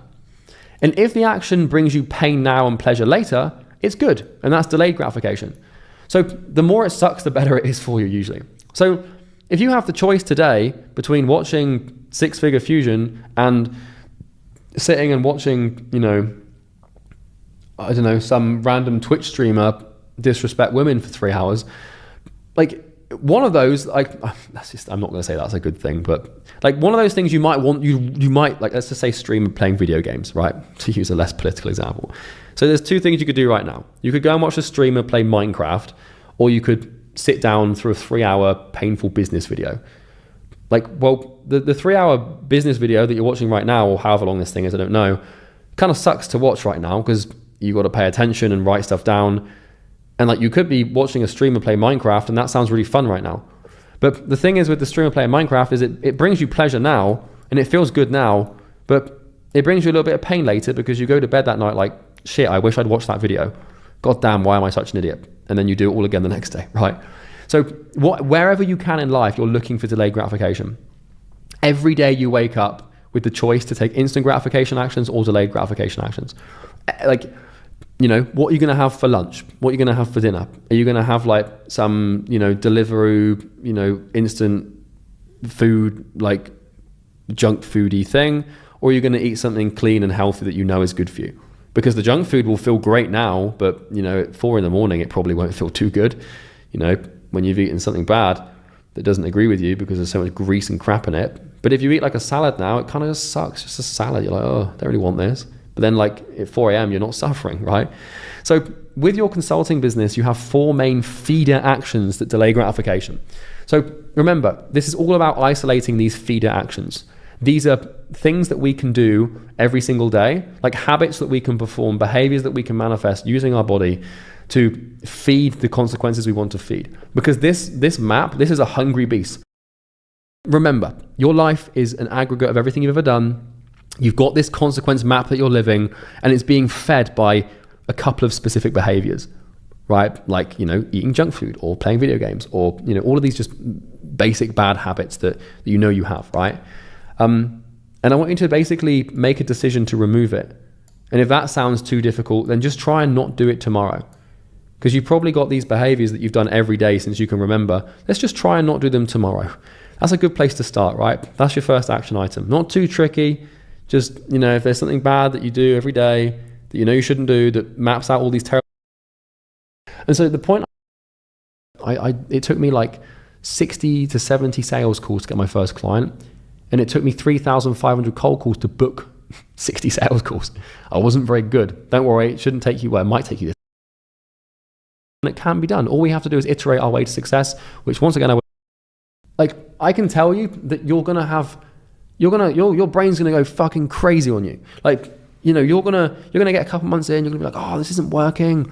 This doesn't work for me. Like, consulting isn't for me, and this niche isn't, like, it's not good, and the problem I just can't solve. Like, you're gonna attack, your stickability. But it is imperative that you stick, because remember, it's just having the patience to just sort of rev up that initial action and just consistently feed it and get that first consequence.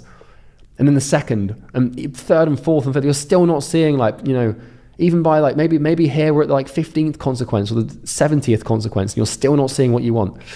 But just keep on feeding it and just trust the process, and trust that if you're in a niche that supports growth, solving a problem that is painful, that you can create value through with enough time and enough feeder actions. This down. And I know it seems trivial. Oh, he's just getting us to write stuff down. That's not really business. But I just want you to make this agreement with yourself. And if you're doing the action items and you're listening, dude, well done, man, woman, whoever you are, person, this is really good work. You're doing, you're unfolding some second order consequences, and I'm happy that you're doing it, and you should be really happy as well. And, I know that you're not seeing any money in the bank yet. I know we're only, 5 or 6 hours into these videos, but you're doing good so far, man. Okay, woman, person. So summary. So we talked about the consulting foundations, which we defined the 5 foundations of niche, problem, solution, result, and offer. We put those into a hypothesis and explored that. And then we actually, understood the consultant equation and how that thing works. Discussed knowledge, memory, and time, and how that thing happens where, remember to remember, basically. Like how if you're not careful, like things are going to happen in your life and you're going to forget what made them happen. So if you don't like what you have now, then you can't remember what you did to do it. So you can't stop doing that. And if you have what you want, you can't remember what you did to get what you want. So you stop doing it and then you don't have what you want in the future. So we talked about that, which is a bit of a complicated thing to wrap our heads around. Then we discussed exponential distribution, feedback loops, second order consequences, obviously the consequence maps, feeder actions, and then obviously last but not least, just maintaining that just ruthless, dogged consistency over time, non-stop, sticking to it, being consistent, feeding the actions, trusting the process, and just biding your time and waiting. And if you've paid attention to this video and you actually do it, you're going to be way more successful than people that haven't. And I'm excited to see that in a year or two from now. So I will see you in the next video. Thanks for watching.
Hi guys.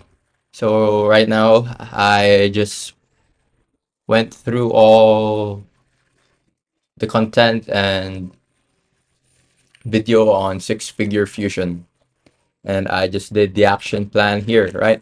See this? Can you see that? Yeah. So that's it. I promise you, Charlie and myself, that I will stick with this program and this training. I will stick to consulting. I will stick to the niche I pick. I will stick to the problem I pick to solve. I understand that I will have countless temptations to switch to a different business niche, or problem, and I will doubt all of those along the way. But I won't listen to this bullshit, and I will be a person who have extremely high stickability and consistency. So that's that. So as you can see, I just did that. October 27, 2025. Six-figure fusion done. Let's go. We're on the grind here right now. Hello, Austin.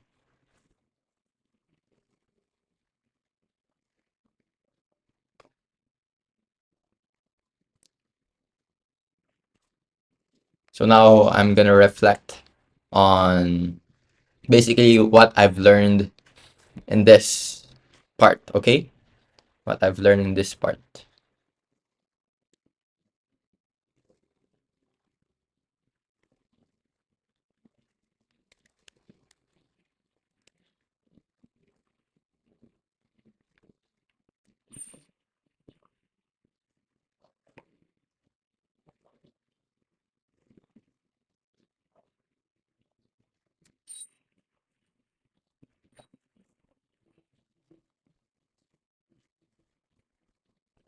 Okay. So let me just share again my notes and my okay.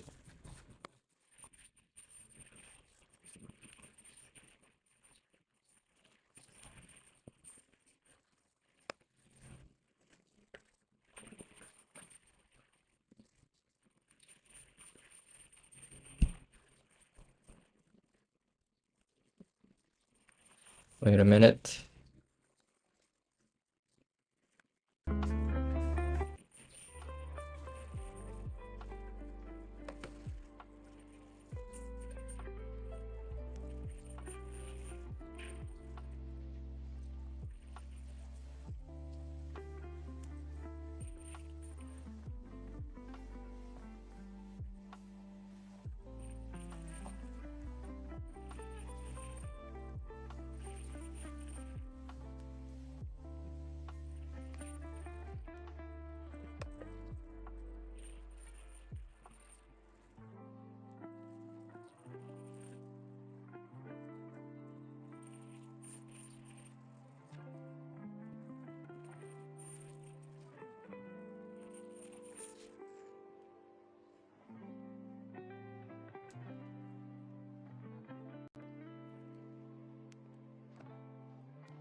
Okay.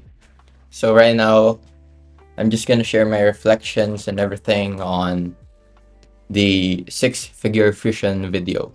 All my reflections and learnings, all my aha moments, okay? So yeah, let's do this.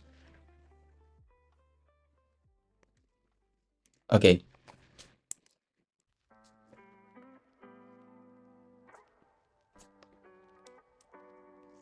So right now, you're seeing this, right? So for six-figure fusion, one thing that stuck to my mind is the second order consequences.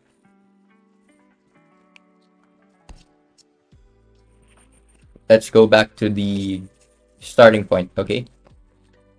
So basically, we have foundational concepts. The number one is the niche, the problem, then the solution, and then the result, and then the offer. So I have these notes about results.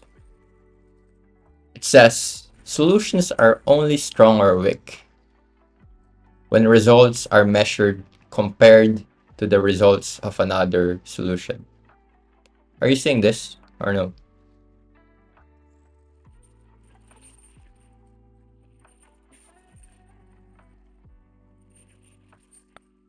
Okay. You're not saying this. My bad.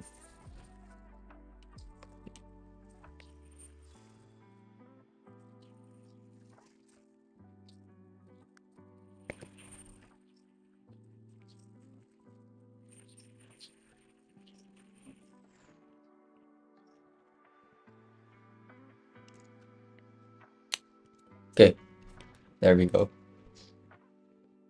Okay, right. So meaning to say, and this one, great results trumps all fancy marketing.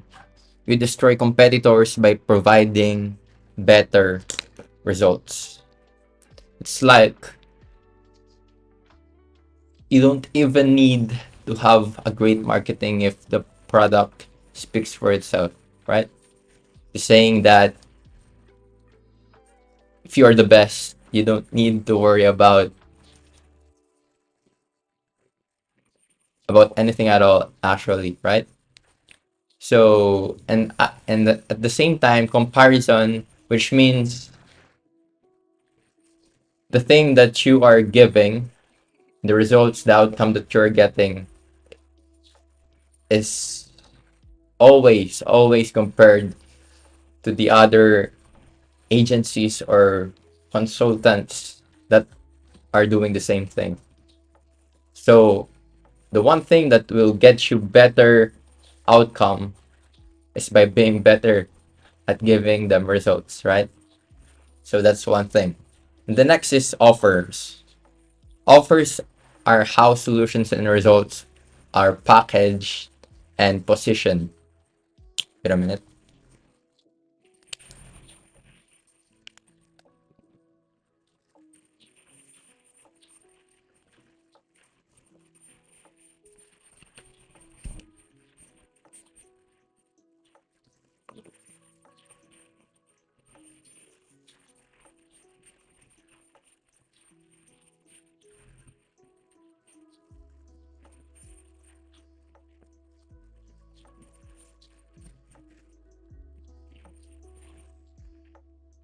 Right. So how solutions and results are packaged and positioned. There's a strong difference between what we need and what we want. So for Charlie Morgan, Easy Grow, poor packaging is basically he's giving us the fundamentals of business, right? But he doesn't do that. But what he does, and he says, I'm going to teach you how to get to 10K a month. That's more attractive, right? That's what his market wants. But actually, this is what the market needs. So for me, thinking about this, there's so many problems that the market has, right? There's different levels to the pains and all these needs. And what solution do they actually need and is effective for their specific situation? But the thing is, it doesn't correlate to the thing that they want. Or maybe it does, but sometimes it doesn't, right? So I'm just getting to the point that people don't buy what you do, people buy the outcome and result of you doing it. So again, from sales first principles, this is the thing. People buy the outcome, not what you do. All they care about is if you're gonna do it, if you're gonna give them results that they want, that they need. So yeah. Another thing is this question. Why are some people great but others just average, good, or bad? Why are some people so miserable in life while others are living the fullness of life, right? It's because it's a law. And this is actually I've not been informed enough on this principle. I know it.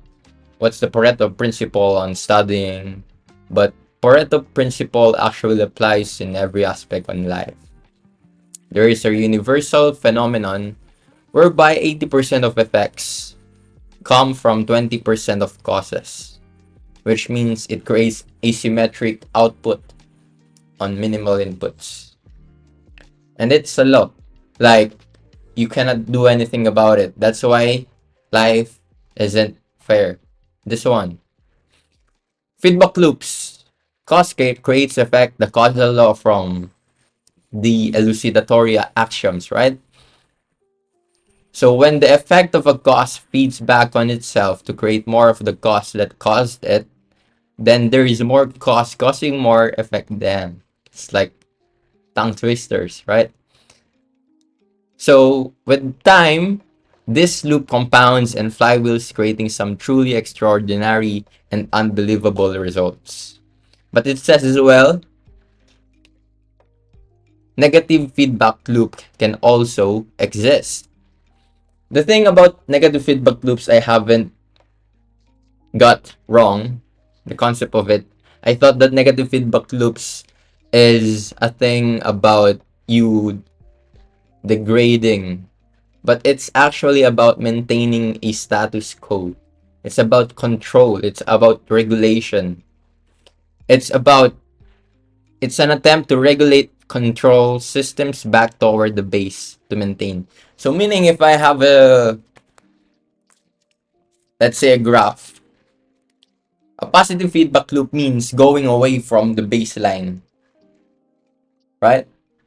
But the negative feedback loop can go down, can go up. But what it does, it wants to go back to the baseline. So that's the main difference of it. So meaning to say, it's like an air conditioner, right? It is maintaining a certain temperature to keep it ideal for us. So when the weather is cold, it is doing something to make it more warm and vice versa. So that's the negative feedback loop. So I'm thinking about it.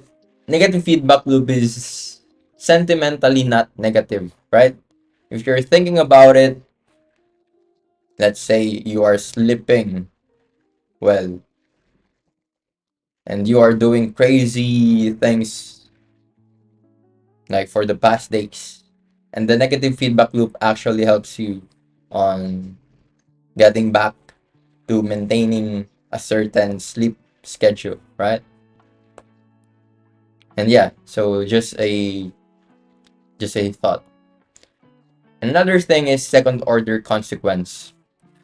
This is the reason your life gets really good, really, really quickly, or really bad, really quickly. I know this. Like for me, I know this stuff. This is some oven stuff, right? But this is where we actually fall short. We know things are bad, but we do it anyway. Right?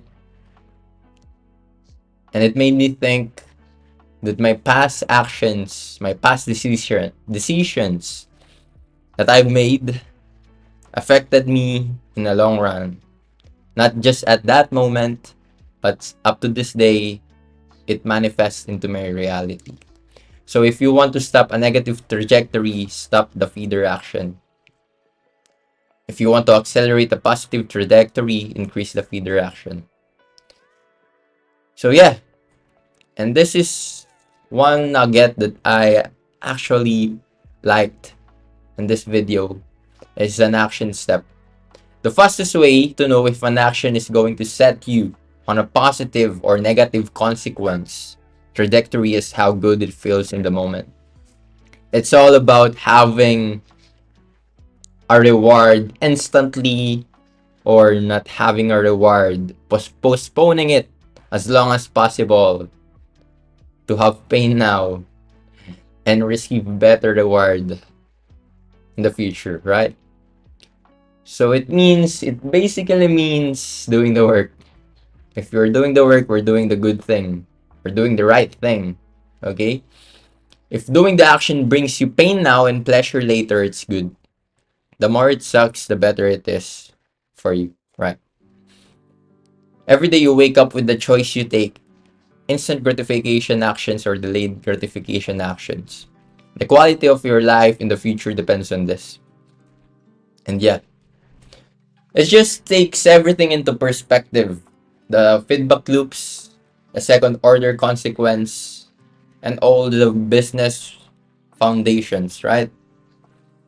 And if we're doing it every single day, we are winning. Let me see my notes about it. I took note of it. This one, second order consequence. So I added to my journal, don't do any stupid shit. Have you, right? Charlie said, just don't do any stupid shit and you will be fine. If I think about that for a minute, that actually helps us. It is actually exponential, right? Having this rule in yourself that you are not gonna do any stupid shit means you're just gonna do the opposite of that. Meaning you're gonna work, you're gonna postpone pleasure, and you're gonna take action, right? So that's it. And we need to consider time as the main variable on this.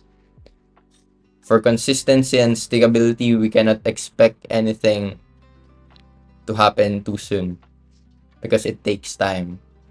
And yeah, that's the fundamentals of six-figure fusion, and that's my learnings. And again, I did what? I did write down Charlie's. Wait, I cannot see that.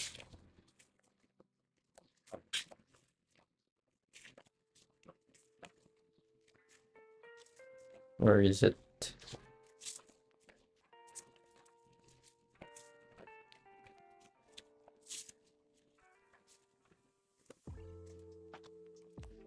Where's that?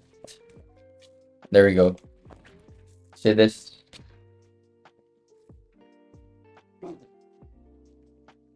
I promise to Charlie and myself that I will stick with this program and this training. And yeah, I will do that. So that's six-figure fusion. I'm excited about. I'm kind of rushing this.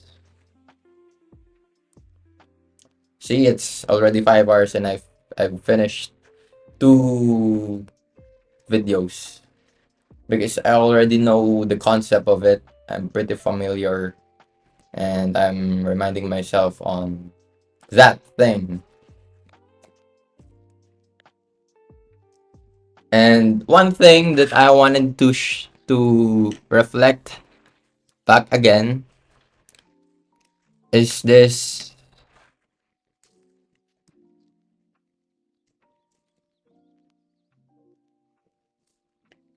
Is this? Wait a minute.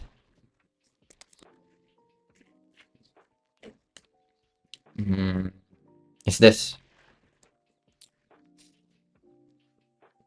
the exponential distribution? Like, we are forgetful as humans.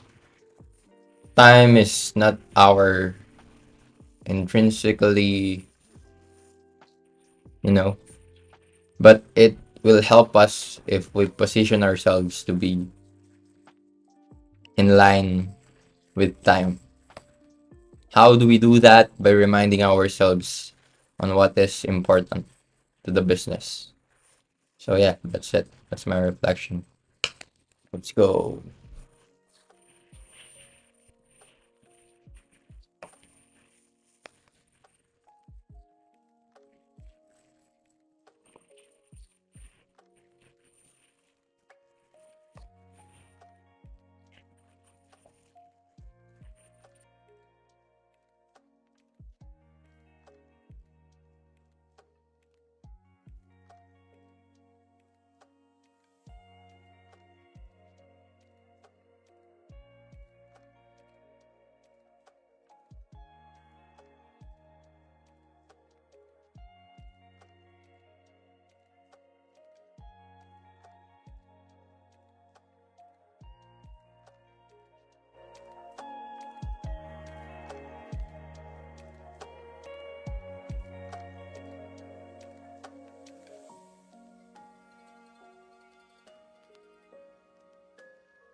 Hello guys, I just finished the six-figure fusion and now I'm gonna take a quick break, 10-minute break, and then we'll proceed to the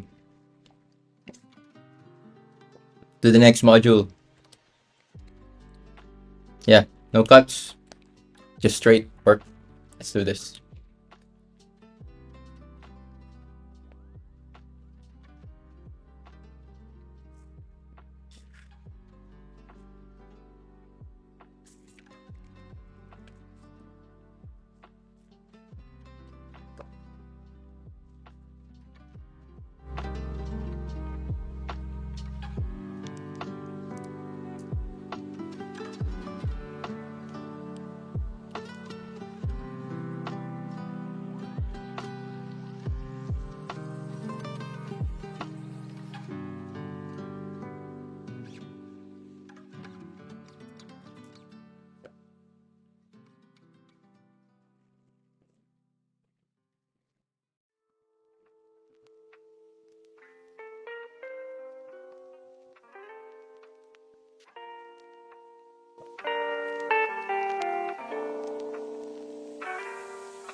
go.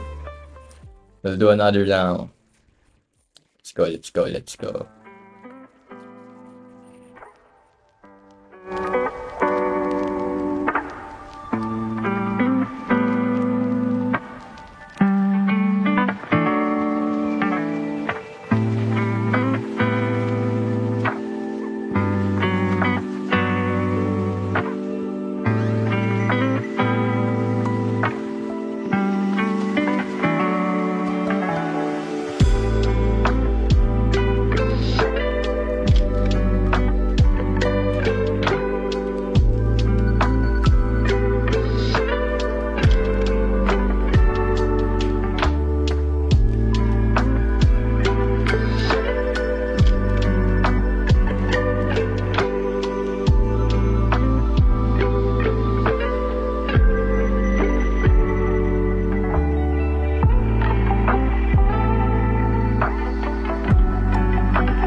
Hey everyone, Charlie Morgan here and welcome to Grade A Niche Selection.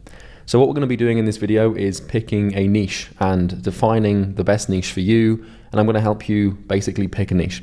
Now, you might already have an idea as to what niche you want to go into. Maybe you've got a bias towards a specific group of people. Maybe you want to start a certain type of business and you already know what you want. Or maybe you don't know anything at all. Maybe you have no bias and you really don't know what niche you should pick or what would be good for you or what would be bad for you. Both are fine. I'm going to show you in this video what makes a good niche, how to actually pick one, how to pick one that's right for you, how to make sure that it's one that you're going to stick to, and how to actually just like solve this first problem. What we're going to be doing in this video is really, we're putting to road for the first time. We're actually going to be taking some action, and this is the first step to laying these very, very critical foundations to the to your future success. So let's get into it. So first of all, we're going to define why you should actually niche down in the first place, because some of you might be thinking, well, what's the point in that? Which should be a fair thing to think.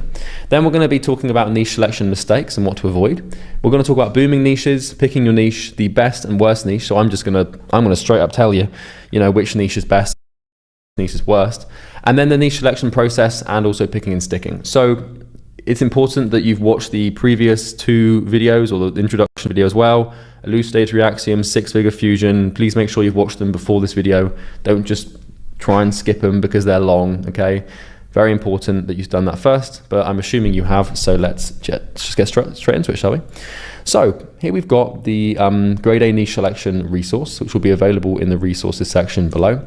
So there's going to be quite a few PDFs or Google Docs that you can use to select your niche that I'm going to give you, and if you want to have access to them, then you can see them in the resources section of this video, okay?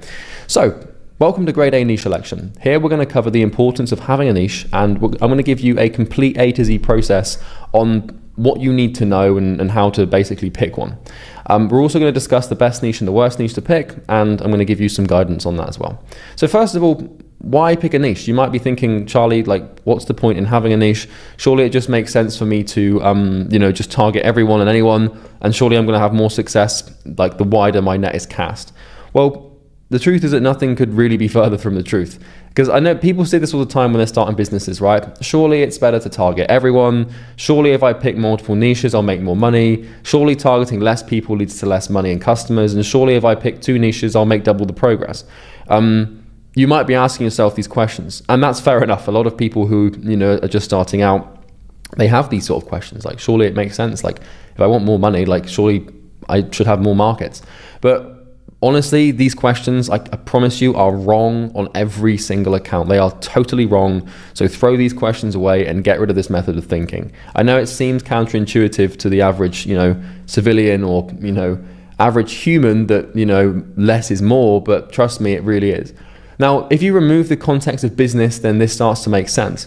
Because let me ask you this, like, who makes more money, a brain surgeon or a general practitioner doctor? So, if you think a brain surgeon, like this person's going to be making like multi-six figures, working on like very specific cases. But a GP, a general practitioner, they might be making like 50K a year, or I don't know how much they make actually, like 80K a year. Still a good amount of money, but the brain surgeon's going to run rings around them financially and in terms of probably enjoyment of work and all this stuff as well. And who wins more medals? Athletes with one sport or athletes with two sports? Like, imagine if Michael Phelps did swimming, but he was also trying to do the 100 meters. He wouldn't win either of them, right? It's focus that matters. And who survives in nature? A species that occupies one specific niche or multiple? Like if you're a bird, for example, and your beak is adapted to eat food on two different types of islands, that might sound like a good thing, but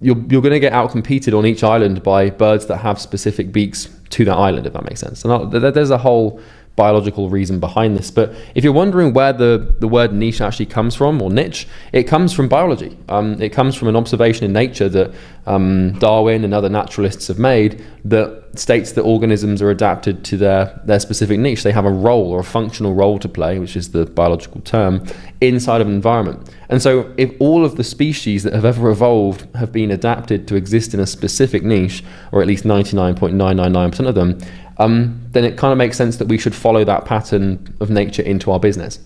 And which musicians make the best music? Those with one genre or those with 2+? So if you're like a heavy metal band and you're making heavy metal music, but you're also trying to make drum and bass, then you're going to make like crappy heavy metal and crappy drum and bass. Like, you're not going to make like good music in both genres. Like, it's focus. And who sells more books on Roman history? A Roman historian whose sole job is just to talk about Roman history, or a general historian? Like, who's going to sell more Roman history books? Someone who's spent their entire life studying just one era of classical antiquity, or someone who's studied every little thing about history, And who would you bet on in a boxing match? So if there was a boxing match, like a fight, and it was explicitly just boxing, who would you bet on? A professional boxer who just boxes, or a pro MMA fighter who's trained all these martial arts? And I'm not saying that MMA is less effective than boxing. I'm just saying in a boxing match specifically, who you got? And who catches the rabbit? He who chases one or he who chases two? So this is a very famous, you could call it an axiom, it's more of a cliche, but the man who chases two rabbits catches none. And what that basically means is like, well, actually think about that for a second, right? Imagine you're in a field trying to catch rabbits. Like, you can't chase two. It's impossible. There's only one of you. So this is the same thing with the niche thing. And who would you rather help with your knee pain? So let's say that you've really ruined your knee and you've broken your knee in an accident. Who would you rather go to? A knee specialist or a leg specialist? Now, you'd rather go to a leg specialist than a general practitioner doctor, but you'd rather go to a knee specialist than a ig specialist. Like, the more specific the niche and the more dialed in this thing is, the better off you're going to be. And who does the government call to fix, big military-based problems? Do they call Navy SEALs or soldiers? Do they call people that have been trained to do one specific type of, mission, or, soldiers who are trained to fight anywhere? And who would you rather perform your brain surgery? A brain surgeon or a general surgeon? And where would you get a better steak? A steakhouse or a general restaurant? Why is this the case? Why would we rather pick a specialist instead of a generalist? Well, it's because someone with focus will always beat someone without it. So when I tell you to pick a niche in business, you know, some people will, or when I tell a group of people like,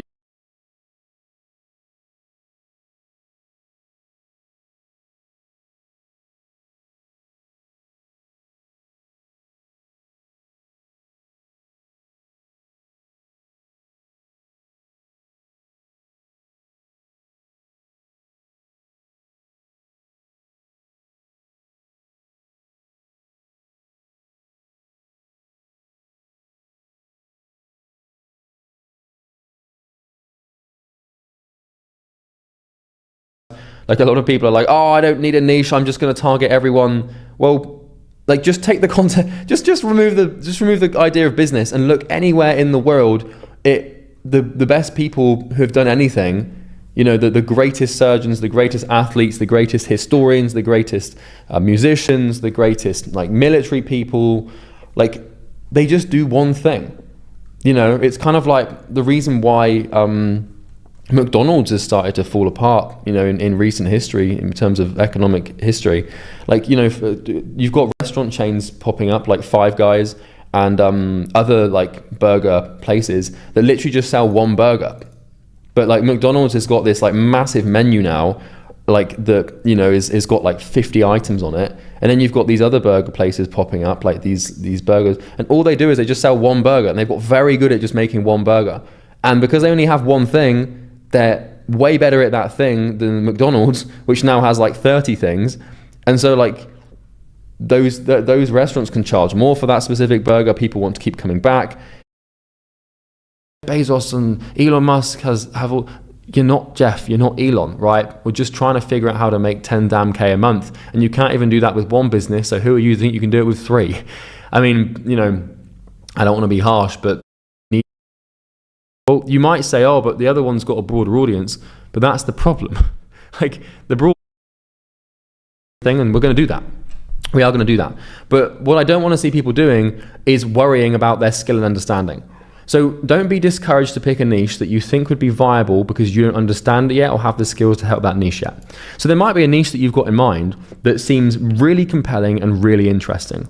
And you're like, oh, this niche is just like, this thing just looks awesome. This group of people, like I'm really interested in them. But maybe you've never spoken to them before and you have no skill to help them. That doesn't make it a bad niche, because you can develop the understanding and you can develop the skill. What we cannot develop in a niche is viability. The niche sets the conditions for the survival. It's like an environment. It sets the conditions for what the organism has to be. And you are the organism and the niche is the environment. And so if you're an organism and you stroll into an environment like a forest and you start demanding that the forest changes for your needs, you know, you're going to die. It's just not in the market. So we have to pick a niche. And the longer you wait, the longer you delay your success, and the more likely you are to quit and fail because you haven't seen any progress. So we need to pick quick.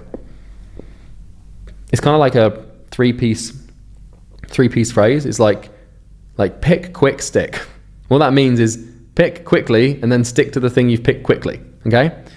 So the next thing is booming niches. So the truth is that the market you're in will determine your success more than anything. And this isn't going to include your own talent, your own skill. It doesn't matter how good your mindset is or how talented you are or how skilled you are. If you're in a crappy niche that just sucks, like you're not gonna get anywhere. Like you just won't. Like, you know, let's say, for example, we have Jeff Bezos at our disposal, founder of Amazon, one of the most talented entrepreneurs to have ever lived ever, right? Mentored by Sam Walton, probably going to be a trillionaire if he's not already, I don't know, hundreds of billions of dollars, but, you know, well, maybe he won't be a trillionaire, but his company will be, right? Or is, I don't know. So take a really talented entrepreneur like Jeff. Now, if you put Jeff Bezos in a shrinking market, like let's say that you force Jeff to go into the newspaper market, or the record stores market, or he has to run movie cinemas. Like he'll make a good go of it and he'll probably make some money, but he's never going to amount to anything great or amazing, because the market that Jeff Bezos picked is e-commerce. Hell, he kind of even created the market. Like Jeff Bezos found himself in the market that one of probably the fastest growing market in the world at the time was e-commerce. Internet booms, early 2000s. People are like, I can sell stuff online. Like this is probably, the e-commerce trend has probably been one of the biggest macroeconomic trends to have ever existed in the period of humanity, at least in the last couple of 100 years, right? And so Jeff Bezos, like the reason Amazon has become such a beast is because it was sat on such a brilliant market. The same thing is true with Tesla now. Like Tesla is sat on this electric car market, which is it's just massive trend, you know? Same thing with like social media and these Facebook, these businesses that have just blown up out of nowhere, like they're in incredible markets. And so, you know, if Jeff Bezos was like, I'm going to start Amazon, but it's going to be it's going to be to sell newspapers, or it's going to be to sell physical CDs or DVDs, or it's going to be to sell cinema tickets, he might have made some money, but nowhere near as much as Amazon. You know, the market determines the success more than the entrepreneur. So for example, let's say that, you know, you've got the bookstore niche. You know, well, Jeff Bezos sold books online. He saw it coming. Like, imagine if he tried to do it like in person. Like in the future, most books are going to be replaced by ebooks. So I'd consider this a bad niche. Like, it's just a matter of time before like bookstores start closing down because people are just reading Kindles and stuff. Not for a while, because, you know, I still like good books and stuff, you know. But in due course, you know, as these generations come up with just screens, like, hell, I mean, people might stop reading books. I don't know. Hopefully not. So you want to be in niches that are in thriving, growing, and industries that are positioned to expand in macroeconomic terms. So, you know, just a few examples of booming industries. You know, like an industry is an aggregate of, you know, that it's like a segment of the entire economic machine. And inside of industries, we have niches, as we know. And so, you know, I'm going to list a few booming industries, and there's hundreds more. Well, maybe not hundreds, but, you know, there's a lot more. You know, there's a lot more industries. Do not think this is an extensive list. But, you know, like renewable energy, it's a booming niche. You know, the renewable energy niche is like, it's going crazy. So maybe one niche that you want to pick is like solar farms. I don't know. I don't, maybe you pick like, you know, wind turbine installation businesses, and you help them get government contracts in third world countries. And that's your niche. Like, I mean, you know, you can be like real damn specific, but what matters is that the niche is inside of an industry that is booming. Or healthcare, you know, maybe you decide that you want to become a consultant for, you know, children's nutrition who have scoliosis, and you want to target rich parents with kids that have scoliosis, and, you know, build a nutrition-based approach to reduce their pain. And so I'm pulling for straws. I don't even know if nutrition has an impact on scoliosis, but you get the point. What would matter is it's in a booming industry. Same thing with education, kind of the space that I'm in right now. Information technology. So, you know, like IT, like, you know, maybe you help IT companies get school contracts to provide schools with computers. You know, construction, maybe you help cement companies with, like, you know, get cement contracts, or maybe you help cement companies source cheaper cement from third world countries. Like, there's any number of niches, right? There are millions and millions and millions of niches and things that you can do, that you can find that fit you in these places. So e-commerce, AI and robotics, genetics, like maybe, I don't know, I'm going to stop giving examples because it's just going to bias you, but you get the point. So cybersecurity, you know, this is another massive like niche that's developing at the moment, you know.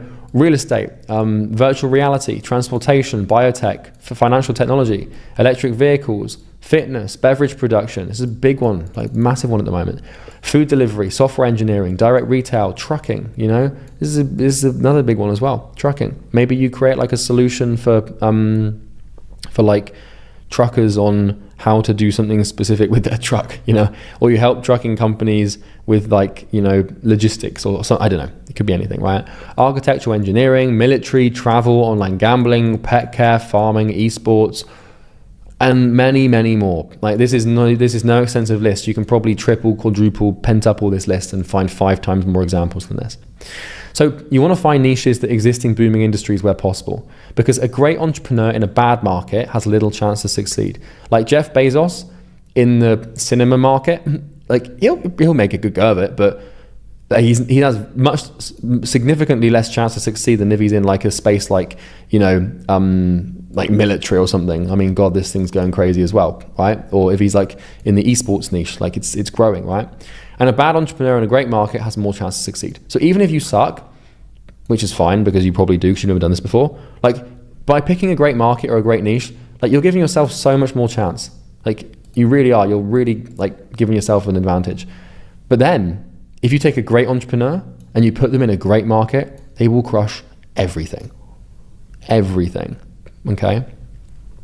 And it does not matter how hard you row. It matters what boat you are in. And that's a quote from Warren Buffett. So, you know, you can, if you're in like a shitty little, you know, like a shitty little rowing boat that's got holes in it, that's got like broken oars and like is really heavy and just sucks, you can row as hard as you want. You can put, you know, 16 hours of rowing a day, back breaking, you can train, you can eat properly, you can sleep properly, you can row as hard as you can. But if you're in a boat that sucks, you're not going to get very far. But if you're in like a pristine carbon fiber, you know, like perfectly engineered, like aerodynamic boat with everything you could need, then you don't have to row that hard to make it go. But if you do row really hard and you put as much effort in as you would have put in the shitty boat, you're going to go really far. So the market's extremely important and it's imperative that you get it right. So picking your niche. So basically, when you're picking your niche, there's really three things to consider, because how do we actually get into this? Because now you understand the importance of a niche, you understand the importance of picking one in the booming industry, you know the mistakes to avoid, and I'm just going to reread these mistakes. Do not worry about your skill and understanding at the moment. Do not worry about competition. Do not worry about saturation. Do not copy people. Don't just blindly copy people. Like, trust me, like, you know, you can either be like, oh, I'm going to pick the gym niche because Charlie picked the gym niche, or you can be like, I'm going to help robotic arm companies with the management of robotic fingers and how to respond to temperature. Like, it's probably way more sound and reasonable to pick something like that off of the idea of this than it is just to copy something because someone else has made it successful. And you can just see that's just a random example, like, you know, off the top of my head. Don't think you're married to this thing forever. You're going to stick to it for probably 5 to 10 years, but you're not married to it forever. And don't be indecisive. Okay, so those are mistakes. So here's where we start. So we really have 3 things to consider. And this is what I call the grade A triad. So what we're trying to do is pick a grade A niche, like a niche that is expanding, booming, that suits you. And there's 3 things. And what we're doing is with this Venn diagram, which is what this a circle diagram like this is called, or an overlap diagram, a Venn diagram, is we're looking to try and find the middle ground of all these things. And so what we have here is the viability of the niche, which is by far the most important thing. Then we have your relationship with the niche, which is, do you understand it? And then we have your skill set. So the cross-section of these 3 things makes the best niche for you to pick. However, not all 3 of these things are weighted equally, because you don't need to have a relationship with the niche already, and you don't need to have pre-existing skills to be successful. They might help, but they're not imperative. So let's define. So the viability of the niche, this determines 80% of the success. Okay, like this circle here is the most important by a long stretch. Okay, 80% of your success is going to come from the viability. So I would rather that you pick a niche that is really viable, that you have no clue about and you have no skills around, than pick a niche that isn't that viable but you understand really well and have lots of skills about. Like, the viability makes up all the leverage. Okay.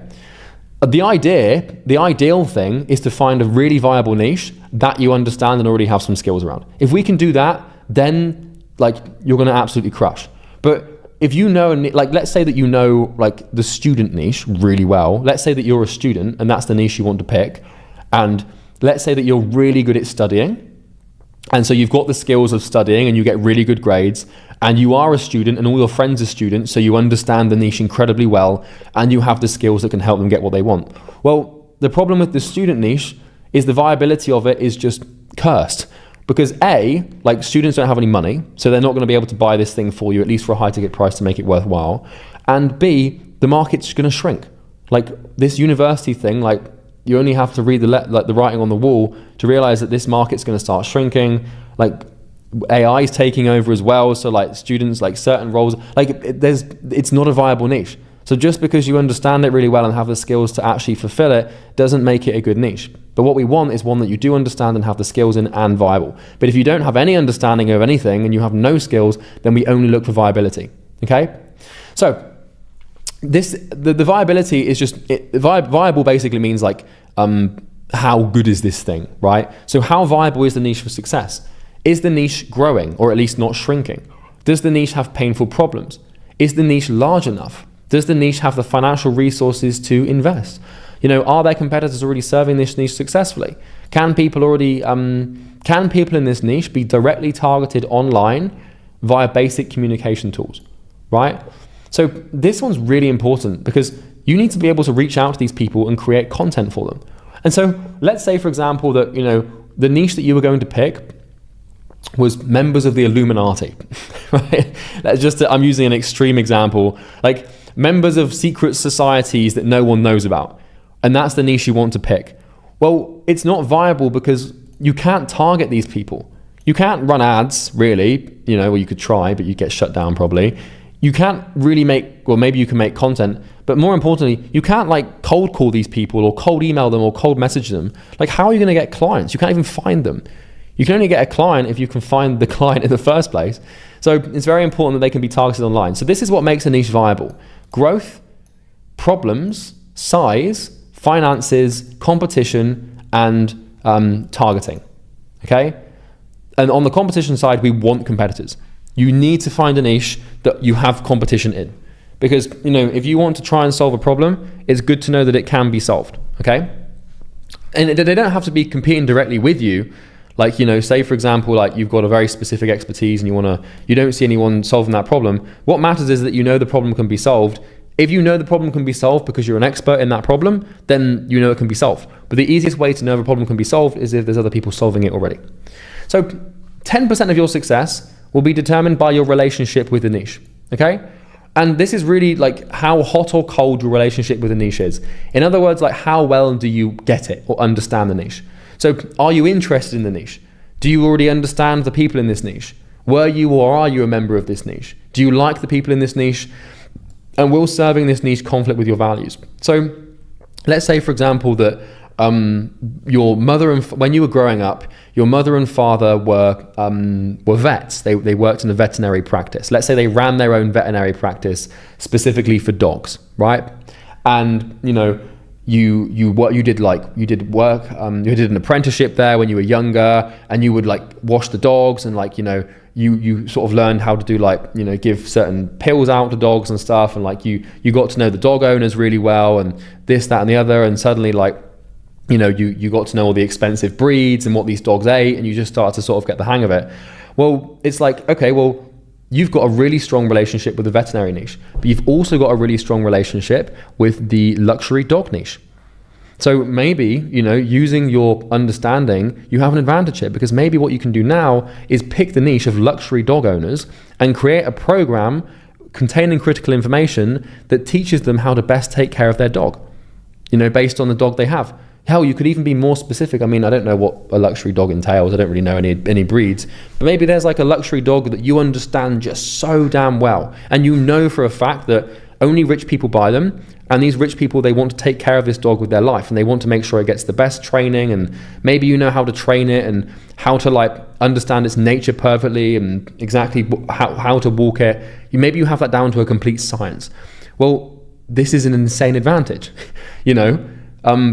It might not be a viable niche. Maybe there's not enough people in it. Maybe those people can't be targeted and stuff. That starts to get really difficult. But this is the point I'm making: is you can factor your relationship with different niches into these things. Maybe in the past you've been a professional gamer, and what you want to do is you want to teach, your relationship with other professional gamers is really strong, because it doesn't matter what game it is, but you know them, you're in that space, you know them really well, and you've played pro. And maybe that one problem that these gamers have is their fitness. Maybe they want to be in shape, but they're spending all this time on video games that they don't really know what they're doing. And maybe you're also in shape. Maybe you're a gamer that's shredded. And so maybe what you do is you help professional gamers with workout programs and nutrition that suit their gaming schedules. You have a relationship with that niche, so you should use it, right? And so you don't need a relationship with the niche, because you can build a relationship with the niche, but it will help. But it's not the main thing. Viability, these questions are 8 times more important than these questions. But if you can factor these in, they will really help you. And then your skills. So this is also going to determine a minor part of your success, because we can learn the skills. Like, remember, we cannot make a niche viable, but we can develop a relationship with it, and we can develop skills inside of it. So skills is basically whether or not you have a skill set or expertise that could already serve and help this niche. So do you already have skills that can help this niche? And do you have critical information that can solve problems in this niche? And do you have peripheral skills that you could apply to this niche? So a peripheral skill is like an indirect skill that you've learned that could inadvertently or indirectly help your niche. So say, for example, in college or university, you did sound design, and you're like, okay, well, one of my skills is sound design, and I want to get into the video editing niche. So like you can use your sound design to give you an advantage to better edit videos and stuff like that, or maybe you do like, this is another example, like just off the top of my head. Maybe you help retail stores with lighting consulting. And this is the thing where, like, certain retail stores or supermarkets or grocery stores or these brands on the high street and stuff, when they actually call in lighting consultants. Like, how should we position the lighting? Where should the lights be? What should the lights shine on? Like this, that, and the other. And maybe in the past, you've done sound design, right, and music, and you understand the relationship between music and light. I don't know, but you understand the colors and all this creative stuff, right? Well, maybe if you went into the lighting consulting niche, which I'm not recommending you do, by the way, I have no idea if it's any good or not, but maybe then you start to integrate music into the store, and maybe you change the lights depending on the music, depending on the time of the day. Once again, that's probably a terrible idea, and it's probably not going to work, and that niche might suck. But I'm just giving you some examples of how you can use peripheral skills. So I promised I'd give you the best niche and the worst niche. So here I am giving you the best niche and the worst niche. What's the best niche? Well, it's the niche that you've stuck to. As simple as that. Niches are only good or bad with time. What's the worst niche? It's the one you just picked. The worst possible niche in the world is the one that you've picked right now. And the reason that's the case is because you've only just picked it, which means you don't really understand it, you don't really get it, you've got no experience in it, and it sucks. But the best niche is the one that you've stuck to for years. How could it be any other way? If I can't tell you what the best niche is, I can't tell you what the worst niche is. I can't recommend that you pick one or pick another, because in my mind right now, like, yeah, sure, maybe I've got like a couple of niches in my mind that I think would be good, but the second I tell you, they suck because everybody's going to do them. And likewise, I've got a couple of niches in my mind right now that are really bad, but the second I tell you, like, they're going to be really good because no one's going to pick them. So I can't give you the best niche and I can't give you the worst niche. All I can tell you is the one that you pick right now is the worst, and that it will get better with time. That's it. There's nothing else to it than that. So now that we understand what makes a good niche and makes a niche viable, and you understand how your relationship with the niche and skills can also impact your niche selection and success, we're actually going to get into the niche selection process. So now we're actually going to do some work. We're going to start thinking. We're going to start using our cognition and our body and time and energy to start clicking around and typing some stuff out to really put some work in here. So what I've done is I've made this resource called the Imperium Academy Niche Selection Process, and you'll be able to find this in the resources section below in the school video. So what we're going to do is select a niche, and this is a pretty comprehensive 5-step process on how to do this. Now, I want you to know that this is probably going to take you a day or two, right? And you should not move on until you've done this. So watch this video, like complete this video and watch it in full, and then I want you to go ahead and do the action item. So spend as long as you need to on this, but pick quickly. So if this was me, I would probably spend like maybe a good 4 or 5 or 6, like I'd spend a good day, like a really good day, sat down with this resource, this document, and I would think real long and hard about this. I would really think about it. I wouldn't just try and get this done in like 10 minutes and just have like a preconceived bias and just pick. Like I would really try and get this thing nailed, and I would spend a good day on it, okay? So step 1 is we need to understand yourself, okay? So what we're gonna do here, I know earlier on that I said we don't want to pick the niche around you. And I'm not advocating for that. I'm not saying that if you're a student and you know how to make good essays that you should like work with students, because that's just going to suck because they haven't got any money. But same thing, like if you are like, if you know how to print newspapers, and you have a skill of newspaper printing and you understand newspapers really well, I'm not going to tell you to go to a newspaper niche because it's a bad niche, right? But what we can do is we can start with you and your interests and your understandings so that we can actually like centralize and get some focus here. Because there are tens of thousands of niches you can pick and all of them work, right? Or at least 99% of them will work. And what that means is we need a way to actually focus and narrow this thing down, because picking from 10,000 is extremely difficult. And so fortunately enough, we can use you and your experience to narrow these niches down to find some that should be appropriate for your situation, that should be viable. So understanding yourself is step one. So what I want you to do right now, and you can do this right now, is reach out to 5 people. Okay, minimum, 5 people minimum. Now, hopefully you've got 5 people close to you. If you don't, if you've only got like 2 people close to you, then just do 2. But you want to reach out to 5 people closest to you and ask the following. If you've got 10 people you can message, then message 10 people. Your mum, your dad, your grandparents, your sister, your brother, your best friends, your friends from school, like people that you work with, like the more the better, but 5 minimum if you can. So you want to send them this. So send them this on, I don't know, WhatsApp or email or however you'd usually talk to them. Probably not email, but message them this. Hey, I'm doing a program on understanding myself better, and I need your help with a few things since you know me so well. Could you answer the following? So you're going to send this to them. What would you say I'm interested in? What don't I shut up about? What would you say I'm passionate about? What makes me angry and what makes me happy? What would you say I love doing? What things do I understand really well? What am I good at? What skills would you say I have? Okay, so what we're looking to do is send this to 5 people, and then you need to make a Google document or a notes app, or get a notepad or something, something that you can actually use. By the way, again, I apologize for my squeaky chair if you can hear this thing like squeaking around, but yeah, Google Doc it and then collect these answers and then just write them all down and flesh them out a little bit, because this is the first thing. Like it's very difficult to answer these questions yourself. You can answer them. You probably know the answer to these questions, but people have a third perspective on you, and it's a really useful advantage to have. So yeah, I would definitely ask them, which you need to do. So go and do that now. Pause the video. WhatsApp, iMessage, Snapchat. I mean, God forbid if you're on like TikTok or Instagram, like you can DM people, whatever, but go and do this. Okay. So once you've done this, you collect their answers and put them in the Google. And you want to read through them and properly understand, because you're going to basically understand yourself. And we're going to use these answers to help you narrow down a niche. Now, the next thing to do is to complete the understanding yourself document as thoroughly as humanly possible. And you really should spend like an entire day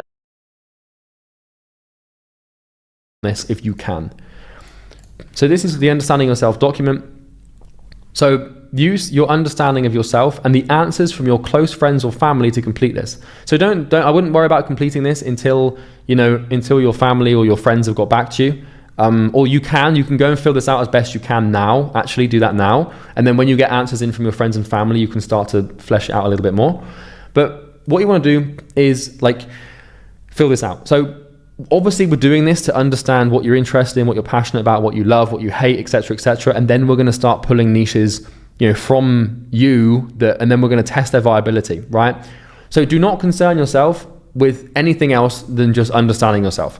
So don't concern yourself with whether or not you can actually help the niches you've collected yet. So like, let's say that you choose, let's say that you're interested in, I don't know, like, let's say you're interested in a certain type of species of bird.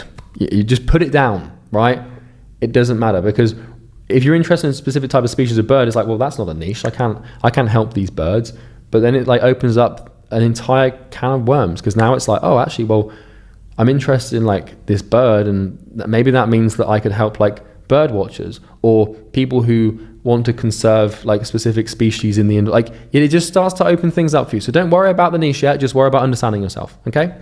So for now, we're just gauging the viability, relationship, and skill sets surrounding the niche. Not even viability. But this is my point. Don't worry about the niche yet, just yourself. So step 1 is to list 5 or more things that you're interested in. So what are you actually interested in? And really think about this. Don't just be like, this and this. Like, you're infinitely complex and deep. Like, what are you interested in? Like, think about the documentaries that have just gripped you, or books you've read that you've just not been able to put down, or movies that you've watched 10 times, or TV series with characters that you're like, wow, that guy is so cool. You know, like, what are you interested in? You could put espionage for all I care. Just things that rivet and compel you to pay attention. Once you've done this and you've done these 5 things, and honestly, as many as you can. 5 things is not a finite number. Like, try and get like 10, you know. But I know that some of you might be struggling with even thinking of like 3, so I'm just saying 5. But if you've got more, put more, because this is the most important thing, guys. This, like, the niche is the most important foundation. Like, it's the most imperative thing that you pick. You have to get this right. And if you can't be bothered to spend half a day or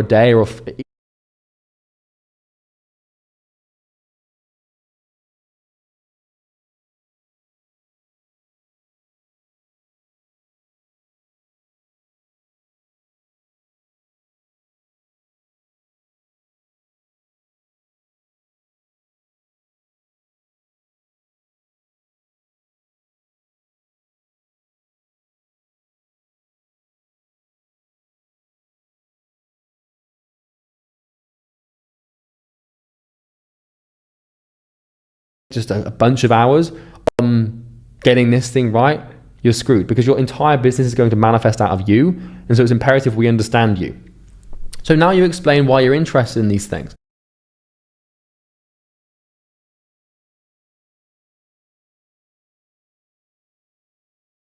So, you know, just in a couple of sentences for each one, like, why do you find this interesting? Like, you know, if you put down espionage as something you're interested in, and, you know, spies, and maybe you read spy novels as a kid and you love the idea of spies, like, write down why you love it. Like, why do you like spies? Why is it interesting? You know, this will help you understand in way more detail. And I'm not saying that spies is going to be a good niche, because, well, that's certainly not a viable niche, because you can't directly target them online. That's just not going to happen. But, you know, like, maybe the niche you pick is, I help authors of espionage novels. You know, this can go anywhere. Okay. So step 2 is list 5 or more things you're passionate about. So what are you passionate about? And if you want to know what passion is, just think about what makes you angry or happy or sad, or what you love. Like, what would you argue with someone on to the ends of the earth?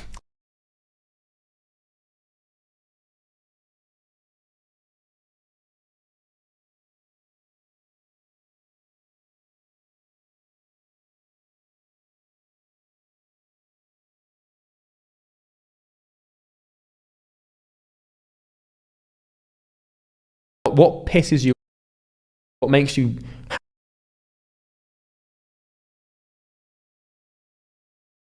Just think about what makes you angry or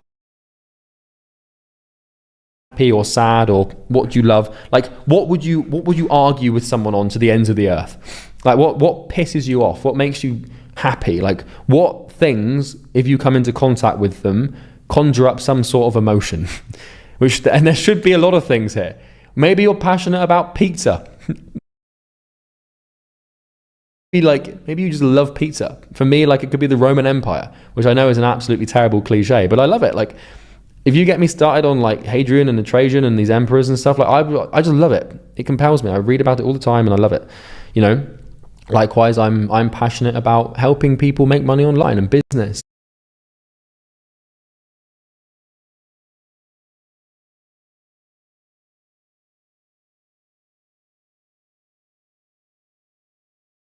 You know, client acquisition to me is one of the most interesting things on the planet.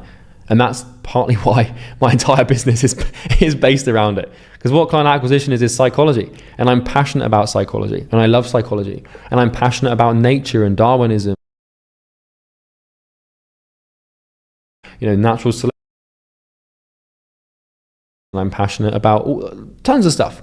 Maybe you're passionate about like fans. Like, you know, physical fans that blow air around the room. Maybe you're like, oh, I just love a good fan. I just love a good fan. Like, you know, like when it's got a good angle and it's quiet, and, you know, just anything that gets you going and gets you excited, write it down. And like I said, you're deeper than you could possibly imagine. If you're going to do this, you're going to hit a wall where you get an hour in and you're like, yeah, I think that's everything. Just trust me.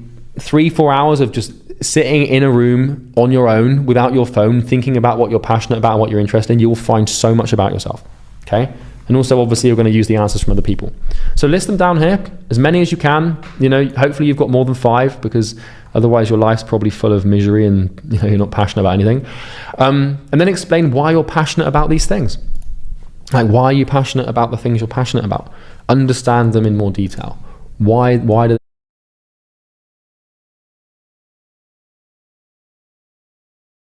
this? Why do you love them? Step 3, list 5 or more things you understand really well. Same premise, more than 5 is going to be best. Like, what thing, the easiest way to do this is ask yourself, what could I talk about for like a whole hour without shutting up? Like, what could I sit, if I could sit down with someone else and just tell them about something, what could I talk about? Like, this is how you gauge with what you understand. So let's say, for example, you've been training in the gym for like 2 years and, you know, you know that thing really well. Well, you'd put fitness, you know, and nutrition and stuff like this. Or, you know, let's say that you have been, let's say for the last, you know, 6 months you've been doing knitting courses. Or let's say you've been learning Russian. Or let's say that you've been studying environmental science. Like, what things do you get? Like, where do you feel like your competence lies? You know, Warren Buffett calls this your circle of competence, which is basically what you understand. And he bases all of his investing decisions around his circle of competence, which is what he understands, which is why he didn't buy any crypto, in case you're wondering. I don't know, maybe he's changed his mind on that, but at the time, Charlie Munger and Warren Buffett, who were arguably the most successful investors to have ever lived ever, they were like, I'm not touching crypto, because they didn't understand it. But maybe you understand crypto. Maybe you get crypto really well. You know, maybe you understand like the history of Winston Churchill's life really well. Like, you know, like I read a biography on Napoleon, so maybe I'd put Napoleon here. Remember, like, we're not trying to worry about the niche yet. We're just worrying about understanding you and yourself. Okay? Because, you know, let's say that this transpires that you understand military leaders really well. Let's say that you know all the campaigns of Alexander the Great. You've studied Caesar's conquests of Gaul. You've studied Napoleon. You know, you studied Charlemagne. All of these, I think that's how you pronounce the name. But let's say you've studied all these military leaders in your own time, and you're just fascinated by their strategies and tactics. You know, well, you know, that's pretty cool. You know, maybe your niche could be something like, I help, you know, business owners with their macro strategy by using the, you know, lessons of the best military leaders throughout history. You know, it can be anything, you know, it really can. Or maybe you help people, like, you know, PhDs, you know, in history with like understanding military history leaders. Or maybe you get government contracts advising generals on how to make war decisions. Like, that might be a little bit extreme, but, you know, be very careful with your competence and where you go. But you get my point, you know, you really can take this anywhere. So yeah, list the 5 things you understand really well. Ideally 10, 15, 20, as many things as you possibly can. Even if it's your own father, you know, just put it down, right? And then list why you understand these things really well. You know, why did you get them? Same thing for your skills. Steps 4, list 5 or more skills you have. So, you know, it could be playing the drums, or it could be icing a cake. You know, or it could be like sunbathing. Like, I just know how to sunbathe really well. List the skills you have, list the things like, and basically if you're wondering, things you know how to do well. That's really what a skill is. It's just knowing how to do something well. So, for example, a skill that I have is being able to articulate thoughts over an elongated period of time. So I can sit down on, like, I'm sure you're aware of this now, and I'm sure it might have pissed you off slightly that I've just put you through 2-3 hour videos. I recorded those videos in like one take. No mistakes, very, you know, minimal mistakes. Obviously I've got like the squeaky chair here and there and whatever, but I've got the skill of being able to talk about something I understand for 3 hours without making a single mistake. Sure, I have some ums and ahs and stuff here and there, but that's the skill that I've got. And so I would write down, you know, like public speaking or being able to articulate myself. Another skill I might have is, being able to like format these documents properly and create these resources for you. It could be anything, Another one I could have is like if, let's say that you're someone that has always been like drunk and you always are hungover on like Saturdays or Sundays. Maybe you have a skill at like nursing a hangover. Maybe you're really good at like dealing with hangovers and you know exactly what to eat and do so that you don't get hungover as bad. Like that's a skill, like you're good at it, it can be anything. So like I said, a lot of people just approach this shallowly. List as many as you can. You should have like 10, 15 things you're good at, like mine used to be quick scoping on Call of Duty.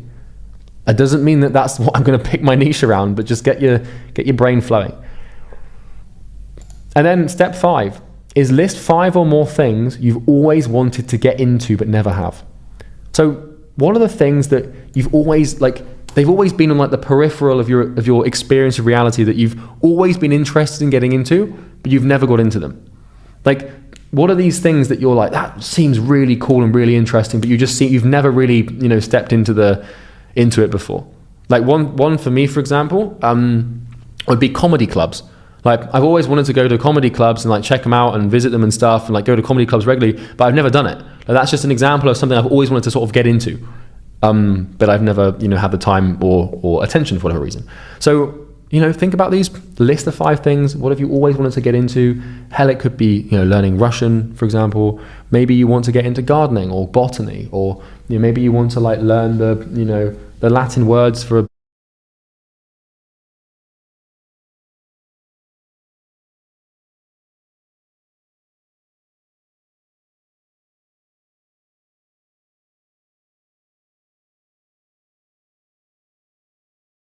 a bunch of plants, or it could be anything. But once you've done this and you've listed all the things that you wanted to get into, I want you to explain why you want to get into these things. Like, why do they interest you? Like, why is this something you want to get into? Okay. And then step 6. This just cuts through the cake, really. If you could get paid millions of dollars to work on literally anything every day, what would it be? If you could wake up and just get paid for existing and doing one thing or a couple of things, what would that be? And I'm going to give you a couple of numbers here because maybe you've got more than one. But if you really could just wake up in the morning, and just be like, oh, I'm going to work on I don't know, maybe you love excavation. Maybe you really love like excavating in the, around Hadrian's Wall, which is, not to use too many Roman Empire examples, but, the cutoff between like Northern Britannia and the Roman Empire. Maybe you love to excavate Roman coins and stuff like that. Maybe that's just what, if you just your dream idea of what you could do all day, every day to get paid. Maybe it's fishing. Maybe you just want to go and fish for like, an hour every 10 hours a day and just get paid $100,000 a year to do it. Like, what are these things that that if you could do every day, you would be very happy doing and get paid to do? Like for me now, like if you asked me, like, Charlie, what would you want to do to get paid? Like if you could get paid $10 million a year, $20 million a year, which is what I'm getting paid now, right? To do anything you want, what would it be? Mine would be to teach people how to make money. Like I love it so much. It doesn't feel like work to me. I get, in case you can't tell, a little passionate from time to time about this, and it doesn't feel like work. Yeah, making these videos is painful and it can really suck and it can take a lot of time and energy, but it's worth thinking these things through because you might be closer to this than you think, So that's that. So that's the first step to the niche selection process. Ask 5 people or more like what you like, and then ask yourself what you like, and then I would spend like a good bunch of hours on this. Really lock yourself in a room, no distractions, and really think about it. The more time you put in here, the better your business will be, because you're going to end up picking a niche that you actually care about, and that you're actually kind of interested in, and that will go such a long way to you sticking to it, and more importantly, not quitting. And success is just not quitting. So if you can do this properly, you'll win. The time you put in here on this, and then ask yourself what you like, and then I would spend like a good bunch of hours on this. Really lock yourself in a room, no distractions, and really think about it. The more time you put in here, the better your business will be, because you're going to end up picking a niche that you actually care about, you know, and that you're actually kind of interested in. And that will go such a long way to you sticking to it, and more importantly, not quitting. And success is just not quitting. So if you can do this properly, you'll win. So the next thing to do after you've done this is creating a niche list. So next, using your understanding of yourself, you want to list 5 or more niches, ideally, you know, really 10, 5 or more niches that compel, rivet, or interest you, or that your skills align within. So, you know, add any niches that spring to mind, even the ones that might make no sense at all, even if it makes no sense, right? Even if you know, like, students doesn't make sense, just put students if you're interested, right? Remember, we're not worrying about whether or not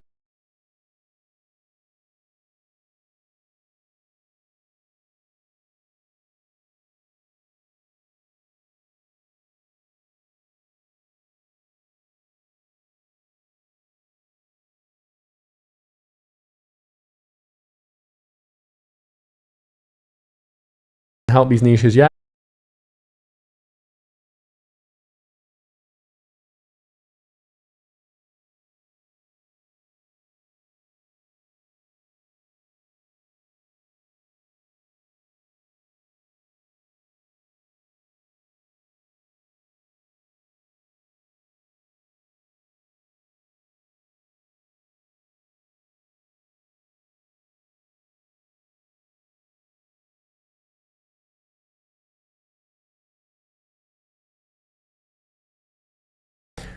You know, we're not concerned about the viability. We're not going to try and prejudge them. Just list groups of people you find interesting or that you're passionate about. Okay? So you've got, at this,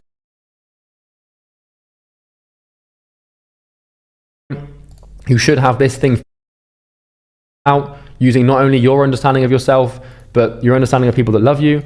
And now, once you've got this and you look at it, just start thinking. Like, you know, if you put here at the bottom, if you put here at the bottom that all you want to do, you know, all day, every day is just do paintballing, you know, and that's what you want to do. If you could just get paid millions of dollars to just do paintballing every day, then maybe you put down the paintballing niche, you know, and then maybe you help paintball centers, or maybe you help, you know, paintball bullet providers, or maybe you help paintball gun providers, or maybe you help professional paintball players, you know, with their performance or with their, you know, with anything, you know, or strategy. Maybe you take your understanding of military history of Napoleon and Genghis Khan, and you become a consultant for paintball strategy using your understanding of military. Like, there is an infinite number of places you can go with this. Okay, so put these things down. Now, chances are you probably have a couple of niches in mind already. There's probably a few that you're passionate about, that you're like, yeah, that sounds really cool. You know, maybe like the luxury dog thing. You're like, yeah, that sounds really cool. I love luxury dogs. Or maybe like maybe you're really fascinated by like music speakers, and you just love music speakers.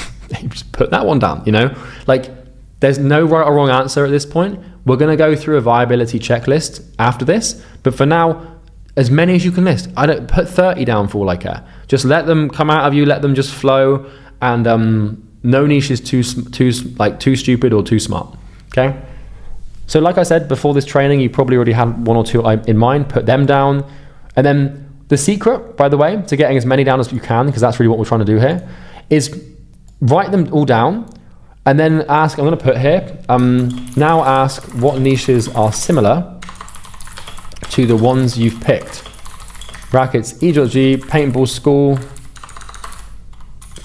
versus player, right? So maybe you put down you want to help paintball schools or paintball centers, but what's related to paintball centers? Well, okay, professional paintball players. Like, when you have an idea, you can expand on it massively, and you can sort of be very divergent in this regard, where it's called divergent thinking, where you're just trying to think as many options as possible, and you want to fan out just as many niches as you can based on your interests.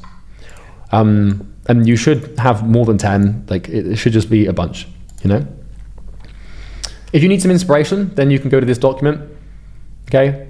Now, I want you to know that this document are B2B niches, so business to business niches. There are just as many, if not more, B2C niches that are just as viable, but unfortunately, I couldn't find a bulk categorization of these. So don't be biased to think it has to be B2B or businesses. But just to give you some examples, like, you know, if you're struggling to think of like what niches you should write down, just have a scroll through this one, you know, and like just, you know, have a little look, like, you know, what can I find here, like that might be interesting. If I just stop on this page, we've got you know, driving school. So maybe your father was a driving instructor growing up, you know, or nannies, you know, professional nannies, you know, like high ticket, you know.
Six-figure nannies that help really rich parents and stuff like that, or, you know, mountain cable car. I mean, that's a pretty hard one to extrapolate out of, but maybe you help like cable car businesses sell more tickets up to mountains or something, you know, or I don't know, there's a lot.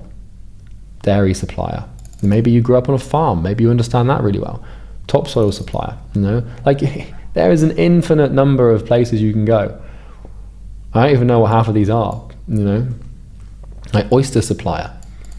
Like maybe you growing up had a grandfather who was a really brilliant oyster fisherman, and he had like a really unique way of like doubling the yield of fresh oysters. Well, maybe your niche becomes oyster fisherman, and you help oyster fishermen double their yield in 90 days, or you give back their money using your grandfather's old weird technique that you remember from when you were 7 years old. Like, you know, there's any number of things you can pick. Okay, so that's just some examples. Obviously, I can't give you B2C examples because it's so divergent, and I can't think of 4,000 examples. But trust me, there's tens of thousands out there. Okay, so you probably already have a niche or two in mind that you want to explore before you even start the exercise. So make sure you add this as well. But you want to aim for a list of at least, 5 to 10. Like, you need as many as you can get, really, in this list. Okay? So the next thing we're going to do is a viability check. So now we're actually going to start to judge these niches. So before this point, we're just listing them, we're not judging them. But now we're going to judge them. So next, we want to grade every niche using something that I've made for you called the Imperium Grade A Niche Checklist. So we're looking for grade A niches. And this checklist here allows us to determine whether a niche is grade A or not, okay? So basically, we've got these tick boxes, 2 pages of tick boxes that will determine the viability of a niche, okay? And these are based on not only the viability, but also your interest and your skill sets and stuff. So the ones in dark orange are called keystone questions, and these must be ticked. So these questions here in dark orange, if any of these are not ticked, then the niche is not viable and you cannot do it. And I would not recommend you do it. There will be some exceptions to this, but the rule is pretty solid. If you don't have these boxes ticked, these first ones, that's not viable. The second type of question is a general question. So these are in like light orange. These are not vital, but if you can tick these, then the niche might be a little bit better. So what I'm doing here is I've got you to create a big list of niches. Now what we're going to do one by one is we're going to go through the checklist for each niche, and all we're going to be doing is asking ourselves of this list, like which niche ticks the most boxes, and then that's the one you pick. You let the checklist pick for you. Okay? So the first question is this niche growing, or at least not shrinking? Like, you know, in other words, is this part of a booming industry? Like, is a new people entering the market? Is the niche expanding, right? Does the niche have problems worth paying to solve? So does this group of people actually struggle with anything? Now, this is a guess. You're not going to be able to really know this until you get to know the niche. But, you know, it's hard to gauge, but you can use your common sense. So, for example, I can't imagine that volunteering choir singers would pay money to solve a choir-related problem. So let's say that, you know, you want to target, let's say you want your niche to be choir singers. Because, you know, one thing that you're passionate about is choir music, which is the music that people sing in harmony in a church and other classical places, right? Well, it's very unlikely that, at least I would imagine, I might be wrong, but I can't imagine choir singers lining up to pay $3,000 to learn how to hit a different note if they're just doing it on a Sunday afternoon with their mates. Like, it's not, you know what I mean? Like, they don't really have any problems that they're going to want to pay high ticket money to solve. They might pay 30 quid for it, but they're not going to pay thousands of dollars because it's not that painful. So we just need to look for pain. Is this niche in pain? Do they have painful problems, you know, that are worth paying to solve? And we don't know what the painful problem is going to be yet. We really don't know that. We have no idea. But the point I'm making is, like, is it potentially going to exist? It's very likely this does exist, but it's just worth thinking about, right? So does the niche have financial resources to invest? So does this niche make enough money to afford high ticket prices, which is thousands of dollars? Can they readily invest in value at a high price? Now, it's important you understand this. They don't have to be rich, okay? Because most normal people, like at a stretch, if they're in pain and they've got this massive problem, they'll pay like $3, $4, $5, maybe $10,000 to solve it. Like, you know, like people will pay a lot of damn money to solve really painful problems, even if you think they haven't got it. So even if you just pick like housewives of, like, you know, middle income America, you might be like, well, they haven't got much disposable income, but they've still got credit cards and they've still got enough money to saved up to, you know, give you like $5,000 to solve a massive problem they've got. But the point I'm making here is, like, are they not broke, right? You know, because if they're dead broke and they've got absolutely no money, like, you know, for example, maybe your niche is homeless people. Well, not to be too mean or rude, but they aren't going to buy anything. They haven't got any money, right? They can't even buy food, let alone, you know, a program or a done for you service. So just use your common sense here. If the person that you're thinking about targeting is of average income, then you will be absolutely fine. Like if they're making like, 40, 50K a year, 30K a year, and they've got access to a line of credit and stuff, then that niche is going to be absolutely fine in terms of financial resources.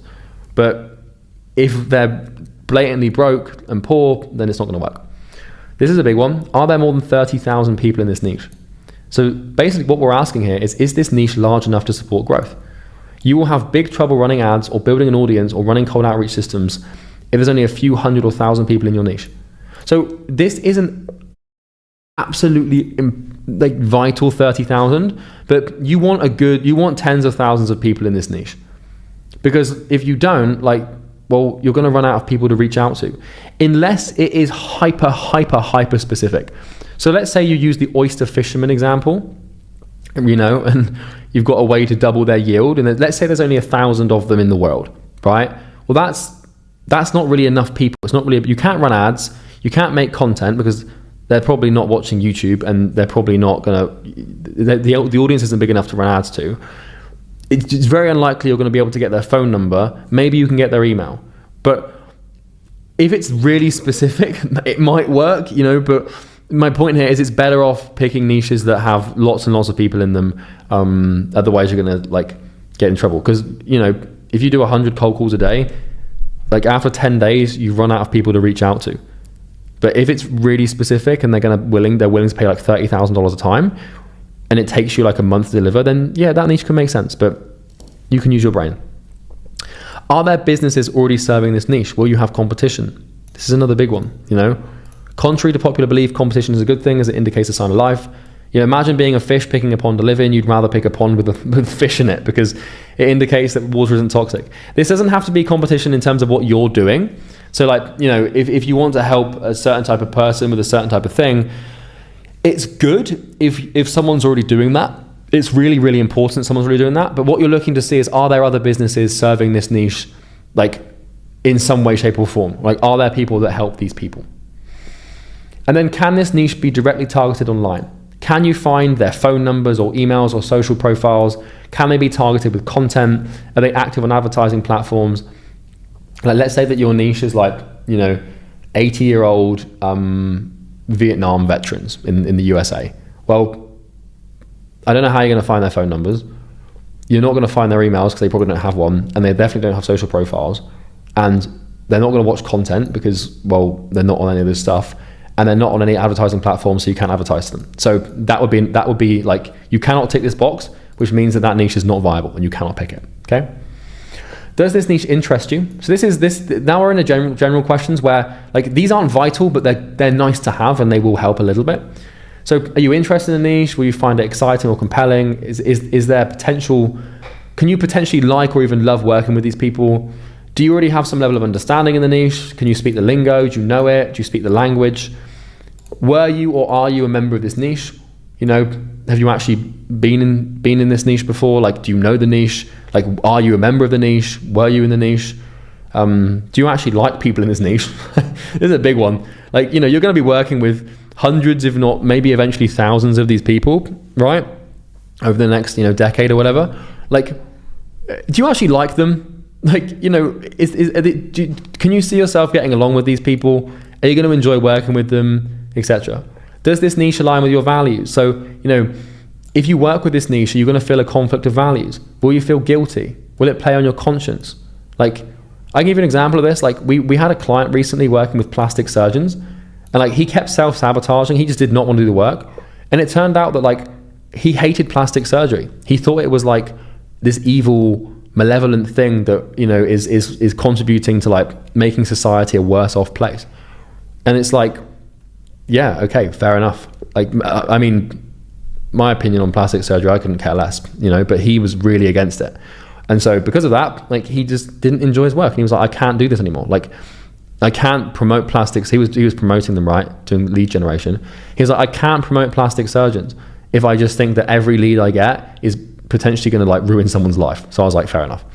Do you have skills that could support the niche? Do you have critical information that can solve the niche's problems?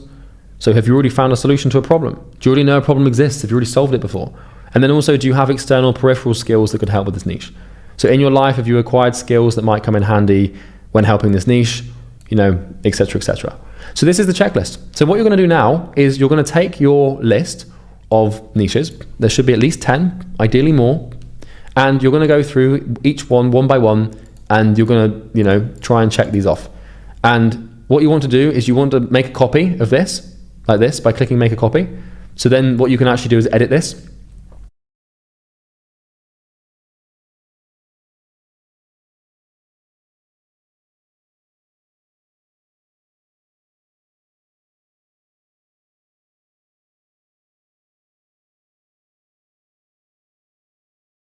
You want to basically have a checklist for each niche.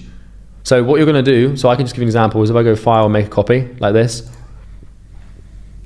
So let's just say I put down here, I don't know, restaurants, okay, as a potential niche.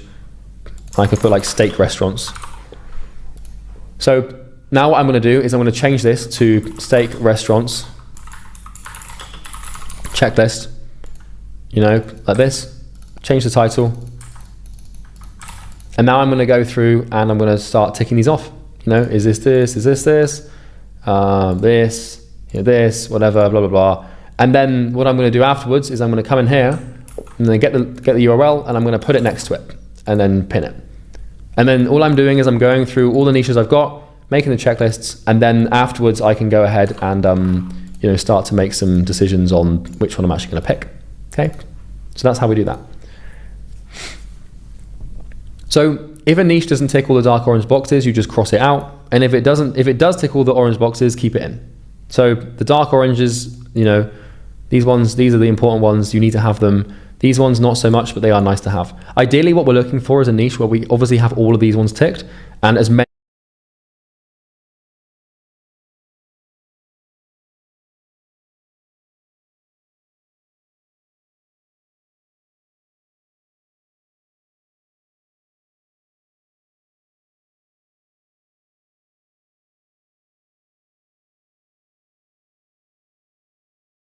these ticked as we possibly can, because then we know that the niche is definitely viable and it has like viability, but it also means that we have a good relationship with the niche, or at least some skills to support it already.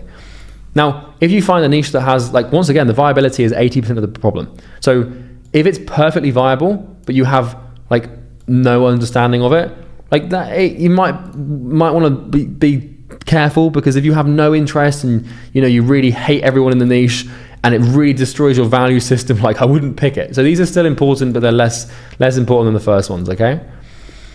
So now, what you need to do is go through the checklist for each one and start narrowing your niche list down. Like, seek the most viable niches. So do the checklist for each niche and, you know, cross out the niches that are not viable. And then what you're going to do is narrow it down. So you should now have narrowed it down. And you really want to try and narrow it down to, you know, 2 to 5 niches. You know, ideally you've got a couple to choose from. It might be more than 5, but, you know, whatever. Now it's time to pick. So the crucial mistake here is not picking. So the truth is, honestly, if it's viable, you could pick a coin or roll a dice and pick your niche at random and it will work. It doesn't matter what you pick, it just matters that you do pick it, okay? So what you want to do now is use your gut and your intuition to pick one that really feels right. Do not pick 2. So now you need to look at the options you've got. You should have scrolled up, crossed out the ones that aren't a fit, maybe write them down on a piece of paper, the ones that are. And yeah, now it's time to actually pick. So once you've done this, ask your gut, like, which one feels right? Like, which one, and don't try and think down the line about the sales script or what ads you're going to run or what YouTube channel you're going to start. Don't ask yourself anything about the future. Just ask yourself, out of these 2 niches, which one feels right? Or out of these 4 niches, which one feels right? And there should be one that, you know, you're sort of leaning towards and that's your favorite, and that's the one that you should pick. So the last step is just pick. Write or type the niche you've picked down. And congratulations, you've just picked a grade A niche. That's the most succinct and probably the most precise process for niche selection that exists on this planet. Trust me, I've seen lots of trainings before on how to pick a niche for like an online business. and like most of them are like 5 minutes long and suck. So this is pretty damn comprehensive, and this should allow you to pick one that is actually going to be suitable for you. And yeah, this thing took me quite a I won't lie to you, it took me quite a long time to perfect for you guys, but I've actually done this myself. I've taught this to like, you know, nearly 3,000 people at this point. So I know what makes a good niche and what makes a bad niche, and I know that this is just so important. Okay, so that's basically the selection process. So if you've just followed that and you've spent, you know, some time on it, then you should be good. Now, before you select, let's just finish this video and then you can actually start doing this. So just remember, the viability of the niche is all that matters. Even if you don't understand, you know, this group of people or have the skills to help them, it doesn't matter. I'm going to show you how to become an expert. I'm going to show you how to get the skills. What matters is you're excited about this niche and you're interested in it and it's a viable option. So one of the things you need to bear in mind here is pick and stick, right? We've talked about this a lot in the last video, you know, with the second order consequences and the exponential curves and memory and time and stuff. Now that you've picked your niche, you must stick to it. Remember the lessons from the last video. You know, you're going to have, and I can tell you this right now, like, it's the truth. You are going to have countless temptations to switch niches. You're going to doubt your niche. You're going to hate your niche at times. All of this is guaranteed to happen, I promise you. You must expect this to happen. Like, the niche you've just picked is going to become your worst enemy for a while. You know, this thing's going to suck. Like, you're going to, like, right now you might be like, this is amazing, this is the best, but mark my words, in 3 months' time, it's going to be 4 in the morning, and you're going to be asking yourself if it's worth it and if it's worth switching. You will. And you'll be like, oh, this niche sucks. Because what's going to happen is you're going to start this business, and it's going to be fucking painful, and it's going to suck, and it's going to destroy, you know, parts of your life, and it's going to really be a difficult, hard thing to do, and that's just me being honest with you. And of course, you're going to associate your niche with all this suffering. And so you're going to just start to dislike it. But if you pull through and you give it enough time, you will eventually completely fall in love with it and you will love it. Like there were times when I started my agency coaching business, when I was coaching agency owners, I hated agency owners. Like, there were times where I just did not like them at all. I was like, these people that, you know, they do this and I just this about them. But you just stick with it. You don't listen to yourself. And now I love agency owners. Like, I absolutely adore them. Like, I make I make videos like this so people can start agencies and become successful. So yeah. So what matters is you stick and you have high stickability. Now, if you want to switch niche, you can, but I have one rule for you. You're only allowed to switch niche once you get to $10,000 a month. This is the rule, okay? So, like, if you want to switch niche, which you're going to want to do many times in the next, you know, year, you're only allowed to switch once you've got 10K a month. And, you know, the point I'm making here is that what you should have done is you should have picked a niche, you know, where you have competitors that have solved the problem for the niche and that have proven the niche is viable. And so what that means is that it's possible to get the niche to 10K a month, right? So provided someone in your niche solving your problem has become successful, you can too. For as long as this happens, the niche has viability. And for as long as that happens, the competitors are doing what you want to do, the niche works. So the niche you've picked, it's viable, which means you can get to 10K a month in it, right? So you need to adapt yourself to it. So if the niche isn't working, don't blame the niche, blame yourself. And this is pretty important. This lesson here, like, if the niche isn't working in 4 months, it's not the niche that isn't working, it's you that's not working. It's your fault, okay? So you need to stick to it. So I can give you a story here, and this is why I have this rule.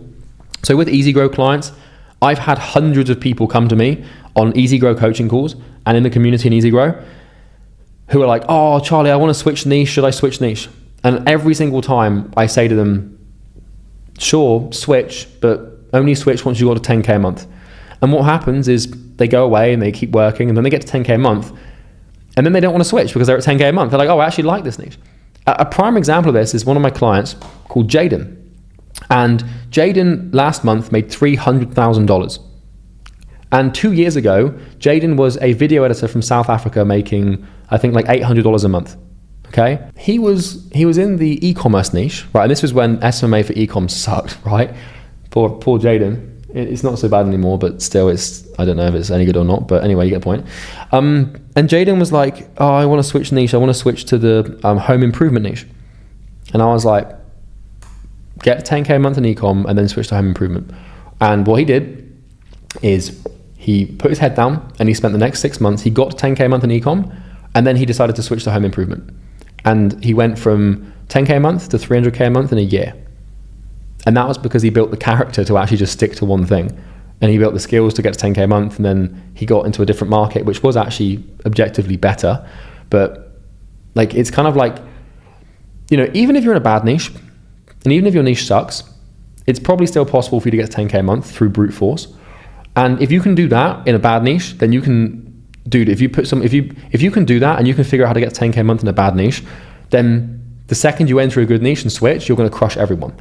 It's kind of like how Ethiopian marathon runners and long distance runners, like they run at really high altitudes in the mountains and stuff where there's less oxygen. And what this means is that like training and running in high altitude with less oxygen is really difficult. So when they run marathons in like London or in the Olympics, they're at sea level. And that means that their bodies are adapted to running marathons in extremely difficult circumstances. So when they run a marathon at sea level with more oxygen and, you know, less temperature pressure or whatever, they just fly around the track. And the same thing is true, like even if you're in a niche that kind of sucks and you haven't picked a great one, you can still get to 10K a month, like 99.9% of the time. And if you do, and it still sucks and you want to switch afterwards, well then you can switch, and then it's like, now you're running at sea level. You know, if you switch from a bad niche to a good niche after 10K a month, like now you're running at sea level when you're used to running at high altitude, and you'll just destroy everyone. Okay? So that's that. So I want you to write down, I will never switch niche unless I'm making 10K a month. Okay? I will never switch niche unless I'm making 10K per month. I will never switch niche unless I'm making 10K per month. It is so, so, so important that you remember this, and that's that. And there's one more very important thing. I want to say this, well done, okay? Like, I'm really quite proud of you. You know, you've made it further in this training than 75% of people will go. Like, most people have already given up. If you're still listening to this, and you've actually started to do some work, I commend you. Like, round of applause, I'm fucking proud of you. You've taken notes, you've paid attention, and more importantly, you've completed the action items. Like, you're actually doing the work. Like, this is incredible. Like, I don't think you realize how rare you are if you're actually doing this, and you're doing the action items, and you're completing the work, and you're like, if I tell you to do something and you do it, like, good, well done. Like, so many people don't do that, and it's so easy to be successful these days. And like, all you have to do is just what I tell you to do. Okay, so I wanted to just round this one off with like, well done. You've sat through, you know, a couple of like nearly 8 hours of me droning on about stuff. You're paying attention, you're taking notes, you're not getting distracted, you're doing the work. Every time there's an action item, you're executing on it. You should be really proud of yourself, and I'm proud of you, and I want to just say well done for making it this far. Now, we have a long, long, long path ahead of us, okay? But knowing that you've made it this far gives me confidence that you'll stick with me and see things through. So well done. I'm going to turn you into a 6-figure machine, and I probably will eventually turn you into a millionaire. So good work, good work. Let's keep moving. And there is one thing that I want to ask. There's one action item. I've been thinking a lot about where I should put this, but it's very important I put it in now. So what I want you to do as an action item now, to take action on immediately, is send this program to 3 to 10 people that you think it would benefit. The more the better. This will help you with staying more accountable and potentially change the lives of people close to you. And trust me, that they're going to owe you one. So do it now. The more people that join this thing, the better the experience for everyone. And here's the link. So school.com/Imperium Academy, you can just send this to them. Like, you know, maybe you've got like a couple of people in your network that, you know, want to start businesses, or maybe you know someone in a 9-to-5 that, you know, maybe your brother is like, wants to quit his job and start a business, or maybe you know someone that's just started watching business content online, or maybe there's just someone that you think would find it cool. Like, you know, I want you to just make a list of people, 3 to 10 of them, and just send this program to them. Because what this is going to allow you to do is a couple of things. First of all, it holds you even more accountable than you already are, because now you've got like people know that you're doing this thing, and they're going to be like, oh, how's that thing going? So you're going to do more work and be more successful. But second of all, the more people that join this thing, the more feedback we get, the more vibrant the community, the more questions on the calls, the more people in here, the better for everyone. Obviously, this is great for me as well, and I'm not going to deny that. Like, I'm not going to pretend like this isn't within my interest as well. But I want to see you contributing here. I'm putting my putting my sanity on the line to make these videos for you, and I think it's important that you start to grow this thing. You're part of it now. You're taking action. You're part of the family. And one of your responsibilities and duties inside of this thing is to grow it and to introduce it to people. Because imagine if every single person. Here's the thing. I know a lot of people you're not one of these people, but a lot of people, they don't do the work. Like, I've given action items, they're not doing them. Okay, you need to create this habit of every time we have an action item that you're executing on it. And if I'm saying, look, send this to people, let's grow the community, let's get people in here. Like, if every person introduced another person, like, this thing would go on forever, and we would help tens of millions of people start businesses and become successful. And trust me, that is within your best interest, because like the support that you're going to get, everything just gets better with more people. Okay, so do that now. Just pause the video.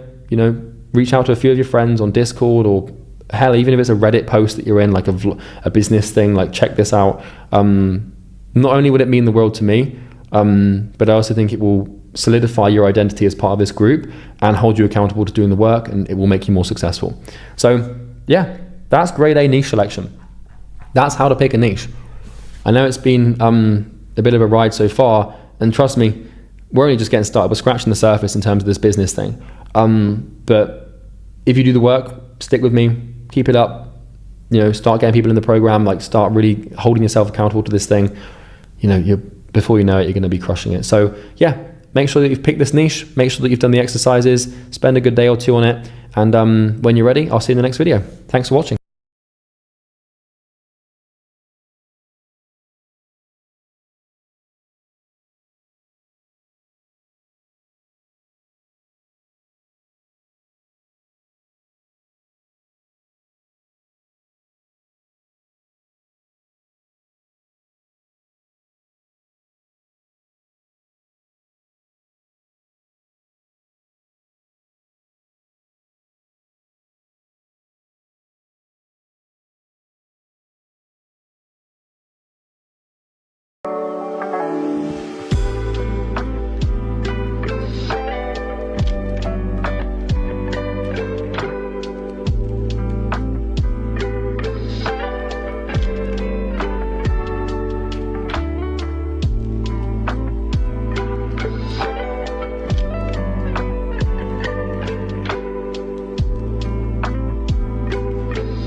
Hello. So I am just sending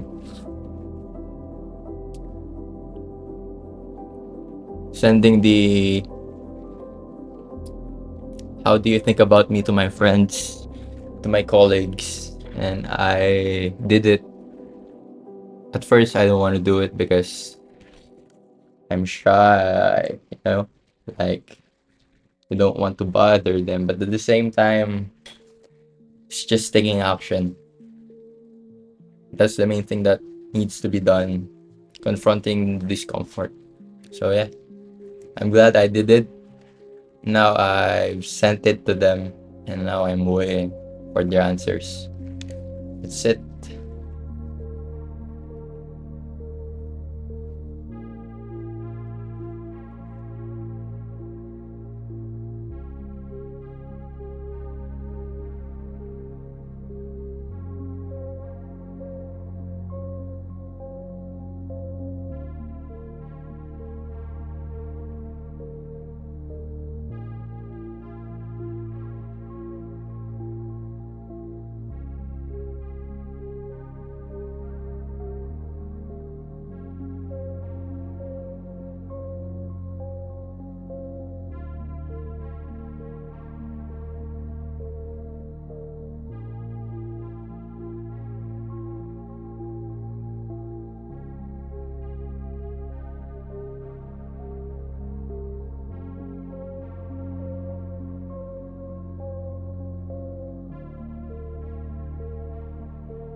So I just talked to my closest friends, and I'm really glad that I reached out to them.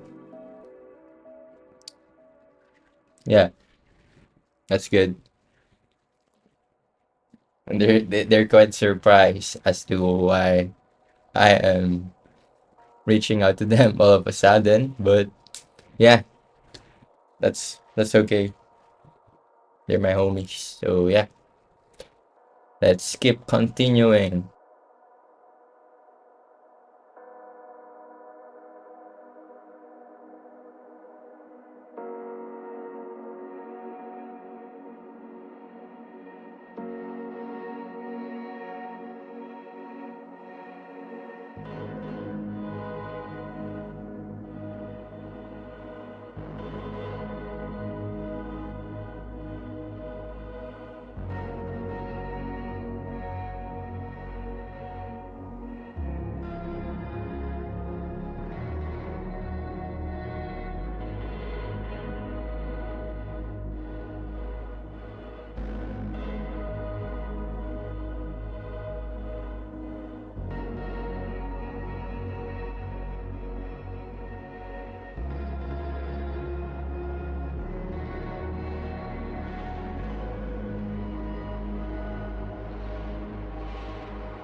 So right now, what I'm doing is I am looking at my YouTube history to find out what things am I interested in, right?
I just realized something. I should just keep my mic on, right? So that I'm still talking to you guys.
I'm done. I'm done on deciding what the niche is. Let's go.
Hey everyone, Charlie Morgan here, and welcome to Total Niche Immersion. So at this point in the training, you should have picked your niche and you should know what your niche is. But now you might be wondering, well, what problem am I going to solve for them?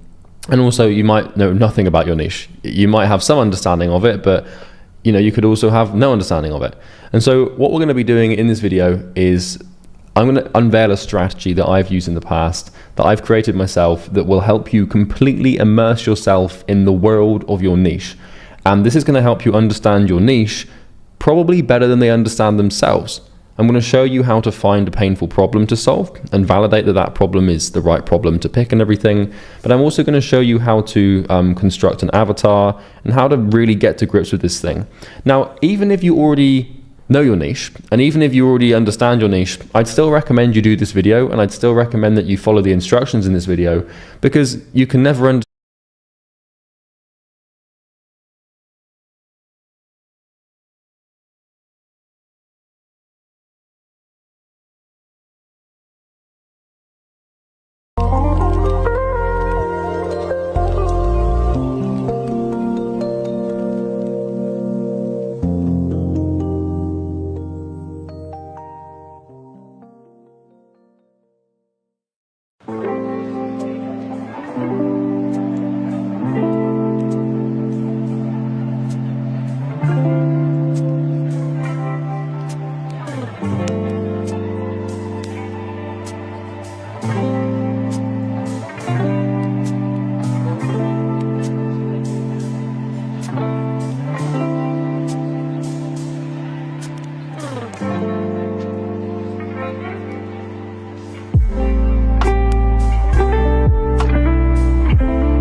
understand your niche well enough.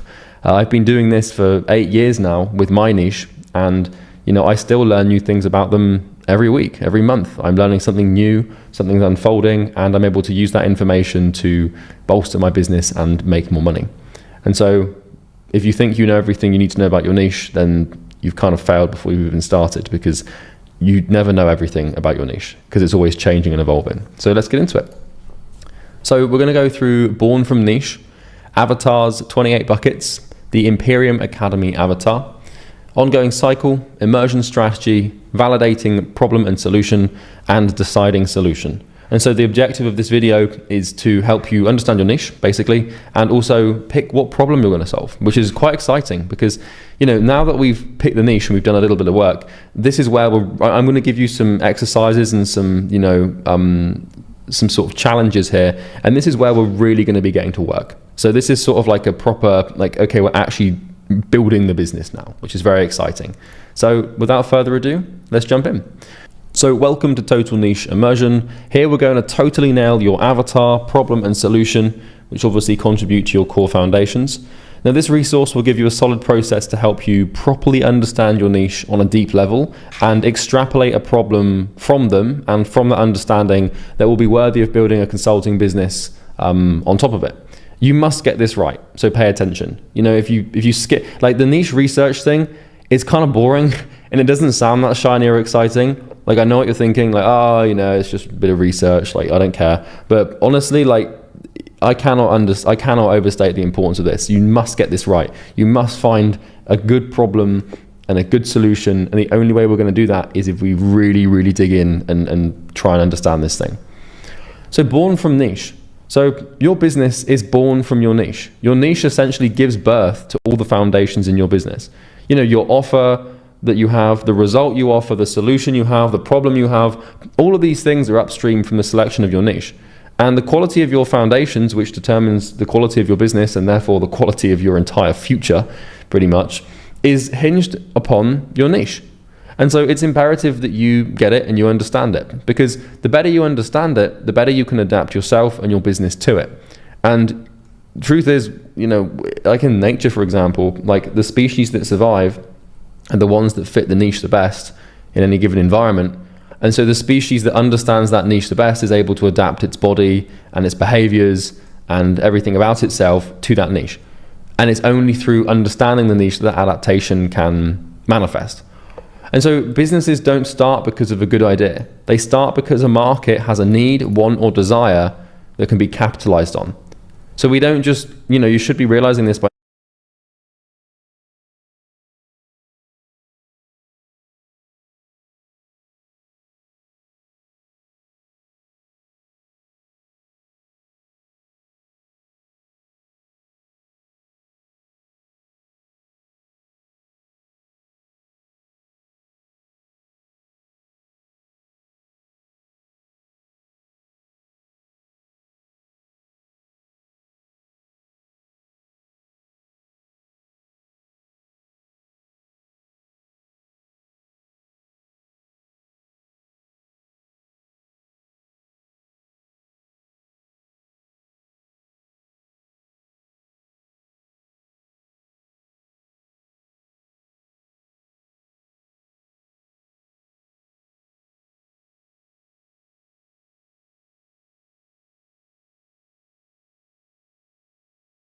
now, we don't just come up with ideas in the shower. And we're like, yeah, a light bulb moment. I'm going to go, like, eureka. I'm going to go and start this business. No. Anyone who's ever done this, who's had this brainwave of an idea, it's only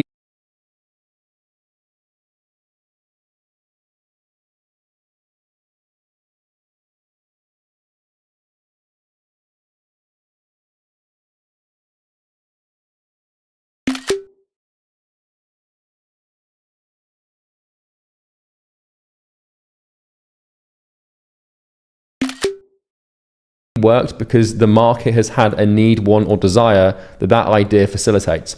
It is a terrible idea to start with an idea, because no, don't just, you should be realizing this by now. We don't just come up with ideas in the shower. And we're like, yeah, a light bulb moment. I'm going to go, like, eureka. I'm going to go and start this business. No, anyone who's ever done this, who's had this brainwave of an idea, it's only worked because the market has had a need, want, or desire that idea facilitates. It is a terrible idea to start with an idea, because the only reason an idea works is if it fits what the market needs, wants, or desires. And so this is why I'm starting you with a niche, so we can reverse engineer your entire business and success based off the one thing that really matters, which is the niche. So because of this, it's really dangerous to assume you know what your niche wants or needs. So maybe you understand your niche a little bit. You know, maybe you've done some calls with people in your niche before, or maybe you've been a member of your niche before. But even if that's the case, it's still really dangerous to assume you know everything. It's dangerous to assume you know what their biggest problem is. So maybe you're like, you know, oh, I want to work with this niche, these business owners, right? Or this person, or this type of person. I know what their problem is. It's definitely going to be this. Like, no, you do not come into this. Like, if any scientist conducting research that has, like, in science, this is basically called, what is this called? This is called like a bias, right? So if a scientist starts a study and they start research with a goal in mind, which is basically to prove that they are right, then the study becomes tainted and it becomes completely inaccurate. And so what I don't want to see you guys doing is coming into this research thinking you already know the niche, or thinking you already know the problem that you're going to solve, and then just seeking to confirm what you already believe to be true. Because in business, we can either be objectively accurate and make a lot of money, or we can be subjectively right. And so would you rather be rich, or would you rather be right? You know, maybe it is the case that the problem that you think you're going to solve is the problem that you are going to solve after some research. But the worst thing you can do is taint all of your research with this bias you have around what you think is going to happen. You think you're going to solve is the problem that you are going to solve after some research. But the worst thing you can do is taint all of your research with this bias you have around what you think is going to happen. So remove any biases, remove any ideas of what you think you already know, just trust any biases, remove any ideas you have around what you think is going to happen. So remove any biases, remove any ideas of what you think you already know, just trust me, the only way to understand something truly is to properly, objectively research it. And it's also dangerous to blindly copy other business foundations. So maybe you see competitors in your niche, and maybe you see way to understand something truly is to properly, objectively research it. And it's also dangerous to blindly copy other ideas of what you think around what you think is going to happen. So remove any biases, remove any ideas of what you think you already know, just trust me, the only way to understand something truly is to properly, objectively research it. And it's also dangerous to blindly copy other business foundations. So maybe you see competitors in your niche, and maybe you see businesses in your niche solving a specific problem, and you think that's the problem that you're going to solve. Well, all of those businesses are just copycats of the other businesses that look like them. It's kind of like an echo chamber. Maybe that will be your business model. Maybe that makes sense. But you need to validate your problem. You need to validate your niche. So no biases. You must learn to perform your own critical analysis on your niche. So critical basically means just like finding the truth. And so it's difficult to find the truth if you're already looking for a lie. So don't look for a lie. Don't look for anything. Just look for what's there. Now, your understanding of your niche is the most important thing to your business success. And I know that this sounds trivial, and probably you're thinking this isn't true. Like, how can my understanding of the people I help be the main thing? Well, anyone that's been in business for any amount of time will tell you that's true, but since you're a beginner, it might not make sense. And this is because everything in your business revolves around your niche. So think about this. The better you understand your niche, like the better your funnels, the better your ads, the better your sales scripts, the better content, the better products, the better copy. You might be thinking, well, why? Surely it's just about strategy. Like, surely what makes a good funnel is just a good funnel. Well, let me ask you this question. How do you know what funnel to make? How do you know what to say in your ads? How do you know what questions to put in your sales scripts? How do you know what copy to write for your emails or for your DMs? How do you know what content to produce? How do you know what products to make, etc., etc.? You know, everything is built around the niche. So if someone came to me with a funnel and said, hey, Charlie, is this a good funnel or not? I'd say, I don't know, because I'm not a member of your niche. Or if someone came and said, hey, Charlie, I want to make this video for my YouTube channel, like, I'm in the barber niche and I want to make this video. Is it a good video? I'm like, I don't know. I'm not a barber. Like anything you produce in your business comes from the niche. And what that means is the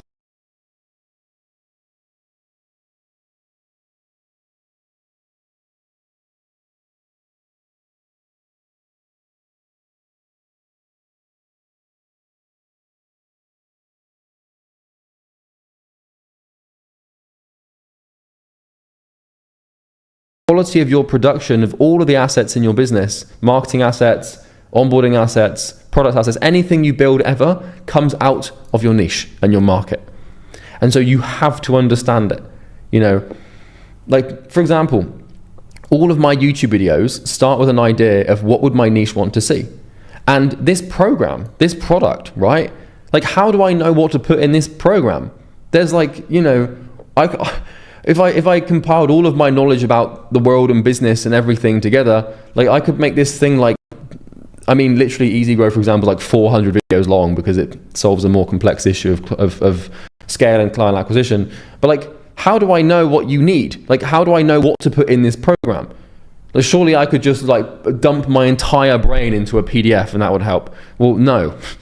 You know, like how do I know to make a video on niche research? Well, it's because I understand that you need to do it. I understand that you need to do it, if that makes sense. Like you've picked your niche, and so the next step for you is to understand your niche. And because I understand that about you, I can include that in the program. And so this program is built with my understanding of what you need, not what I want to put in. So, like for example, I'm not going to be covering like how to run. Like right now, for example, in my company, I spend $200,000 a month on ads. Like $2 to $3 million a year on ads. And that number is probably going to increase to 300, 400 in the near future. And so I'm spending, you know, 2-3 million on ads. I could make a video in this program on like how to run ads at that level. But you don't even make that a year yet. You don't even make that in your lifetime just yet. So there's no point in me putting in really advanced knowledge for beginners. And so I need to understand you and what you need. And you know, this is the danger with products, is putting in what you want to put in, not what they need. Like everything comes from the niche. And Easy Grow as well. Easy Grow is built to include client acquisition information that the market lacks. And so when I was building Easy Grow and I was making acquisition genesis and the mindset training there and the outbound systems and the inbound systems and the paid systems, like they are the best systems in the world for client acquisition. Like we've got 2,000 verified case studies for this damn thing. And like people, it really works, like really well. And the only reason that Easy Grow gets these insane results, and the only reason our Trustpilot is what it is, and our client interviews are what they are, is because, and the reason everyone buys the mastermind afterwards, is because it's built to spec. It's built to the person who wants to buy it. Okay? So if you come into this program and you get a couple of clients, I have built Easy Grow to perfectly facilitate the jump from a couple of clients or a couple of $1,000s to like 100K a month, right? And that requires a very specific understanding of you and what you need. And so if you want to produce effective funnels, products, ads, scripts, copy, content, then you have to base it around your niche. So all of these shiny objects, all of these things that you think are really important, they only work if you understand your niche. Everything hinges on how well you know your niche. So let's get to know them. And here's a quote from Eugene Schwartz, who is one of the sort of founding fathers of modern copywriting, modern advertising. You know, if you've seen the show Mad Men, like those copywriters in like the 80s or 60s or whatever it is, kind of based off of these guys, right? David Ogilvy, Eugene Schwartz, but anyway.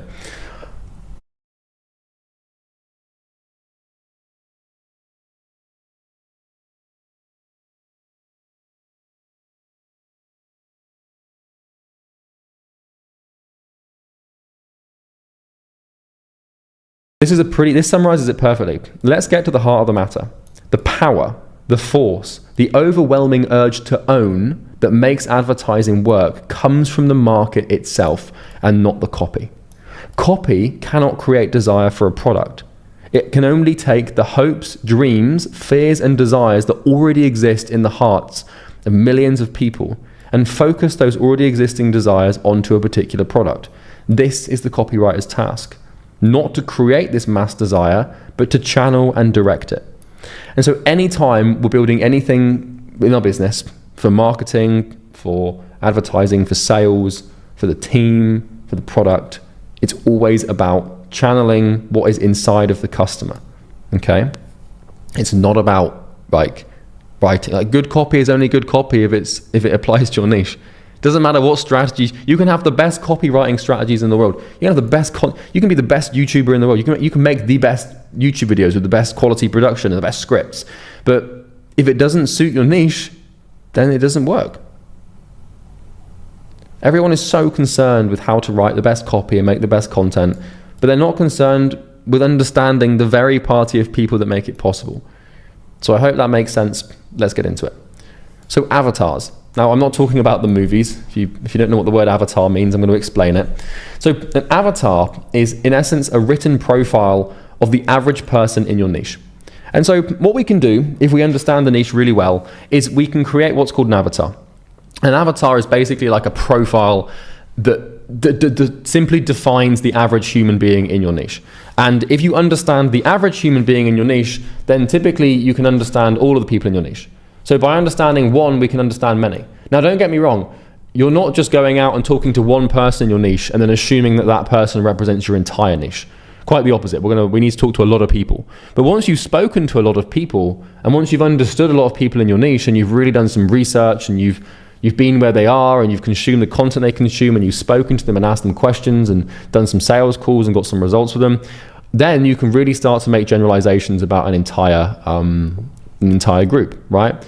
And so, like, for example, avatars have a lot of different facets, and a facet is basically like pieces, right? So for example, if I was making an avatar of the average Brit, then it would be, I could put in there, likes tea, likes to drink cups of tea, or likes to eat full English breakfasts, or enjoys Sunday league football, Like if I was making an avatar about a middle-aged man in the United Kingdom who's got 3 kids, then I would say he's probably got a mortgage, and he probably supports a football team, and he probably trying to do these stereotypes. And it's the case that in the UK, that not every middle-aged man likes dry roasting, but if 80% of them do, then we can build a business off of that, right? So this is because, by understanding one, we can understand many, and this is because people in niches are similar. So if you take 30,000 people who are in the same niche and put them in the same room, you're going to find a lot of similarities and patterns. So I'm not talking necessarily about the physical appearance, although sometimes that actually might be true, What I am talking about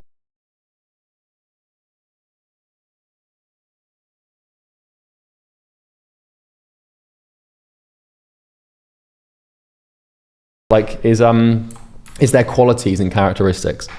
And so your avatar is going to be developed and built by talking to people in your niche and researching them. So we're not just going to create an avatar out of thin air and be like, oh yeah, I think it's like this, or I'd assume that these people are like this. Or you're going to watch one YouTube video or an interview and then just create it. No. You're going to create a Google Doc and start researching, and then you're going to note down everything you observe, and that's how we're going to create this avatar. Now you want to imagine that you are a naturalist. So a naturalist is someone that observes nature, basically, like Charles Darwin, for example.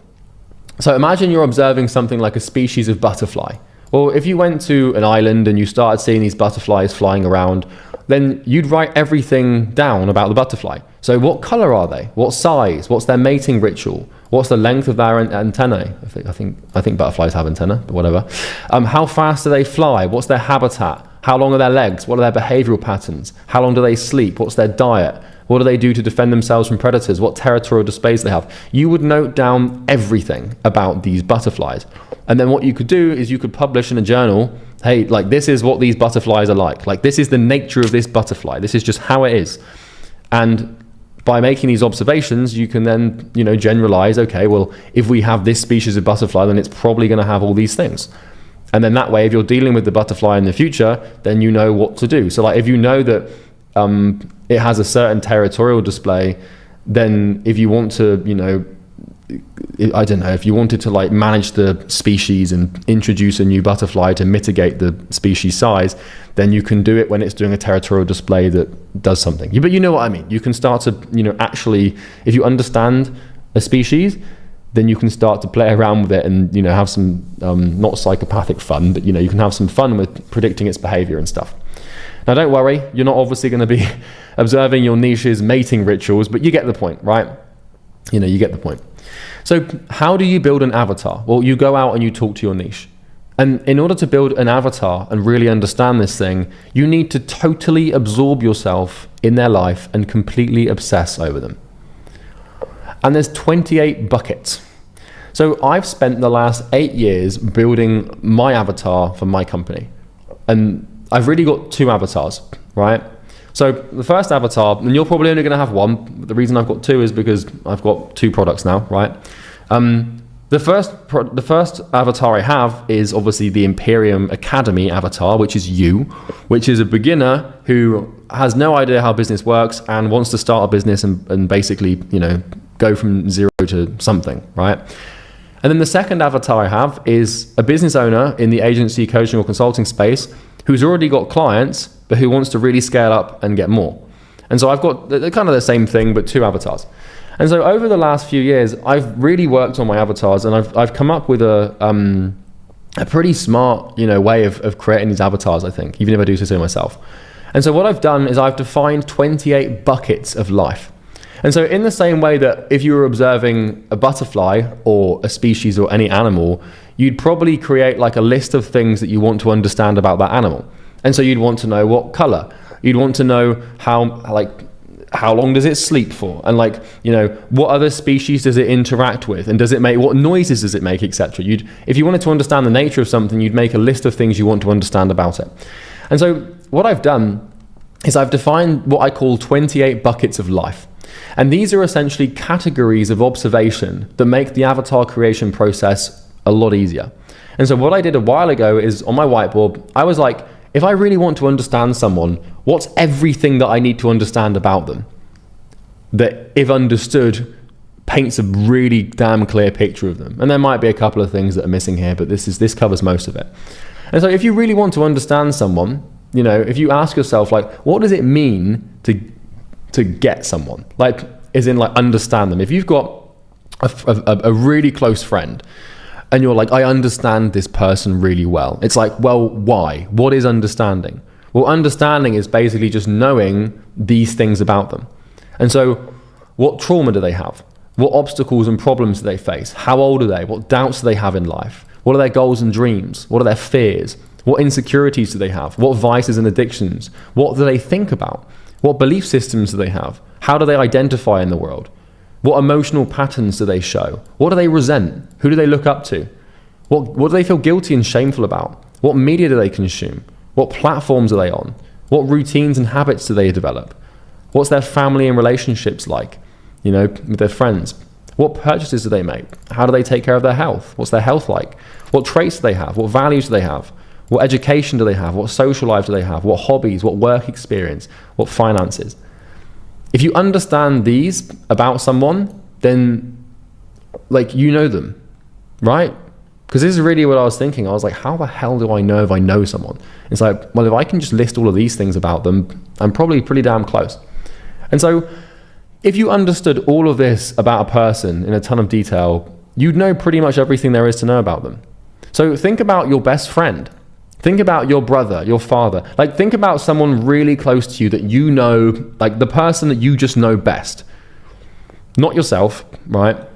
But think about somebody else. Somebody that you just, you know, right now in your mind, who do you know really, really, really well? Well, you could answer every single one of these categories in excruciating detail. So if you've got a best friend or a sister or a brother or someone you grew up with, or, you know, a family member, you'll know what trauma they have. You'll know what belief systems they have. You'll know what they think about and talk about. You'll know what their social life is like. You'll know how they take care of their health. You'll know what habits they have. You'll know what their financial situation is, right? Now, think about this, right? If you were marketing to this person, you would know exactly what to put in front of them to get them to take action and buy. If you were selling to them, it would be easy. Like, think about that person that you know really well. Like, this is my point. Now, if you know someone that well, now you know what product they would want. Like, what problems do they have? Like, what solutions do they need? You know, what would get them to click? What's going to get them to buy? What's going to make them happy? What's going to make them sad? What's going to make them angry? What's going to make them desire? What's going to make them dream? What's going to make them want to hit a goal? You know, like if you know everything about someone, then you know exactly what to put in front of them. Like, you know, thought exercise, thought experiment right now. Take this person in your mind, this person you know really, really well. Like you know them like the back of your hand. You know them so well. Like, imagine now you have to send them an email to get them to do something, to buy something. You could probably craft that email pretty easily. Like you'd use very, very specific things about their life. Like, you know, for example, let's say that you knew that their work experience, that they did an apprenticeship, and you know, halfway through their apprenticeship they had to quit due to poor health, right? And let's then say that we created an offer for this person because you know their health, right?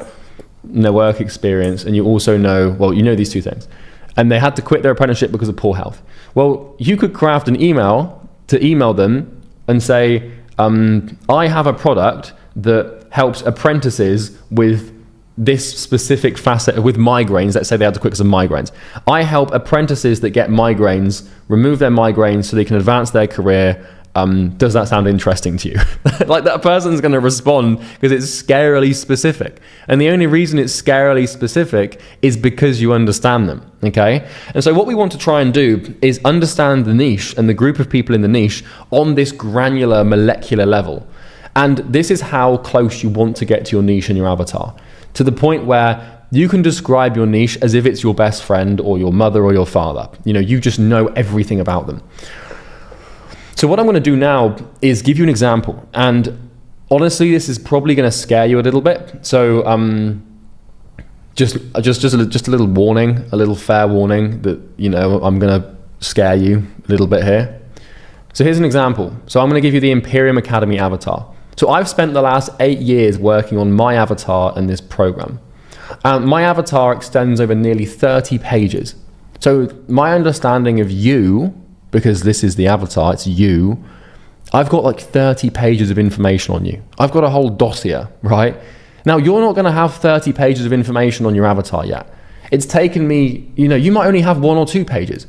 It's taken me 8 years to build this thing and to get to the point where I know the market better than it knows itself. So this is, if you're wondering, Charlie, how do you, like, why does Charlie make so much money? Why does business seem so easy for him? Like, why? How is he able to make such good product? How is YouTube videos able to get so many views? I mean, hopefully it's not ironically, hopefully I haven't ironically failed now that you're watching this, right? But if you've ever seen, you know, my stuff and my content or my products or my processes or Easy Grow, like, how the hell do you build these things that just seem to work? Like, why is it so effortless? It's because I've spent 8 years understanding the people that I'm helping. And so because of that, I know, like, if you sit me down to record an advert on, like, for YouTube ads or something, like, I don't even need a script anymore.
I know exactly what to say. I know exactly what buttons to press because of this.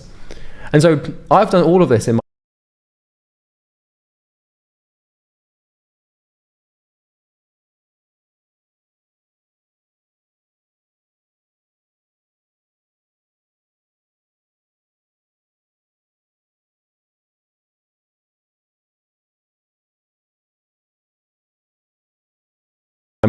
market. So in the last 8 years, I've made 300 YouTube videos. I've done 500 hours of coaching calls. I've answered or seen more than 10,000 support tickets, for Easy Grow and for clients. I've had more than 100,000 YouTube comments of people giving me feedback. I've spent more than, well, honestly, it's more than $2 million at this point, but I spend more than $2 million a year on ads. I've had 12.3 million YouTube views. I've done more than 100,000 cold outreaches to my niche, probably more. I've conducted more than 3,000 sales calls. I've had more than 2,500 clients. And now with the Academy, as of you coming into this, there might be 100,000 people in here, and there might be even more posts. So my understanding is getting deeper and deeper. Not only this, but I was my market. I was who you are. Now this isn't necessary, but obviously it's a bonus, right? So another reason I understand my niche so well is because I was the niche. Now you might not have that luxury, and you don't need that luxury, so I wouldn't worry about it, but it does help. Now, my avatar is my secret weapon, and there is, I'm sorry to say this, but there is absolutely no way that I'm going to share my avatar with this program, because, well, if I do, what's going to happen is all of my competitors suddenly get, 8 years of work and wisdom in 10 minutes, and I'm not doing that. But B, this is just going to bias you, right? But I'm going to give you some examples. So I've censored most of my avatar, and I'm not even going to give you a Google Doc. I'm going to show you on the screen here, because this is how much I treasure this thing, right? So here's a glimpse into my efforts to understand my niche. And as a member of my niche, you can decide for yourself how good of a job I've done. Try not to freak out, right? So here it is. And you'll notice I've even removed the URL so that nobody can even try and get close to this thing. So what I've got here, this is sort of what an avatar document is going to look like. And so you're going to want to create one of these yourself, and you can model it around my example here. And so what you can see here is I've got 28 pages, and you're going to see most of this has been blacked out because I don't want you to, it's obviously been censored, right? I've got 28 pages of this thing. And what you start with on the first page of your avatar is a brief sort of overview of the person. And this should describe the person. And so my avatar for Imperium Academy is desperately determined but doubtful Daniel. So if I had to describe you in 3 words, you as an individual, I'd probably say that you're desperate, I'd say you're determined, and I'd say you're very doubtful. And I think you'd probably agree. And this is where things get a bit fucking frightening, as you can probably tell. So let me guess this about you. Growing up, you were never anything special. At school and during your early mid-teenage years, you just blended into the crowd. You weren't popular, you never did anything outstanding. You were an average or below average student. School came and went in your life as a boring, dumb, and perhaps traumatizing blur. You progressed through school to later years, and as you did, you felt a sense of dread associated with the path laid out for you. University, jobs, kid, die, right? You're aware of the rat race and it terrifies you. But everyone else does it, so you must be wrong and they must be right. Well, you think they're wrong. You think everyone else is wrong, and you have to do something to escape the rat race before it's too late and can't afford to take a risk to do it. So you want to take risks now, you want to start a business now before you've got a mortgage and children and things tying you down. Also, you're desperate to reject society's financial belief systems, but you lack the confidence to do so. Everyone and everything points towards a 9 to 5, and you kind of go along with it maybe, but secretly you resent it. You think you're better. At some point on your journey, at some point on your journey to mediocrity, you come across a stimulus, you come across a video or something on social media. Some millionaire dude talking about success and how it's actually possible. So you're living this normal, boring life, and then suddenly this millionaire comes along on social media, and he's like, and you see this completely different life, and it kind of hooks you in. Now, at first, when you saw this person, you dismissed them as a scammer who was full of shit, but then you saw another, and then they say the right things, and they know what to say to make you angry, happy, and sad, and confident. When you watch these people, it's like you're being thrown around from emotion to emotion. And, at this point, you're basically an emotional puppet to these male influences. You're putty in their hands, and you project your desires onto them. So these influencers that you see, they know what to show you. They know what makes you tick. and you want to be like them. So after a few months of this financial courtship, you give in and you actually buy from this person, this influencer. It could be me. I mean, God, maybe you come into this program, right? This is the most important decision in your life because there's now a shred of belief. Like you've made a step. You've taken a step towards actually building a business, and you've taken some action. You've made a decision, and you've invested, albeit maybe a small amount of money. But now you've got a shred of belief it's possible. A new identity is being formed, and this is where you are right now. You're forming a new identity. You've set an actual goal. You believe it's possible to some degree. What used to be an abstract dream of becoming financially free or never worrying about money again has now solidified into a goal. So you know what? You no longer have dreams. You have goals. Make 10K a month. Become a millionaire. You're no longer a consumer, but you're not a business person. Your identity is split between two things. You're split between just being this average dude, just this normal blip in the universe, this irrelevant person that just doesn't do anything exceptional, and entrepreneur. So you kind of got two identities now. You're like just this dude, but you also feel like you're an entrepreneur and you have this potential. You're B to want to be. You're not B to C because you're not a consumer anymore. And you're not B to B because you're not a business right now. You're B to want to be. And so you start. Usually not this course, but if you've bought another course in the past, or you've bought like a university thing for like business, like it usually, the first thing you buy usually sucks. Now, if you're lucky enough to start the Imperium Academy, then it won't suck. Because if you go and buy another course after the Imperium Academy, you're going to be incredibly disappointed because this thing is like, I know this is obviously my word and it's biased, but it's so much better. But anyway, but the thing is the first course you buy, you compare to the educational system you've been through. And so you think that even if you, like, let's say you spend $1,000 on one of these guru courses and it really sucks. Well, you think it's good. You don't know it's bad. You know it's bad now because you've been through the academy, right? And you've seen this content and you've compared it and you're like, holy shit, right? But at the time, when you go through this course, what you've done is you've compared it to the traditional education system. So you're like, this is so much better than, like, I've learned more in this one video than I did in like a year of school. That's what you say. Beginning the journey excites you. It brings you extreme levels of confidence, completely irrational levels of confidence you have at the beginning, by the way. And you have a glimmer of something good in your life. Much to your parents and your friends' dismay, you drop out of university, you quit your job, and you decide to chase your dream. Now, your friends and your parents are, they're like, what the fuck is going on? They're like, you shouldn't try and start a business. They tell you 9 out of 10 businesses fail. Your friends start saying, oh, you think you're better than us. Like, all of the people around you start thinking you're going a little bit insane, right? But at this time, you have confidence, which is why you do it, and you take this big step. But then the doubt comes, that terrible, crippling onslaught of dread and fear that just comes and hits you at like midnight as you're trying to sleep. Confidence, hope, and joy is replaced with uncertainty, terror, and misery. You sabotage yourself, you break your good habits, you undo all your good work. This infuriates you, and then after a few 3 a.m. motivational videos and shadow boxing in your room at 2 a.m., This infuriates you, and then after a few 3 a.m. motivational videos and shadow boxing in your room at 2 a.m., which I know you've done, you're back in action.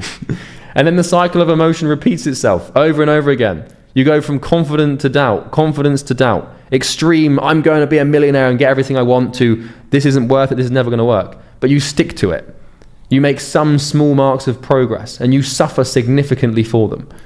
You swear that you're just one thing away from success. This one funnel is going to make me successful. This one piece of copy is going to make me successful. This YouTube video is the thing. You're looking for these, you're a sucker for these shiny objects, and you truly believe that one thing will fix all the problems in your life.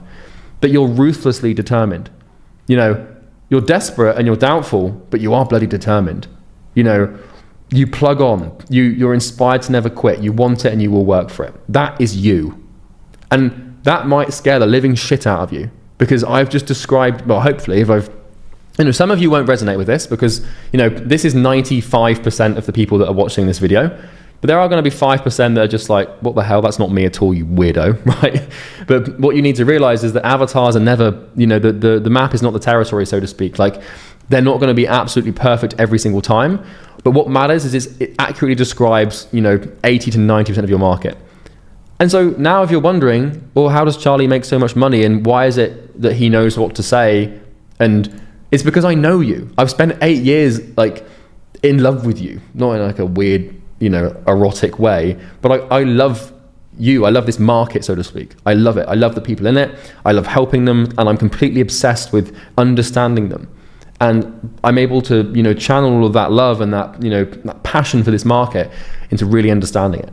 And so when you get to a point where you can write something like this, and you should just, this should have just hit you. You should be like thinking like, what the hell? This is weird. This guy understands me really damn well. And this is just scratching the surface. So let's move on. So the next thing you do with your avatar, and by the way, I'm not going to give you like a template for this. You can basically use this sort of example to build your own template, because I don't want to just sort of, there might be more things or less things you want to cover that you feel are relevant here. So I'm going to kind of let some emergence happen, and I'm not giving you a template for your avatar, but you're going to want to create one. But you can do it in your own way, right? Maybe you want to do it on like a Miro board, or maybe you want to draw it. So table of contents. So we've got trauma, which we can jump to. We've got everything we can jump to. So I know everything about you. And so let's start with the trauma. I can give you some examples. So you definitely probably have some trauma. Whether you know it or not, you probably don't know. You probably think I haven't got it, but you probably do. Trauma guides your life, but you're lucky because you have what psychologists would call post-traumatic growth. And this means the predominant way you solve your trauma is through work and growth instead of degeneration and decline. So instead of turning to drinking or partying or cocaine or gambling or heroin, you turn to work and you turn to business. So it's called post-traumatic growth. You still slip into some of these bad habits that you used to cope with the trauma you had as a kid. So you still smoke weed, or you drink from time to time, or you play video games, or you're on short form content or bad websites that you shouldn't be on. But your main coping mechanism for trauma is work, which is good. So maybe you were bullied, and you can pause to read these if you want to. Maybe you got picked on in school. You were probably unpopular in school and had low status in school. Maybe you didn't. Once again, the territory is, the map is not the territory, but maybe you resonate with this, in school. You've broken your personal word 1,000 times, so you lack self-trust. You've made loads of promises to yourself that you'd quit this and start that, but you've broken your word. You don't trust yourself. You feel you've in your life, you felt directionlessness. In your life, you felt like you've wasted your potential.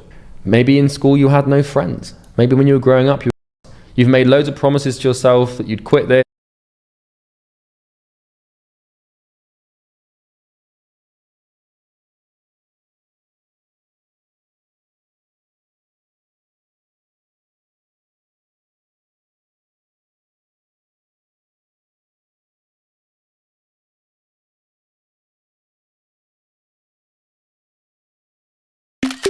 And start that, but you've broken your word. You don't trust yourself. You feel you've in your life, you felt directionlessness. In your life, you felt like you've wasted your potential. Maybe in school you had no friends. Maybe when you were growing up, you were completely isolated because no one understood you. Maybe you come from a broke, poor, or low income family. Maybe you feel mediocre or average, and that terrifies you. So obstacles, problems, I'm not going to show you these because they're censored. So maybe a problem you say you have is you don't have the time to do it. You think you don't have ample time to make it work. Maybe you're studying or working full time, and you use this as an excuse to not start or work properly. You've probably done this before. Like, one of the obstacles you have to success is telling yourself you don't have the time. If I open up another one of these, let's just see. Lack of energy. Maybe you're tired all the time and you don't have energy to actually sit down and work consistently. Right? You see what I'm saying? Like, these are little pockets of truth. Let's pick another one. It's this one here. Another problem, monoculture business model. You can't think for yourself and you lack critical thinking. So anytime you try and start a business or do anything, you just copy everyone. You probably do that, right?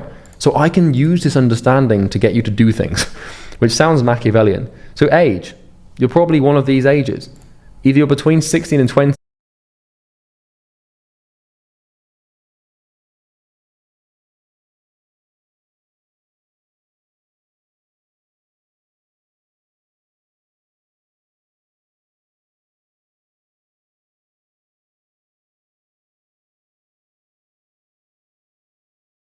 you probably do that, right? So I can use this understanding to get you to do things, which sounds Machiavellian. So age, you're probably one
of these ages. Either you're between 16 and 20, which means that you're an immature, confused teen. You're between 20 and 27, you're emotional, and I call these the I'm falling behinders. So if you're 20 to 27 and you're not successful yet, you probably feel like you're falling behind everyone. And you feel like you need to catch up with all these people you're seeing that are making way more money than you. And if you're between 27 and 35, then you're probably more level-headed, but maybe you feel like a failure. Maybe you feel like you've wasted your 20s and you've failed. And I'm not, as I'm saying this, some of this shit might make you feel emotional. It might make you feel angry. It might make you feel judged. It might make you feel like I'm a dickhead. You might be thinking Charlie's just a dick right now. I'm not doing any of this to judge you. I'm just making observations about the market, okay? And if you're, if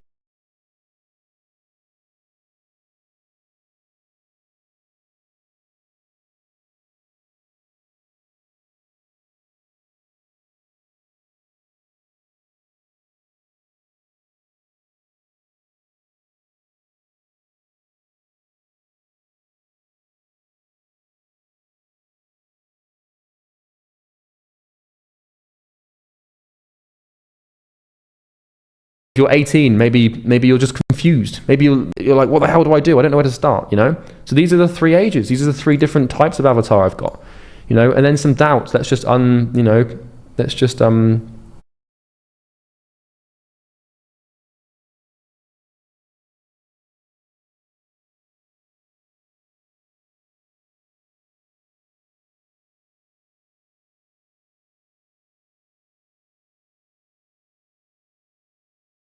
let's pick one of these, right?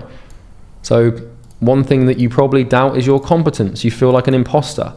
That's just another example, Goals and dreams, right? I know your goals and dreams. Another goal you've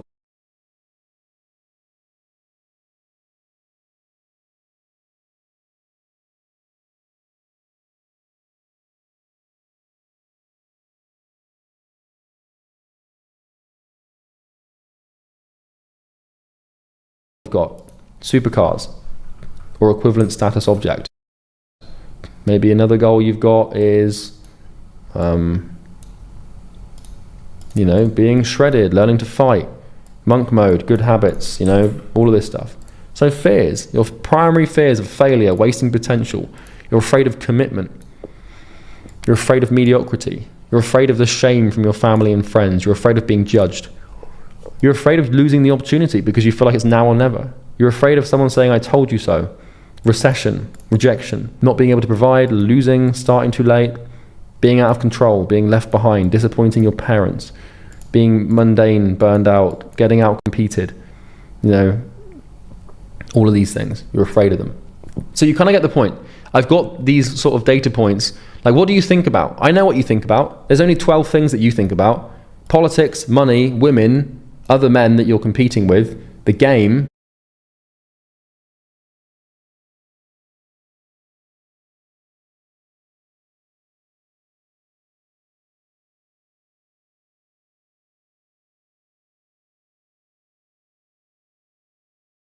Your business, sports or video games, health, religion if you have one, material objects, education, which is learning new things, vices, and relationships. These are the only things that you think about. Maybe there's 1 or 2 more, but you get the point, right? I know you so well, and because of that, I can use that knowledge to get you to do things, buy things, learn things, make progress. Now, a little ethical warning. If you're going to do this and you're going to build this, please make sure you're doing it for the right reasons. Because with this understanding of this market, I could wreak some absolute havoc.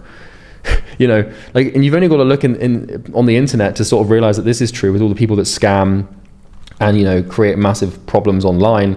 Like, they're just using this knowledge to, further a negative agenda. So everything that I'm doing here and all of these things that I understand, I always want to use for good. Like, I want to use these understandings to, really help you and, help you progress. So what do you resent? Well, you probably resent social media algorithms for showing you content that fuels your bad habits. You probably resent part of yourself, bad friends. You probably resent the government, an ex-girlfriend, sometimes even your parents. So maybe you resent the far left or feminists. Once again, I'm not saying that either of these 2 things are good or bad. I'm not trying to make this political. That's not what this program's about. You'll know this. But a lot of people in my niche I'm observing the truth. They do not like, they resent the far left wokeness. I'm not saying whether or not I do. I'm just telling you what I've observed. This is kind of the truth, right? They don't like anyone that's weak and soft. The education system, they resent the education system for not teaching you what you need to know. So I've got a lot of this, right? What are your traits? You can pause, and these traits probably perfectly describe you.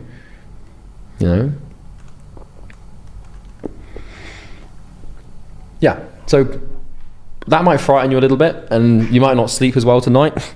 Sorry about that. But this is my point. What I wanted to do was just show you a few pockets of this so that you can basically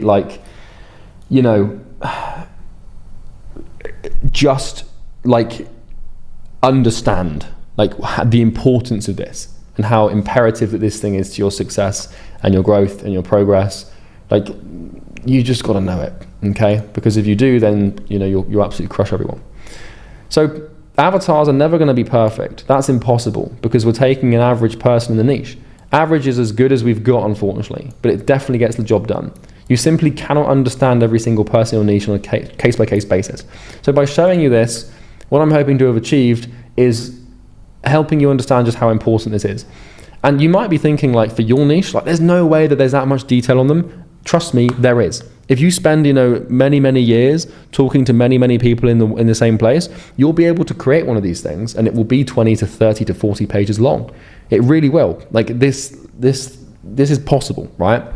So, yeah. Now that you know a little bit about this, let's talk about this thing called ongoing cycle.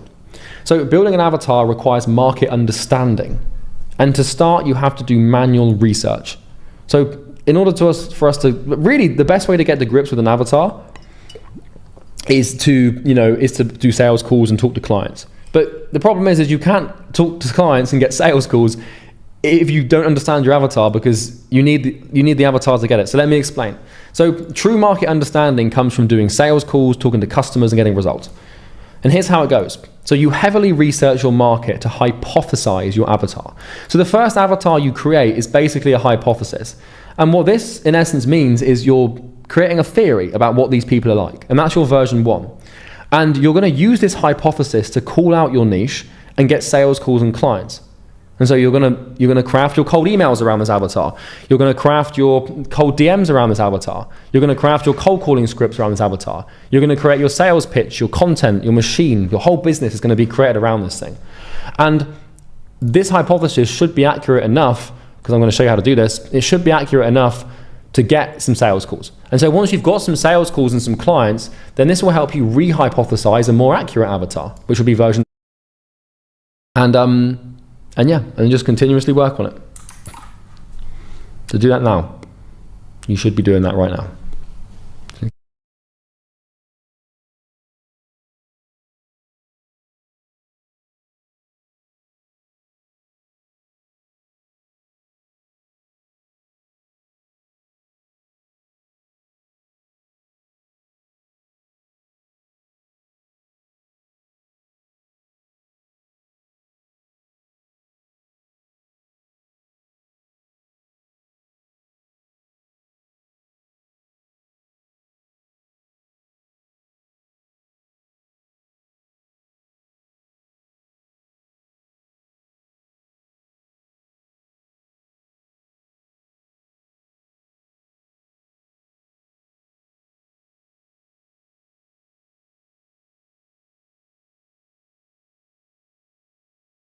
Give you a second to do it. Go and do it now. And don't be one of the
People who says, oh, I don't need to do that, I know my niche, or I'll do it later, I'll put it, maybe you've just put that on the to-do list.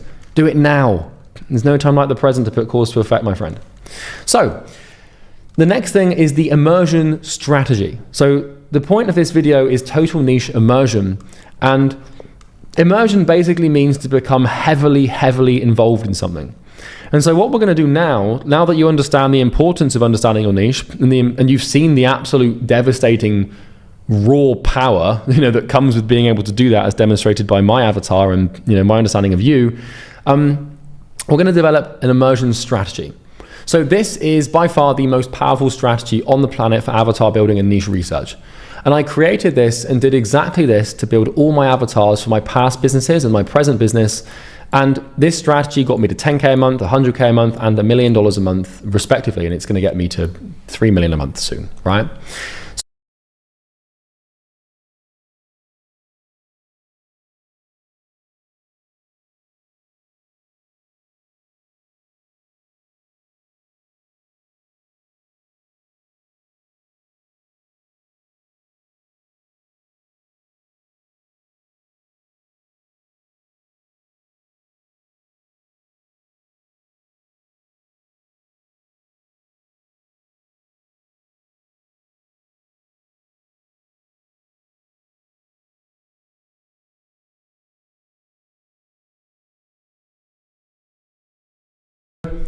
This strategy contains 5 key steps, and you can see the document below.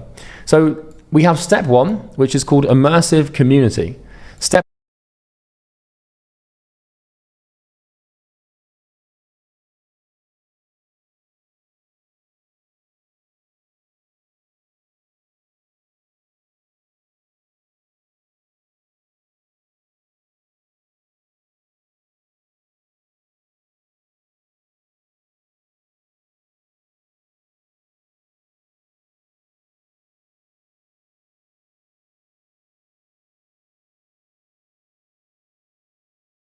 two, which is called immersive internet.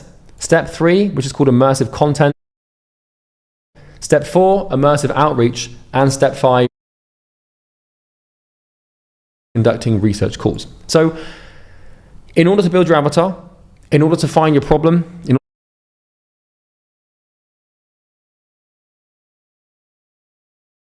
to find a solution, we've got to do 5 things in order. Okay, so you can come here, and this will be available in the resources section below this video, or obviously on this Google Doc as well. So here is a fully fledged immersion strategy.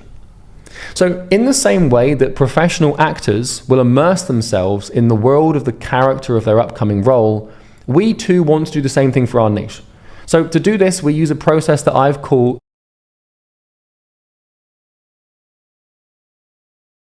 created called total immersion strategy, or just immersion strategy. Immersion means deep involvement in something. And what I've done is create 2 resource views. So I'm telling you, this is where we're going to really start doing some work. So there's going to be a lot of resources in this video, and we've got resources inside of resources inside of resources. So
All right, guys.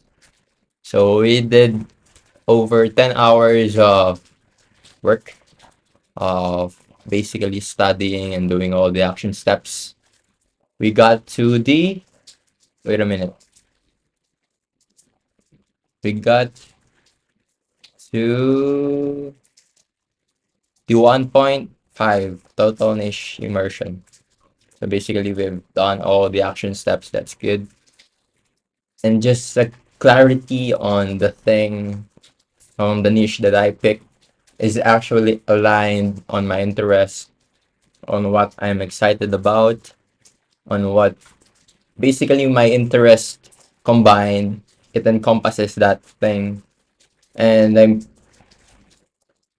I'm good with that.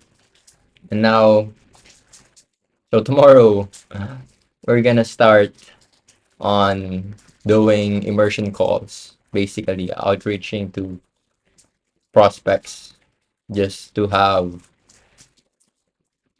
the market's avatar, right?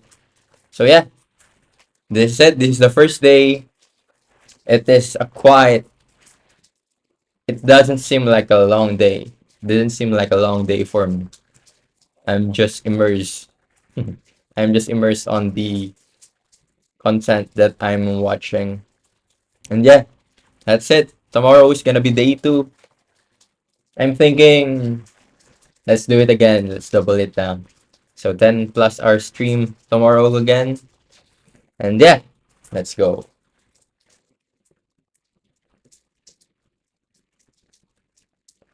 One last picture. Let's go.